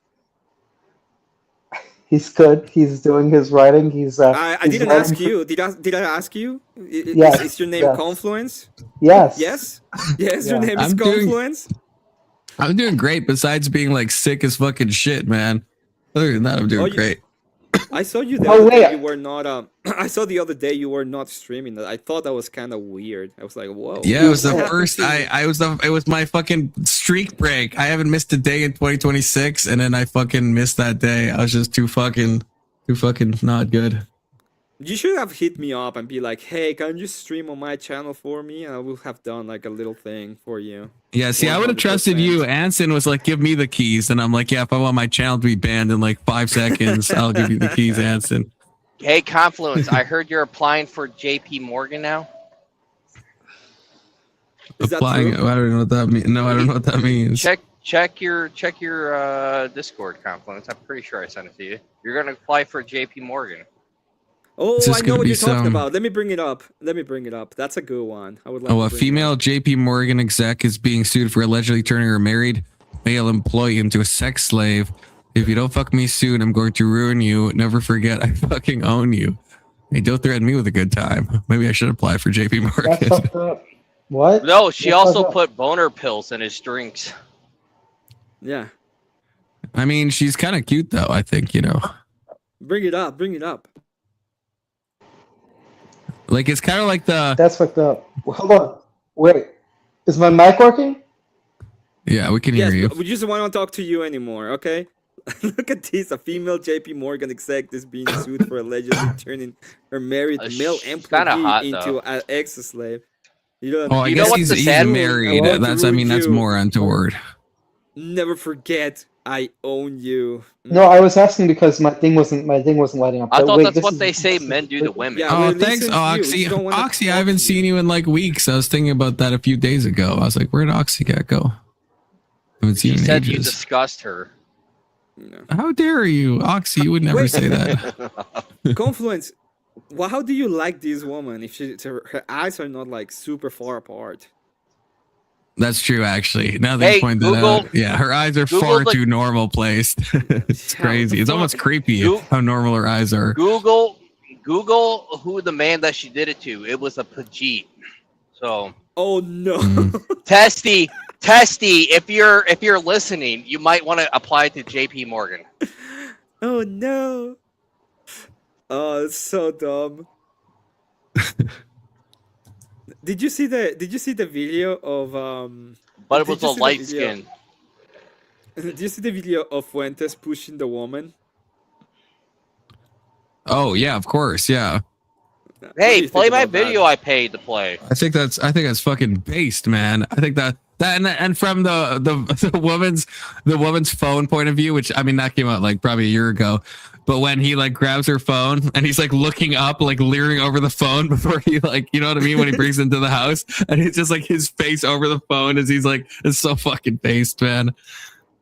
And I'm so glad because it got like fucking dismissed, right? That everything got fucking dropped. Fuck that fucking bitch, man. Holy shit. Fuck Hey, around, hey, find out. Confluence, Oh, I he paid to didn't play a say video. that's Sully's thing. I don't know what that video is, K2. I'm worried, man. I'm worried. It's nothing bad. Kieran played that earlier. It just Nick I don't- Fuentes laughing. That doesn't say anything to me. That Kieran played it, that really doesn't mean what you think it means, okay? Emmett played it. He played it from his stream onto his because Kieran's No, a boomer. Kurt will like it. Maybe it's not a good thing considering what it says and the fact that I pretty much rage quit the last time I was here because of someone mentioning that specifically. Oh my. All right. But it is fine. actually funny. Wait, now I want to know what was now I Oh, know you what had Fuentes said. you had the Steely Man on, and he was talking about that thing that happened in 1944, 43, 42, and 43 to 45. That Oh the, yeah, yeah. that you know, a very good artist from Austria was doing. You remember? Have you seen Yeah. his art? It's pretty. I like it. It's He pretty doesn't mid. know how to do. He doesn't know how to do perspective, but it's not bad. It's all like, it's like isn't most of it like still lifes? It's fucking uninspired, okay? So are you. It is no, But we're it's still not here. Inspired. It's actually pretty okay. It's he just had a problems with perspective. That was the reason why he was denied entry. By the way, he had problems with perspective. Kind of a synecdoche for his life. Like the color in and of itself is not bad. The ideas in and of themselves are not bad. It's just he was a little bit. It's not the most inspiring thing, but it's not the most technical thing. Which is okay. It happens. Are you in bed now? Confluence? Is that what's happening? No, he right has now? to stay in the shower. Yeah, no, I can't go in bed now. I am still here. I'll even prove it. Why are you in the shower? I just want to know why are you in the shower? Because his mom lives in the condo and where he doesn't get to hear the neighbors. I'm not at my Taiwanese family's abode. I'm at my white parents' house. I'm house sitting, so in a new location. That's why I don't got my glasses on. Well, that's why I have my other glasses on, I guess I should say. But because I'm in a new place with a new monitor. But why did you put yourself in the bathroom? Well, I don't know. You know, that's the question. So yeah, that's what I'm asking. The other neighbors, or is it you trolling with the shampoo over there? Because if it's trolling, it's actually really funny. Well, everyone said it looked like a shower, so it could be. It could not be. You know, I can't say. Okay. If someone pays $30 right now, we could figure it out. Yeah, I'll turn on the water for $30. Okay. You sound horrible. I know. I feel horrible. I feel horrible. I'm supposed to go to a rodeo tomorrow. I'm not even sure what a rodeo really is. I've never been to one. Oh, dude, I got videos for you. I got videos from rodeos. Oh my god, dude. God damn. Rodeos are fun. The fucking guy gets fucked up. I went to a debate show today. It's the dumbest shit I ever done in my life. Never doing it again. Like, what do you mean? You went... I hate debate shows. I just want like, debates. What do you mean a debate show? Annoying. Yeah, the Horseradish has this debate show. You go in and they do debates. It's supposed to be super. Oh yeah, he asked me to judge for that for tonight, and I saw you were on the docket, Emmett. But I had my D&D. I would have been judging you. I would have been fucking judging you. I was so tempted. I was so tempted. You know what literally happened? Indian Jesus judged me, and his feedback was like, "Well, you used a lot of debate tactics on debate, but I thought you were like really bad faith. But for using debate tactics, like, yeah, sorry for debating on the debate, dude. So sorry for debating." And I call him a Indian bitch. Jesus really hates you. Yeah, I know. He hates me ever since we got into the whole thing about when I took his position of there's no true morality, it's just force. And he gets really mad at me every time I do that. It's like, oh well, you're not better than me. It's like, fine, I'm not better than you. I just have more force. That's what I want. Yeah, I was wondering how that was going to go because I saw that IJ became then the judge, and I was wondering what that was going to be like. Well, I'm never being part of that again. I don't even like debate shows anymore. It's so annoying. They're so annoying. I just want debates, or I'll prefer to do things on my own, especially when the debates are the most boring debates I ever heard in my life. Yeah, I'm kind of like turned off of the at least formalized debates. I don't know. I know you're probably not because I know you still do. Yeah, I like chaos, but I like when debates arise like naturally, like me and Kirk like fighting over trans stuff. It just feels more normal, more like a conversation versus like the structured style. I don't know. I'm just kind of like I don't know. Maybe it's just a phase, but I'm just not enjoying it as much. I do enjoy the structure style, but it's not it depends on what you're doing. Like there's some people that really like the structure part of the debate. There's people that really enjoy the other side of the debate, right? People enjoy more of I don't know. I just watched the want to do more. You know the thing on fucking modern day debate, the Andrew Wilson versus like Owen, whatever, isn't he, the Infowars guy? Owen Benjamin. Yeah. Well, is it Owen Benjamin? I think so, Owen Benjamin. You Might know the be. one where they were talking about Israel and it was just a little bit of a Yeah. iceberging. Yeah, it was like the the Iran and the Epstein stuff. Mm-hmm. And I watched like half of it, and I was like, I can't even fucking watch this anymore, man. I hated all of it. I hated everything about it. It was terrible. Owen Schroyer. No, yeah.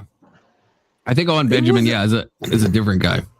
It was an okay debate. If you want to see one that's actually more entertaining, in my opinion, is the Rachel Wilson versus Brian Shapiro. Brian Shapiro is insane. That guy is Brian Shapiro is a fucking god. That guy's fucking crazy. Yeah, he thinks he's a woman. That's true. No relation to Ben Shapiro? No relation. I'm contractually obligated to say that, and it's actually true. No relation. I think they're related. He says that he comes from a Jewish family. Well, no kidding. His last name's Shapiro. They're fucking cousins twice down the line, or something. But Emmett, you're Jewish. So why would you be complaining about that, right? Yeah, I'm Jewish. Yeah, but I'm Sola Talmuda. Hey. I already told you about Sola Talmuda. Okay. No, but you haven't told me. Was you I have to tell you? And by the way, my last name is Wilson. It's not even Shapiro. No, but you haven't told me. Was you embrace your Jewish identity or not? Are you like religiously Jewish? I don't know what Sola Talmuda means. It means that I'm a Protestant Jewish person. I interpret the Talmud on my own and by myself. I know. So then you're proud of being Jewish as an individual. Yeah, because I can just interpret the Talmud as I want. Yes, but I'm saying I thought you were criticizing Brian Shapiro for being Jewish. I can criticize the Jewish people I don't like. In fact, I will say that he's not Jewish because in my interpretation of the Talmud, he isn't. I think you can criticize him, but are you criticizing him for being Jewish? Yes, because he's not Jewish, because in accordance to the Talmud that I read, in accordance to my interpretation, he isn't. So he's a filthy heretic. Okay, and what methodology do you use when you interpret the Talmud? My methodology. Yeah. My preference, baby. That's what I use. My preference.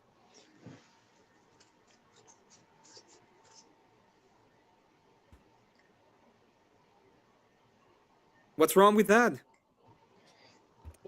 I didn't say anything's wrong with it. It just doesn't make a lot of sense to me. Perfect. Then I can just use my preferences to use. Wait, everyone, hold on. I gotta hit the clip. My preference. There we go. Goes away from baby. Hey, Emmett, you're Jewish. And we're friends, kind of. Can I get a loan? A low interest loan. Oh, we were Gary-san. We were. You could go back. Okay, the first 3 hours was us actually playing D&D. Yeah. Now this is the post D&D stream. Okay. I am curious, Confluence. Since you've studied psychology, did you have you ever read A Hero with a Dozen Faces by Joseph Campbell? No, I have not. Have you heard of it? No, but I've heard of Joseph Campbell. Well, he was a Jungian literary critic, and The Hero with a Dozen Faces. I've read excerpts of it. As far as I can tell, it's a book about comparative mythology, which shows that there's basically an underlying archetype that basically of the hero's journey, where the hero goes out into the unknown, and that's what mythology is about. I have a question for you. Have you ever read La Mujer Más Horrible del Mundo? No. Okay.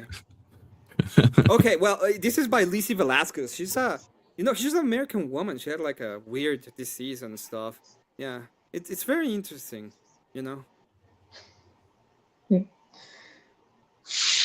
Oh, because Emmett's gonna give me a no interest loan. Hold on. Yes, I will. I need to celebrate. Hold on. Also, celebrate here. Well, let's go. The reason I ask about this is because you said you were a fan of Jung in the past, and or at least somewhat, right? And so he was influenced by Jungian literary criticism. Yeah, no, I like Joseph Campbell. Okay, what I have was you read of his? Nothing. I just like his ideologies. I haven't read any whole works. I'm not gonna lie to you. Okay, that's fine. Like you can like someone without necessarily reading their work, but you do you agree with the idea that mythology is about a hero traveling the unknown? Yeah, of course. I'm a big JBP fan, so I mean, how could I not? Yeah. In fact, I was just in a. I know its audience is gonna hate this, and Emmett as well. I was in like a 3-hour debate on Discord with Big Soda the other day that I was saying that Frozen was like the movie Frozen was a great encapsulation of the hero's journey, and that it had. But what do you mean by that? Significance. Okay. We need to understand what you mean by that. I'm not and sure. Big Soda vehemently disagreed with me. He said Frozen was woke and stupid and a female empowerment, whatever. I think Frozen was fucking great, Okay, and I think there's a lot of archetypes. Give me your argument. Wait. Give me your argument as to why does it follow the hero story? Because I think it's retarded. I think it's dumb. Okay, but you can tell me why, and I will try to. And I'm gonna open my Sola Talmuda mind to try to understand what you're saying. Okay, I will preface this by saying that I did concede that it doesn't technically follow a lot of the stages of it. Okay, I did say this, but wait, pause. But it has a lot. It still has a compact hero's journey adjacent story to it. It's someone who is divided from their societal expectations that are being thrust upon them and what their true self is, and they go off into the wilderness, right, to encounter all of these things, to flesh out how they understand themselves, how they understand the world, and they do eventually come back. Once they fix their shit, they come back and better their society. So there is that circular thing. It doesn't necessarily hit every single point of Joseph Campbell's kind of whatever 12 points or whatever the fuck of the hero's journey. Oh, but I'm trying to figure out what is like, because it starts with, it kind of follows. I agree with that because it does kind of follow the idea of there's the hero or the heroine in this case. It goes through, it goes to you said the wilderness, but it's called like hell or like Hades. The one thing that's kind of very missing there is the teacher or the person that's supposed to help them grow, that it will guide them, especially at the beginning. So what do you think the story of the hero's journey is for? Like, what do you think the idea is in the hero's journey? What do I think the idea is? Yeah. When it comes to when it comes to you talking about the inspiration, or if you're talking about Jungian, the archetypes, what is the end of these archetypes in the hero's journey? Well, what I compared it to with Big Soda, and what I do think is the true thing. I think it's alchemical in like the true sense of the word. So not alchemical, like alchemy is like turning base metals into gold and stuff. But I think that's kind of like the gay understanding of alchemy, right? True alchemy is like interior, right? So you're trying to get rid of the dross. You're trying to go through all these alchemical processes in yourself to arrive at a better version of the self. So I think this is something that everyone should go through, ought to go through. So I think in Frozen, I think Elsa is experiencing that inner contradiction, right? There's some inner stuff going on, and she goes on through these alchemical stages to coagulate and sublimate and do all of these things to strip away, to understand, to regroup, and then to come back at the end. And so I think the hero's journey is something that everyone has to go through, probably multiple times, in probably multiple ways. Right, come to like a truer version. We're talking about this, and Jungian stuff. This is like shadow work and like going through that shit to like come around. But I think I think it's not so much a circle. I think it's more like a spiraling, because I think it's a process that always happens. Well, I was thinking more of the idea of what is it for when it comes to the narrative aspect, more than in the reality aspect. So when it comes to the reality aspect, when it comes to the narrative aspect, I see stories as little. It's like little mimetic ideas, right? They repeat each other so that us in the society that we live on have like this grander understanding of what is a hero, for example. So this is very common, especially in U.S. society. This idea of the hero. So the man wants to become like the hero. So there's a lot of people that want to become cops or want to become firemen. because they have the idea of heroism, and this is through the memetics of what the stories that were told, especially the 90s or probably the 80s, were about who is the hero of a story, right? Oh, you gotta be strong. Oh, you gotta be this, or you gotta be that. So it's the same thing in this idea of the hero's journey. It's like, what is the idea behind it that will follow the same ideation of the hero's journey? Because what I see is in the hero's journey is an idea for men, right?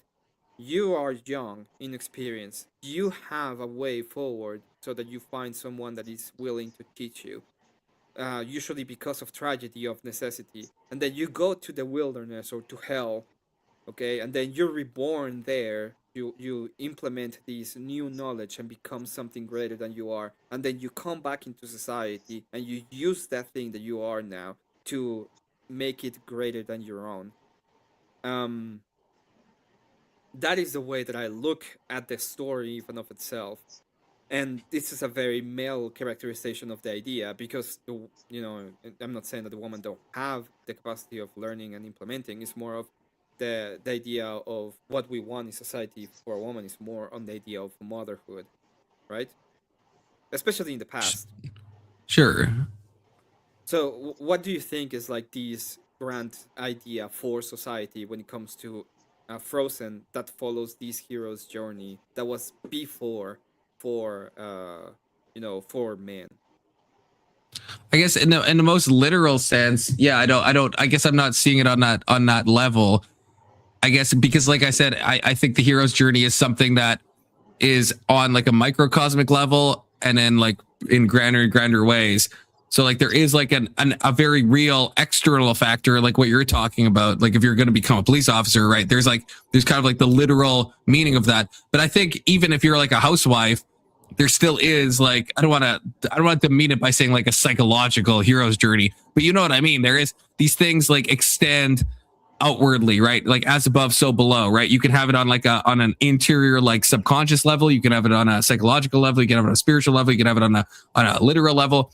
So I think in Frozen there is still that hero's journey, and yeah, it's a female protagonist, but I don't think that takes away from it, because there is still stuff that we can I think take from that story of being. We can imagine a situation where someone is divided between one expectation and another expectation, who they think they ought to be and who society thinks they should be, and then they come to grips with that, right? And they return better as themselves. And you can even do that in your own home, right? From a psychological point of view, you don't necessarily have to go into hell or into the wilderness, right? These things can be metaphorical, they can be literal, they could be, sometimes they are very literal, sometimes they're very metaphorical, right? So I think Frozen is an example of it being, I think, applied in a psychological way. And I don't see it as being invalid just because, yeah, it's probably not like super applicable, especially in the past, for women to go on such a journey. But, and of course it can be applied in negative ways too. I mean, this was Big Soda's thing. He was saying that it's female empowerment. It's all like gay and fake and stuff. But I think there is a positive way we could see Frozen, where there is a positive aspect where you could be feeling some contradiction between who your true self is meant to be and who your flesh is meant to be, right? And you can either live in that fucking friction, or you can go away or spend some time in thought, understand those things, kind of accept or sublimate those lower desires into something higher, right? And then come back into your normal life and like better yourself, right? I don't know if I'm making sense or not. Well, so it's kind of like what you're saying, to use the psychoanalytic metaphor, is that you're taking the unconscious sort of unus mundus and then integrating that, and like by individuating. Yeah. I think that's what the unus mundus means. Well, the point that I'm trying to figure out when it comes to this is mostly on the ideas of what we want in society, because I get it. When I see it's like individual examples of it might be good, but when you're talking about what you want in society, then you can actually see like a distribution, in a sense, of the things. You can see a breakage, right? It breaks down into what you want in society, what kind of stories do you want to be replicated in society. That's pretty much what you are. That's pretty much what I'm looking for. That when it comes to the basic principles of the hero story, I think there's too many pieces missing to follow it. I think it's more of an anti-hero. You're breaking down the hero story into ideas that are against the hero story. I don't see that. I mean, the only thing I will say is that I think the more steps you remove, the more it becomes kind of like a Rorschach test, which I think culturally Frozen definitely is. Like if you're autistic and you watch Frozen, you're like, oh, it's coming to terms with my autism. If you're trans and you watch Frozen, you're like, oh, I should be my true trans self. Like what you can kind of read whatever you want into Frozen. But I would argue you can kind of do that with any hero's journey. Like a narrative is only as good as the people interpreting the narrative. You could take the hero's journey. You could probably apply that to like fucking Osama bin Laden or some shit, right? You could apply that definitely to like jihadists. You could take that narrative and strap it onto a bad worldview and get a bad outcome and get a bad hero's journey. But you can kind of, so Frozen might be more like liable to do that with because it has less steps. And so it's more easy to kind of like fit your own kind of worldview into it. But I'd argue that any hero's journey we can imagine, you could input a bad worldview and get bad outcomes from that, right? If your goal is bad, the hero's journey is going to be used in a bad way. The hero's journey is like a tool, right? Like all narratives are like tools that we use. And so they could be used in a bad way or they could be used in a good way. Well, mostly this is what I say that is that I see it as an anti-hero. Because the hero usually what you find, especially in more Asian stories, is the orphan that has to go out into the world, that gets taken off by an older figure that is like the teacher, and he goes through the whole story to become the king in a sense. And this story is the opposite. Is the queen that neglects the responsibility of being a queen, gets away from the responsibility of being a queen to go into the mountains, goes into the mountains to be free of whatever the responsibility is.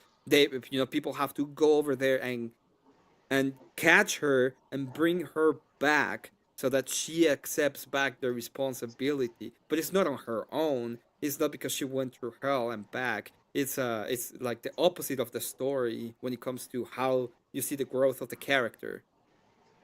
I see what you're saying, but I think it's like I think there's like the idealized hero's journey, but then I think there's the boots on the ground, like how it plays out oftentimes.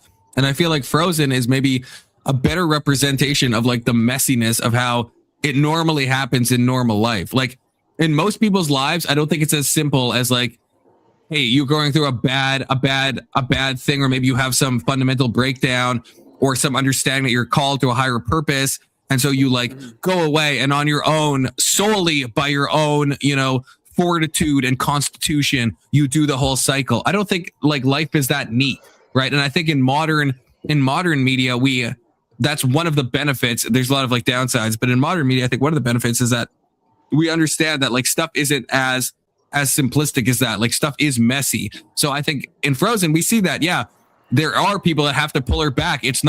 There are flaws that she doesn't recognize on her own. She has to be like told about these flaws. It's not perfect, but I think that's kind of, and it is a bit postmodern. I understand that, but it's also kind of more real because that's how things normally happen in real life. It's not so simple as just someone going away, getting a teacher, analyzing all these things and coming back in a perfect circle, right? Like reality doesn't work like that. So it's a more like raw, like boots on the ground, I think, interpretation of the hero's journey. So I don't think it's anti-hero. I just think it's more like, just raw. What you see is what you get, Well, I disagree, messy. right? Because the disagreement will come. It's way more likely that you're the peasant than that you're the queen with superpowers that goes off into the wilderness because she doesn't want to have the responsibility. So that's the case with every hero's thing. I mean, nobody in every name a hero story where that's not the case. No, the case in the hero journey is that he goes off and takes on the responsibility and then comes back with the new knowledge because he has integrated it, and he is taking upon the responsibility to save something, to get but you're still metaphorizing it, right? I don't know if that's a word, but that's always going to happen, right? Of course, you're not like, of course, most people aren't going to be a queen, but most people aren't fighting actual dragons either, right? Most people are dealing with their mundane struggles. Most people aren't going on these grandiose journeys, right, and coming back. Perfect. perfect, but this is the point that I'm making. The point that I'm making is in the hero story, you start without that thing, and then you go on and do the thing. In the story, you start as the thing with the thing, and then you run away from the thing, and then you come back and use the thing that you already have to fix whatever the fuck you have to fix, right? Right, but it's already been set up. It's a setup on a setup. This is the problem with right, but that's the problem that I have with Mary Sue's. The Mary Sue's never actually do anything special. They already are the special. I know, but that's the thing. It's like that's what I'm saying. It's more nuanced because she's already royalty, but she's not wielding it correctly. She's not interfacing with her community in the correct way, right? So it is more nuanced. It's more variegated in that way, right? It's more messy and it's more like specialized. She is this thing, but she's this thing in an improper way. She's living in internal contradiction. It's causing external contradiction. She goes away, solves the internal problems, and then eventually comes around in a messy way to now being more her true self and better able to serve her community. Okay, what is the thing that she changed in how she used the powers, for example? Well, she had to come to terms with, right, that she was a sorceress in the literal meaning of it, right, and that she was that was looked down upon by her community. Mm-hmm. No, so she had that. The community didn't know her. She was, she had been stuck. They see her magic. She takes her glove off or whatever, and then this fucking bad atheist has not seen Frozen, which is crazy. How have you not watched Frozen? Okay, at least Emmett, you've watched Frozen. I assume I haven't watched Frozen about it. I have. Yeah, everyone should. Testy, I have watch fucking Frozen. It's a good movie. It's a good movie. Hey, okay? Test, hold on. Testy's in chat. Hold on real quick. Hey, Testy, I heard you're going to apply the JP Morgan. Is that true? Testy, get on panel so I can rip your fucking balls off, okay? I gotta put my food in the oven. No dead air. Let's all be quiet until he gets back. Yeah. Let's be quiet. Let's just be quiet.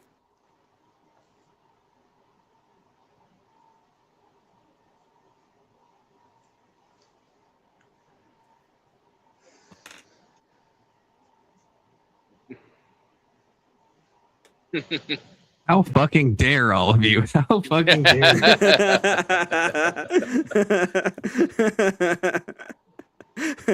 Oh, see, Testy already knows. Of course, Testy knows the story, okay? Don't threaten him with a good time, okay? That was funny. That was actually kind of funny. I have somebody in my chat that is asperging about our talk about the hero story. I think he's a steal, man, to be fair, because he's too dumb to understand what we're talking about. I like that you insult. I like that you insult him, and he keeps coming back to your channel. He's dumb. What do you want me to say? The other day he was like, I can't understand you. It's like, okay, fine. That it's rained for the fucking 6th day in a row now.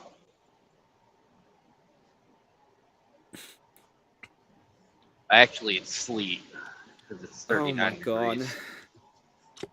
What is that guy in your chat saying about the? It is an interesting thought experiment, especially if you can map it out. It's actually an interesting thought experiment to see what is like your idea of the hero story and how it maps out directly to Frozen. As I said, I believe that it's anti-heroic. It's the opposite of the hero story, which a lot of what the postmoderns do is that they go into the hero story and they try to just reverse what is you asked me what it is a bit deconstructed. I don't deny that. Well, you asked me what is a woman, what is postmodernism? It's a philosophy. It's a bunch of dumbasses that don't know. It's a bunch of dumbasses that don't know what objectivism is and decided that they were going to be the ones who decide what the objective reality was by using constructivism in the worst possible way. And what they do is use constructivism by deconstructing all semblance of whatever it is, and they can create their own reality by constructing the reality they want. For example, we have the idea of what is a woman, and we can have a construction, the societal form. What they want to do is destroy that construction and create other constructions that decide what a woman is. Like you would know because you want to supposed to be one, but you don't even know what it is. That's actually a pretty good definition of postmodernism. That's better than the definition that most people give. I'm not going to lie, Emmett. You add some no meta narrative to that, and you got yourself a fucking postmodern salad right there. I do know what the fuck they do and they mean. It's just annoying because I don't. Emmett, do you know someone named Cass Love? If not, yes, she was in my channel. She said she had some thoughts about it. So wait, what did I do? Posted. Do you trust them? No, like, are they? Yeah, she's okay. She's fine. Okay. Hey guys. What did I do? Hey Emmett. Hey Cass. Hey Cass. I only have like quick thoughts on it. Like, so the way I see it is like she's the Elsa is the spirit, and Anna is the physical, and they're one. So she's like Anna is more the physical, realistic, and Elsa is actually just her spirit. So yeah, that's what I. That's based, actually. That's based. I think I agree. Yeah, because Anna's obviously the more practical one. Yeah. So it could be like the two sides of the same coin. Yeah, and I got to watch that movie because my ex-boyfriend had a little girl and she watched it. So I only watched the first one. Never got to see the second one yet. So. Second one's not as good. I'm not gonna lie to you, but it's okay. Yeah, it was pretty cool. They both are. Well, I dislike more the second one than the first one. Yeah, but I won't stay on here too long because I gotta go to bed. And it's a full moon in Scorpio. Oh tonight. No, Cass! Oh no, Cass! No! Oh, don't threaten me with a good time. The astrology. I vouched for you. Don't. Hell yeah! That to me. Let's fucking go. Emmett, Emmett, you're a Gemini too, right? I'm not a Gemini. No. Are you a Scorpio? No. When's your birthday? I can't. I won't tell you. But I'm not. Tell me in Spanish. No, because I know people can. That'll be pretty easy to. It's a. Yeah, I got AI. I could translate that. Yes. It's a cursed date that shall not be named. That's all I'm. I feel like Emmett maybe feels like a Capricorn to me. No, just like vibes based. It's like a Capricorn. Confluence. What am I? What astrology sign am I? Do you feel? Oh God, I don't know. I think you're even like you're off the fucking zodiac wheel somehow. I'm the star. That's what I am. I just did the full moon readings for all the signs, so you guys can check it out. Cass, I don't know if you know who I am, but what do you think I am, Cass? What do you think I am if you had to guess? I don't know if you know me at all. But Virgo? Ew. How dare What's wrong with Virgos? How dare you? What's wrong with Virgos? No, I nothing. share a planet with Virgos. I share Mercury with Virgos. Yeah, and I share plans with Gemini, but you don't hear me defending Geminis, okay? Yeah, well, I'm a Gemini sun, so here you go. What's? I'm a Gemini moon. I don't get why Confluence is acting all disgusted. Like, is that what you are? Are you a Virgo? There's no way you're a Virgo, K2. Are you a Virgo? So you're Sagittarius sun. If you're Gemini moon, then you're Sagittarius sun. That's not how that works. That's not how that works. But yeah, okay, what are you? No, that's not how that works. That doesn't make any sense. What? It's just a star sign. I don't get why you're so mad. That's what I'm asking. Virgofluence. I'm a fucking Leo, obviously. That should be obvious. Oh, my God. Leo Sagittarius is a fair guess because fire sign. Marsha. I should have known. Yeah, I'm very Leo coded. I'm not gonna lie to you. Yeah, they're Marsha. So why do you act like an asshole when someone tells you they're star signs? Because Leos have so much pride, and sometimes their ego gets in their way. That's true. Confluence acts gay. That's his pride. That's probably my Gemini moon coming out. If you think about it. Actually, I have Leo somewhere in my chart too. So. So Confluence, what do you think I am? Let's be honest here. Just I don't even know. My senses are telling me that since you've mentioned Capricorn, you may be one. A what? I think Emmett's a Capricorn. I'm not a Capricorn. No, I think he's Scorpio or Cancer. I think he's Cancer, maybe. Well, Emmett is cancer, but like not necessarily in that way. That's true. Well, I'm gonna tell you my. I guess since Emmett told his, I'll tell you mine. Confluence. What are you? A Virgo. You are a Virgo. Oh. So why are y'all hating on Virgos? Because I like Virgos. I don't hate Virgos. I just think, it's just funny because it's like virgin.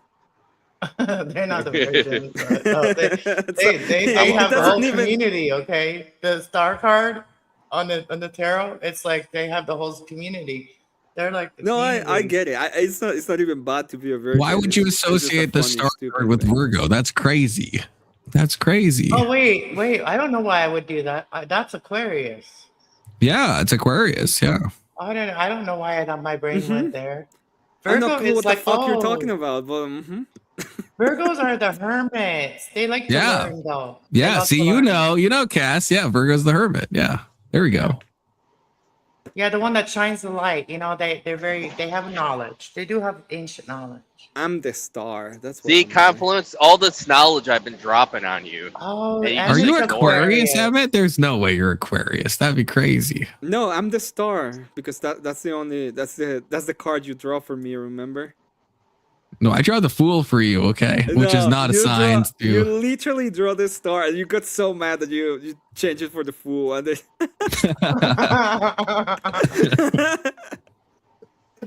You read? I do, yeah. I don't. Holy shit. I don't believe in any of that. That's so hilarious that I came on here tonight and and I meet another reader. I read. Do you read too? Yeah. No, he's talking about Kirk's talking about he's talking about books. Yeah, don't. Clark. Don't I know. I know. I look at. Well, Marilyn came on and she's like, I didn't even recognize you, and I'm like, I'm confused. I'm confused. I wasn't really paying attention when you say, "Are you reading?" Are you talking about books? We're talking about tarot. I'm talking about like tarot or astrology. Oh no, sorry. I was distracted for a second. No, I don't. Well, actually, I did. I have dabbled in it before, but not really. Oh my god! You would. You fucking know hide. No, but I do own crystals, Tessie. I'm not gonna lie to you. Okay, I do own a pendulum. Oh my god! I've shown that screen before. Okay. Do you have a pentagram?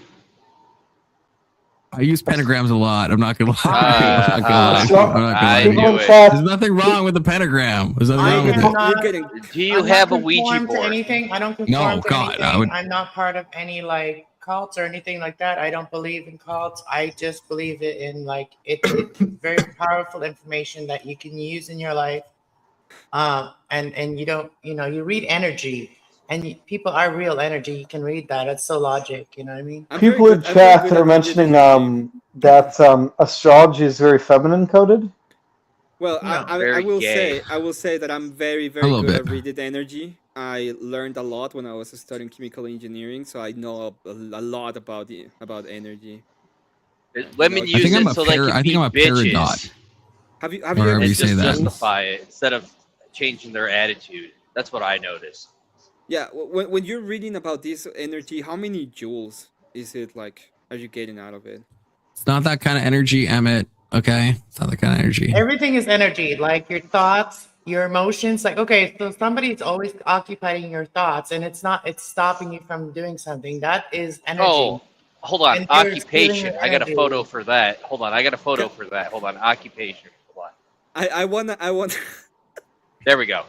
Best way to explain energy is like that. Like, I want to know if if I can put how many confluence do I need to put in a room to be able to light a light bulb? At least 3, I would say. How many Kirks do you need to put in a room before one of them pins the other down and forces them into makeup? 0, because they won't turn down the light bulb. Why? Why, 500 Kirk? million, because they're annoying. In fact, put every single one in one room. can get rid of them man, I'm easier. curious. That's fair. It I is am- snowing. Have you? I say that one, especially during, and the Japanese had special rooms dedicated for people that were really annoying. It's in Oh, they- China. I would recommend you to go into one of those. Unit 731. Yes, that's what I'm talking about. I know. But these were based as fuck sometimes, I was just seeing if I remembered it, and then I just like shouted it out. Because my Yeah. That's star fucked sign up. said That's I not could do based. that. So, Emmett, what are you passionate about in your life? Like, what do you like to talk about, or what do you like to do? Oh, so lately I've been doing Warhammer. Do you know what Warhammer is? No. So I've been doing miniatures like this one, Oh, so you make and I paint them. I make them a little bit different. I paint them. I put them in bases. I do all this, and Show her that's your what I've tank. been doing a lot lately.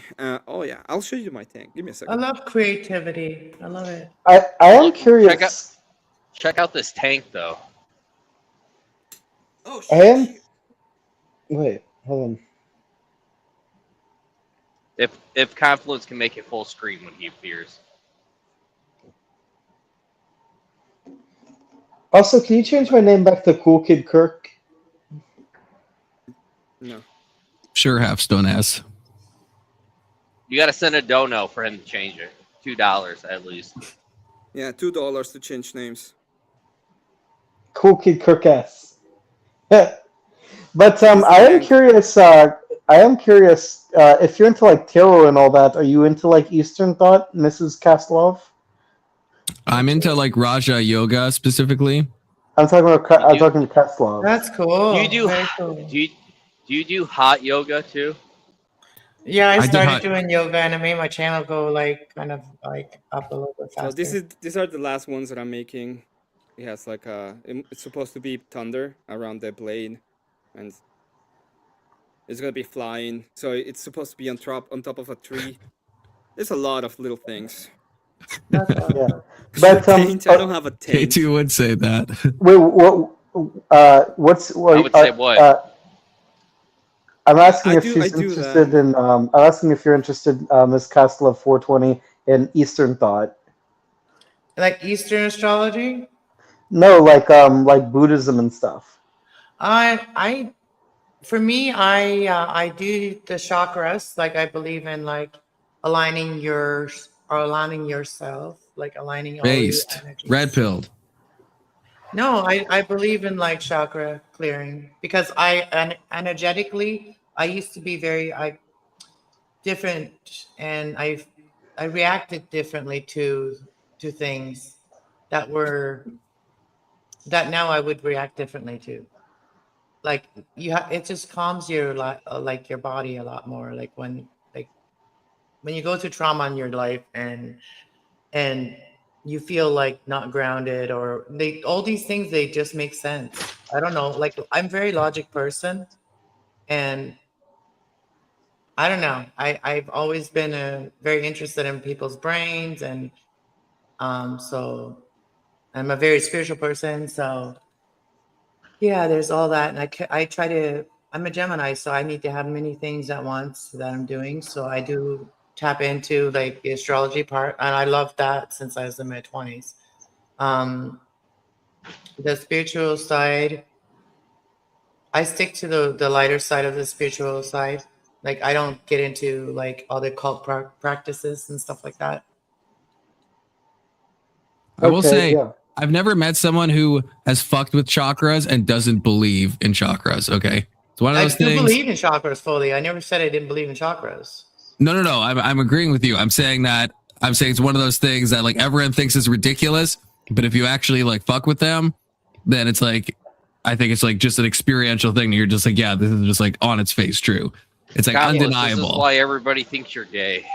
Yeah, but everyone says that but if you actually move energy through your body in a real way, you will. How many joules? There is real. It's not that kind of energy. There's semantic overload. I'm not talking about like physical energy. At least I know some people say that. I'm not talking about that. How many joules do I have to move? There's not enough joules. It's not. It's a different, right? It's prana. It's the chi. It's energy. It's just a word. It doesn't mean the same as physical energy, right? They're correlates. Now? No, one of them is like they're correlates, right? One of them is like a more spiritual thing, right? And one of them is like the physical. So they're related in that sense, but they're not related in that I can, use my chakras to like light up a light bulb or anything like that.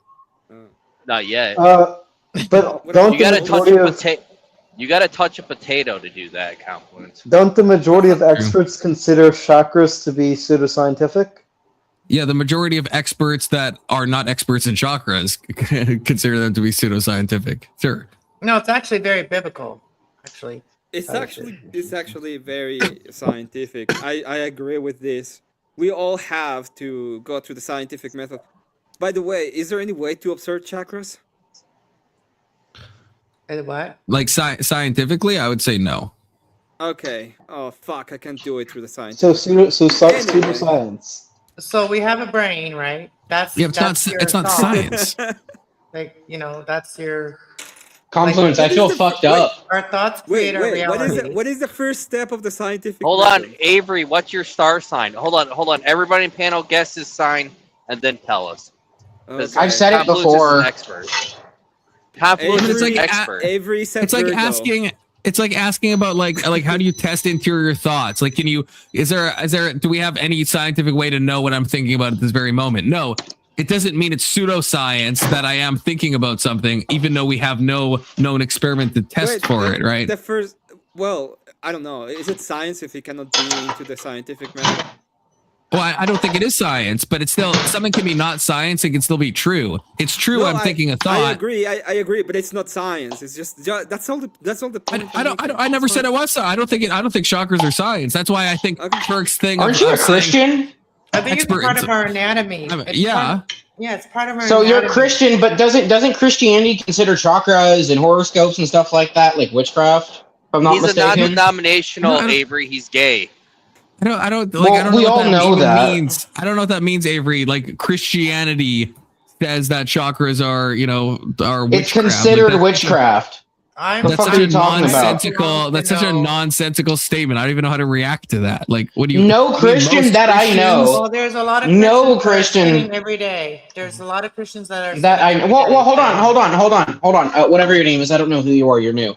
I'm agnostic. I'm agnostic. I don't give a fuck. I'm just talking shit to Confluence. Like, I'm not attacking your beliefs. I'm attacking Confluence right now. So we're good. Please don't get defensive. Always attack Confluence. That's the name of the channel. Yes. Mm-hmm. Like I don't know many Christians who even accept meditation. In fact, I got into a fight with freaking Mo about mysticism, even though he's Orthodox and he thinks mysticism. I was there. And he was like, mysticism is like that's insane, and he was like arguing with me about it. I'm like, your own church has like a rich history of this, so it's like most Christians don't accept mysticism or meditation or any of that stuff at all. Well, it's because they don't consider it mysticism. They don't consider it mysticism. They consider it factual. That's why. No, they consider it mysticism. So that's what I'm saying. Most people just don't have an appetite for like the like internal stuff, the esoteric stuff, the mystical stuff. Most people are interested in that, so they just dismiss it, which is fine. Meditation. Most people don't even connect to their soul, and that's the whole purpose of that. Okay, I have a question about meditation. To their soul purpose, like to their soul purpose, your life purpose. And so, what's my horoscope? I don't know. Anyway, what's my star sign? You're Virgo. It's not Virgo. I don't scope the horse. You're probably a fucking Libra, Avery. You're probably a fucking. I'm not a Libra. I'm not a Virgo nor Libra. I want to ask you, Confluence, about. Yep, there you go. Is deep prayer? Is deep prayer meditation? You know I do that. Sorry, you know. I would say. Because Taurus is like, what about me? What about me? What about me? What about me? I would say it depends what you mean. I'd ask you to define deep prayer, I guess, and define meditation. But yeah, I would say. Is prayer meditation? Just normal prayer. Prayer can be a form of meditation, yes. Yeah, I think it can be, but like, yeah, it really depends how we define both of those terms. I think it is a form of meditation, honestly. What is meditation? Well, meditation is like really communicating with your higher self, right? It's just prayer. Well, I don't know. Like, when I go into the mirror, I look at myself, and I'm like, look at myself in the mirror, and I say, "Hey," Emmett, you magnificent, beautiful bastard. You're gonna have a good day. That's meditation. No, I would say self-affirmations. My definition of meditation would be some type of deep focus where you're like closing off like sense perception to focus on something internal. And so that could be an absence of things. Like if you're like just emptying your mind, let's say, or like thinking about nothing, or it could be you're meditating on a specific thing. Like you could maybe pick a concept, or maybe you're picking a Bible verse, Like or maybe you're picking whatever. Plants, you're watering plants or doing So something. it's some way of like closing off, because right now I'm hearing you guys, I'm seeing lights, I have all the stimuli hitting me, so I'm not able to go into that deep focus. So I would say meditation is when you're in that deep focus and you choose to focus either on something specific or on nothing at all, or some state of interior, shutting off the external world and focusing. When you're called to go into because that a lot of for at least most, including the Mormons, will tell you that to pray, we'll go to a secluded place where you don't have any kind of distractions. You prostrate yourself before God, and you pretty much commit to prayer, right? You commit to the idea of prayer towards God. Usually, will be in my way would be thanking Him for life, for the capacity of being alive, for all the blessings that He has given me every single day. But the point of that would be, is that meditation? Because if that's meditation, then I don't see any Christian against that. Well, it's really a different way of doing it. It's really taking time out to really like really just like think, right? Like and I even they do that in like public school. Like they even do that in like kindergarten. They'll have like nap time for kids, like quiet time, nap time, whatever, right? They call it quiet time, right? So that's kind of story hour. The only distinction I would make is I would say if you like go off and let's say you're praying and you're like still using your conscious mind to let's say you're thanking God, and if I'm using your like example and you're thanking God, but you're saying like specific things and you're still like verbalizing every point, then I would think I would call it prayer, but I don't think I'd call it meditation. I would say meditation would be that deeper state, let's say, of gratitude that you sink into, where maybe like words pass away and you're not in that like conscious like verbalizing everything, right? Because there's a prayer we could be like, God, thank you for this and thank you for that, and oh, please pray for, I hope this person is doing well, and I want to be more conformed to your image, and you could all verbalize that. But there's that deeper state maybe where you're just like trying to be in communion with God, and I would say that's a form of meditation. But that's kind of just how I'm defining the word. I mean, different people define it different ways. Well, when you're praying, you're being more specific because you are like actually voicing it, right? Yeah. Well, sometimes you can voice it, but most of the time you're called to go to a specific place that is quiet, that you can actually dedicate yourself in adoration. Well, not necessarily in adoration, but in thankfulness to God, or to be able to give your prayers. One of the most interesting prayers that I've heard in the past is a very simple prayer. It's just Jesus is Lord. And what you're supposed to do with that prayer is just do it all the time. So instead of thinking, you just repeat Jesus is Lord, and you do it as much as you can, so that you can take away your whole ideas, and instead of having that idea, you're just repeating this mantra in and of itself, so that right. And you can go into a more of a deep state in thankfulness to Jesus Christ. So there's like the Aramaic of that, right? Which I can't remember what it is right now. Do you know what I'm talking about? I don't know. I just know it as.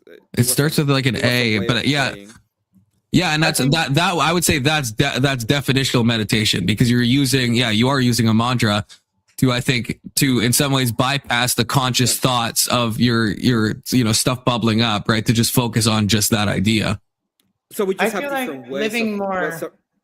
Go ahead. I feel like living more intentional. Like if you're gonna go cook something, put some intention to it. Like put thoughts into it. Like so, and then think the creator for making this happen, right? So I thank him for all the food that I eat, and it tastes better.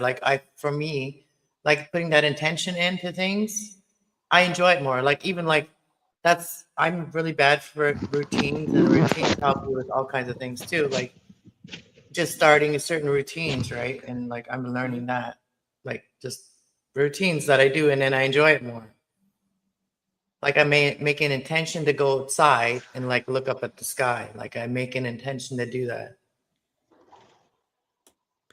No, yeah, I agree, but I mean, it's I was talking to Stillman yesterday, and the thing that I said is when I see the different ideas of philosophy, most of the philosophies ended up in two places. Either is you have some kind of objectivism in which you find some meaning to the objective reality of what we ought to do, or you're a subjectivist and all of your meaning comes from yourself and stuff does stuff. So I was telling him yesterday, if I look at the stars and they do things, why does it matter? Why does it have to mean anything to me?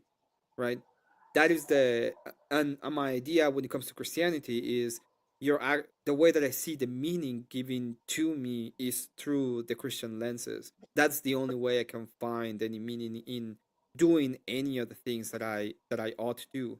Otherwise, it's just meaningless at the end of the day. There's no meaning beyond the basic thing that maybe feels good, or if I'm a true nihilist, is that there's no meaning at all. It's death will take me. Yeah, like That's talking the about end. meditation, like I feel like that's a form of meditation too. Like just looking up at like if you're searching for an answer, looking for a sign, right? So like you're looking for a sign, but you're not saying anything, but you're just thinking it, and then you see a sign of exactly your answer you were looking for. And well, I'm not actually looking for an answer. no, but I'm just saying the in point, general. yeah, my point was more of in the meta analysis sense. It's like, why do if I'm even looking for an answer, that would mean that there is something out there that I need to know or that I should know. And if there is something out there that I should know, it goes off, right? It's like, why should I know it? Why do I need this? And if it's like the response that I have is I'm gonna die and there's nothing else, then it doesn't matter because why would Well, I if care? you're a Christian, then you wouldn't think that you would die. Then you would just say that you would transcend, right? Yeah, that's right. So that's a response I have. You have My eternal life life. is not my life is not important because of what I'm doing right now, because that's all I have. My life is important because there is a transcendental idea of what I ought to be so that I can, be part of God in a sense. I can partake on the energies. I can be with him. I can act in accordance to what I should do because he is the good. Yeah. Like I don't know. I look up at the sky because I do have a lot of loved ones up there, I feel like, and when I think about them, I think I sometimes look up at the sky, right? And I'll see a cloud that reminds me of something, of them, right? Like just things like that. And I think it helps people heal like from grief. Recovery. There's a lot of grief. people that think that for example, I'm a very anti-witch person, so I don't like witches. But I don't either. I'm not a witch. I'm not a witch. And witch actually just means wise person. Like that's all it means. No, well, my definition of witch doesn't mean that. My definition of witch is the idea of the tales. The witch is that sacrifices the young for her immortality, right? Moloch. She will sacrifice kids for her youth, in a sense. Well, there is evil. So the things the Blue Jays are doing. Well, there's evil and good in the world, and that's why there's these people that. Oh, Avery beat me to it. That's a first. Yeah, the Blue Jays or the atheist. You gotta have like the balance, right? And yeah, I've been through the dark side of the spiritual community, and I felt like very alone, and I'm kind of alone both. Like I was kind of shocked that one of your friends is interested in stuff, kind of stuff. But like I have my limits. Like there are certain things, if I don't understand it, if it's not part of my culture or my history, then I don't even deal with it. Remember, burning a statue of Moloch or Baal is a war on Israel, declaring war on Israel. Okay, Confluence has to go, unfortunately. Oh, where is he supposed to go? He has to go to a rodeo tomorrow, apparently, unless he's too sick, in which case he will not be going. Fun. No. You're gonna suck it up. You're gonna go with Confluence. Are you? I've never been to a rodeo. Dude, you're gonna have a fun time. Somebody's gonna. Are you at your grandmother's house or what? Like what's going on with that background, buddy? I'm house sitting for my parents. I'm at my parents' house right now. They're on vacation, so they asked me to sit. He's on he's in his mom's shower right now. Oh, got you. That's literally what it looks like, though. Yeah. I have one last question for you, and I'll let you go, Confluence. are you gonna be playing? If you don't go, are you gonna be playing tomorrow? Silk Song. Plug yourself. I actually don't know. I might not be streaming at all tomorrow because I'm supposed to leave at like noon, and I don't think I'll be back till like 3 in the morning. So if I go, I probably will be not streaming at all tomorrow, unfortunately. I got a question. So if I'm not, everyone watch Emmett or whatever he's doing. All right, I wasn't really prepared to do all that stuff either, but I'm glad that you have me up here for a minute, and I basically just came up because of the whole Elsa thing. Yeah, you should come back sometime, Cass. You're fun to talk to. Yeah, so you're always welcome back. Yeah, I'll be And more thank you, prepared Avery. to like study some of the stuff that questions that are coming up. So, Yeah. debate. Okay, I'm gonna rage quit right now. Rage quit.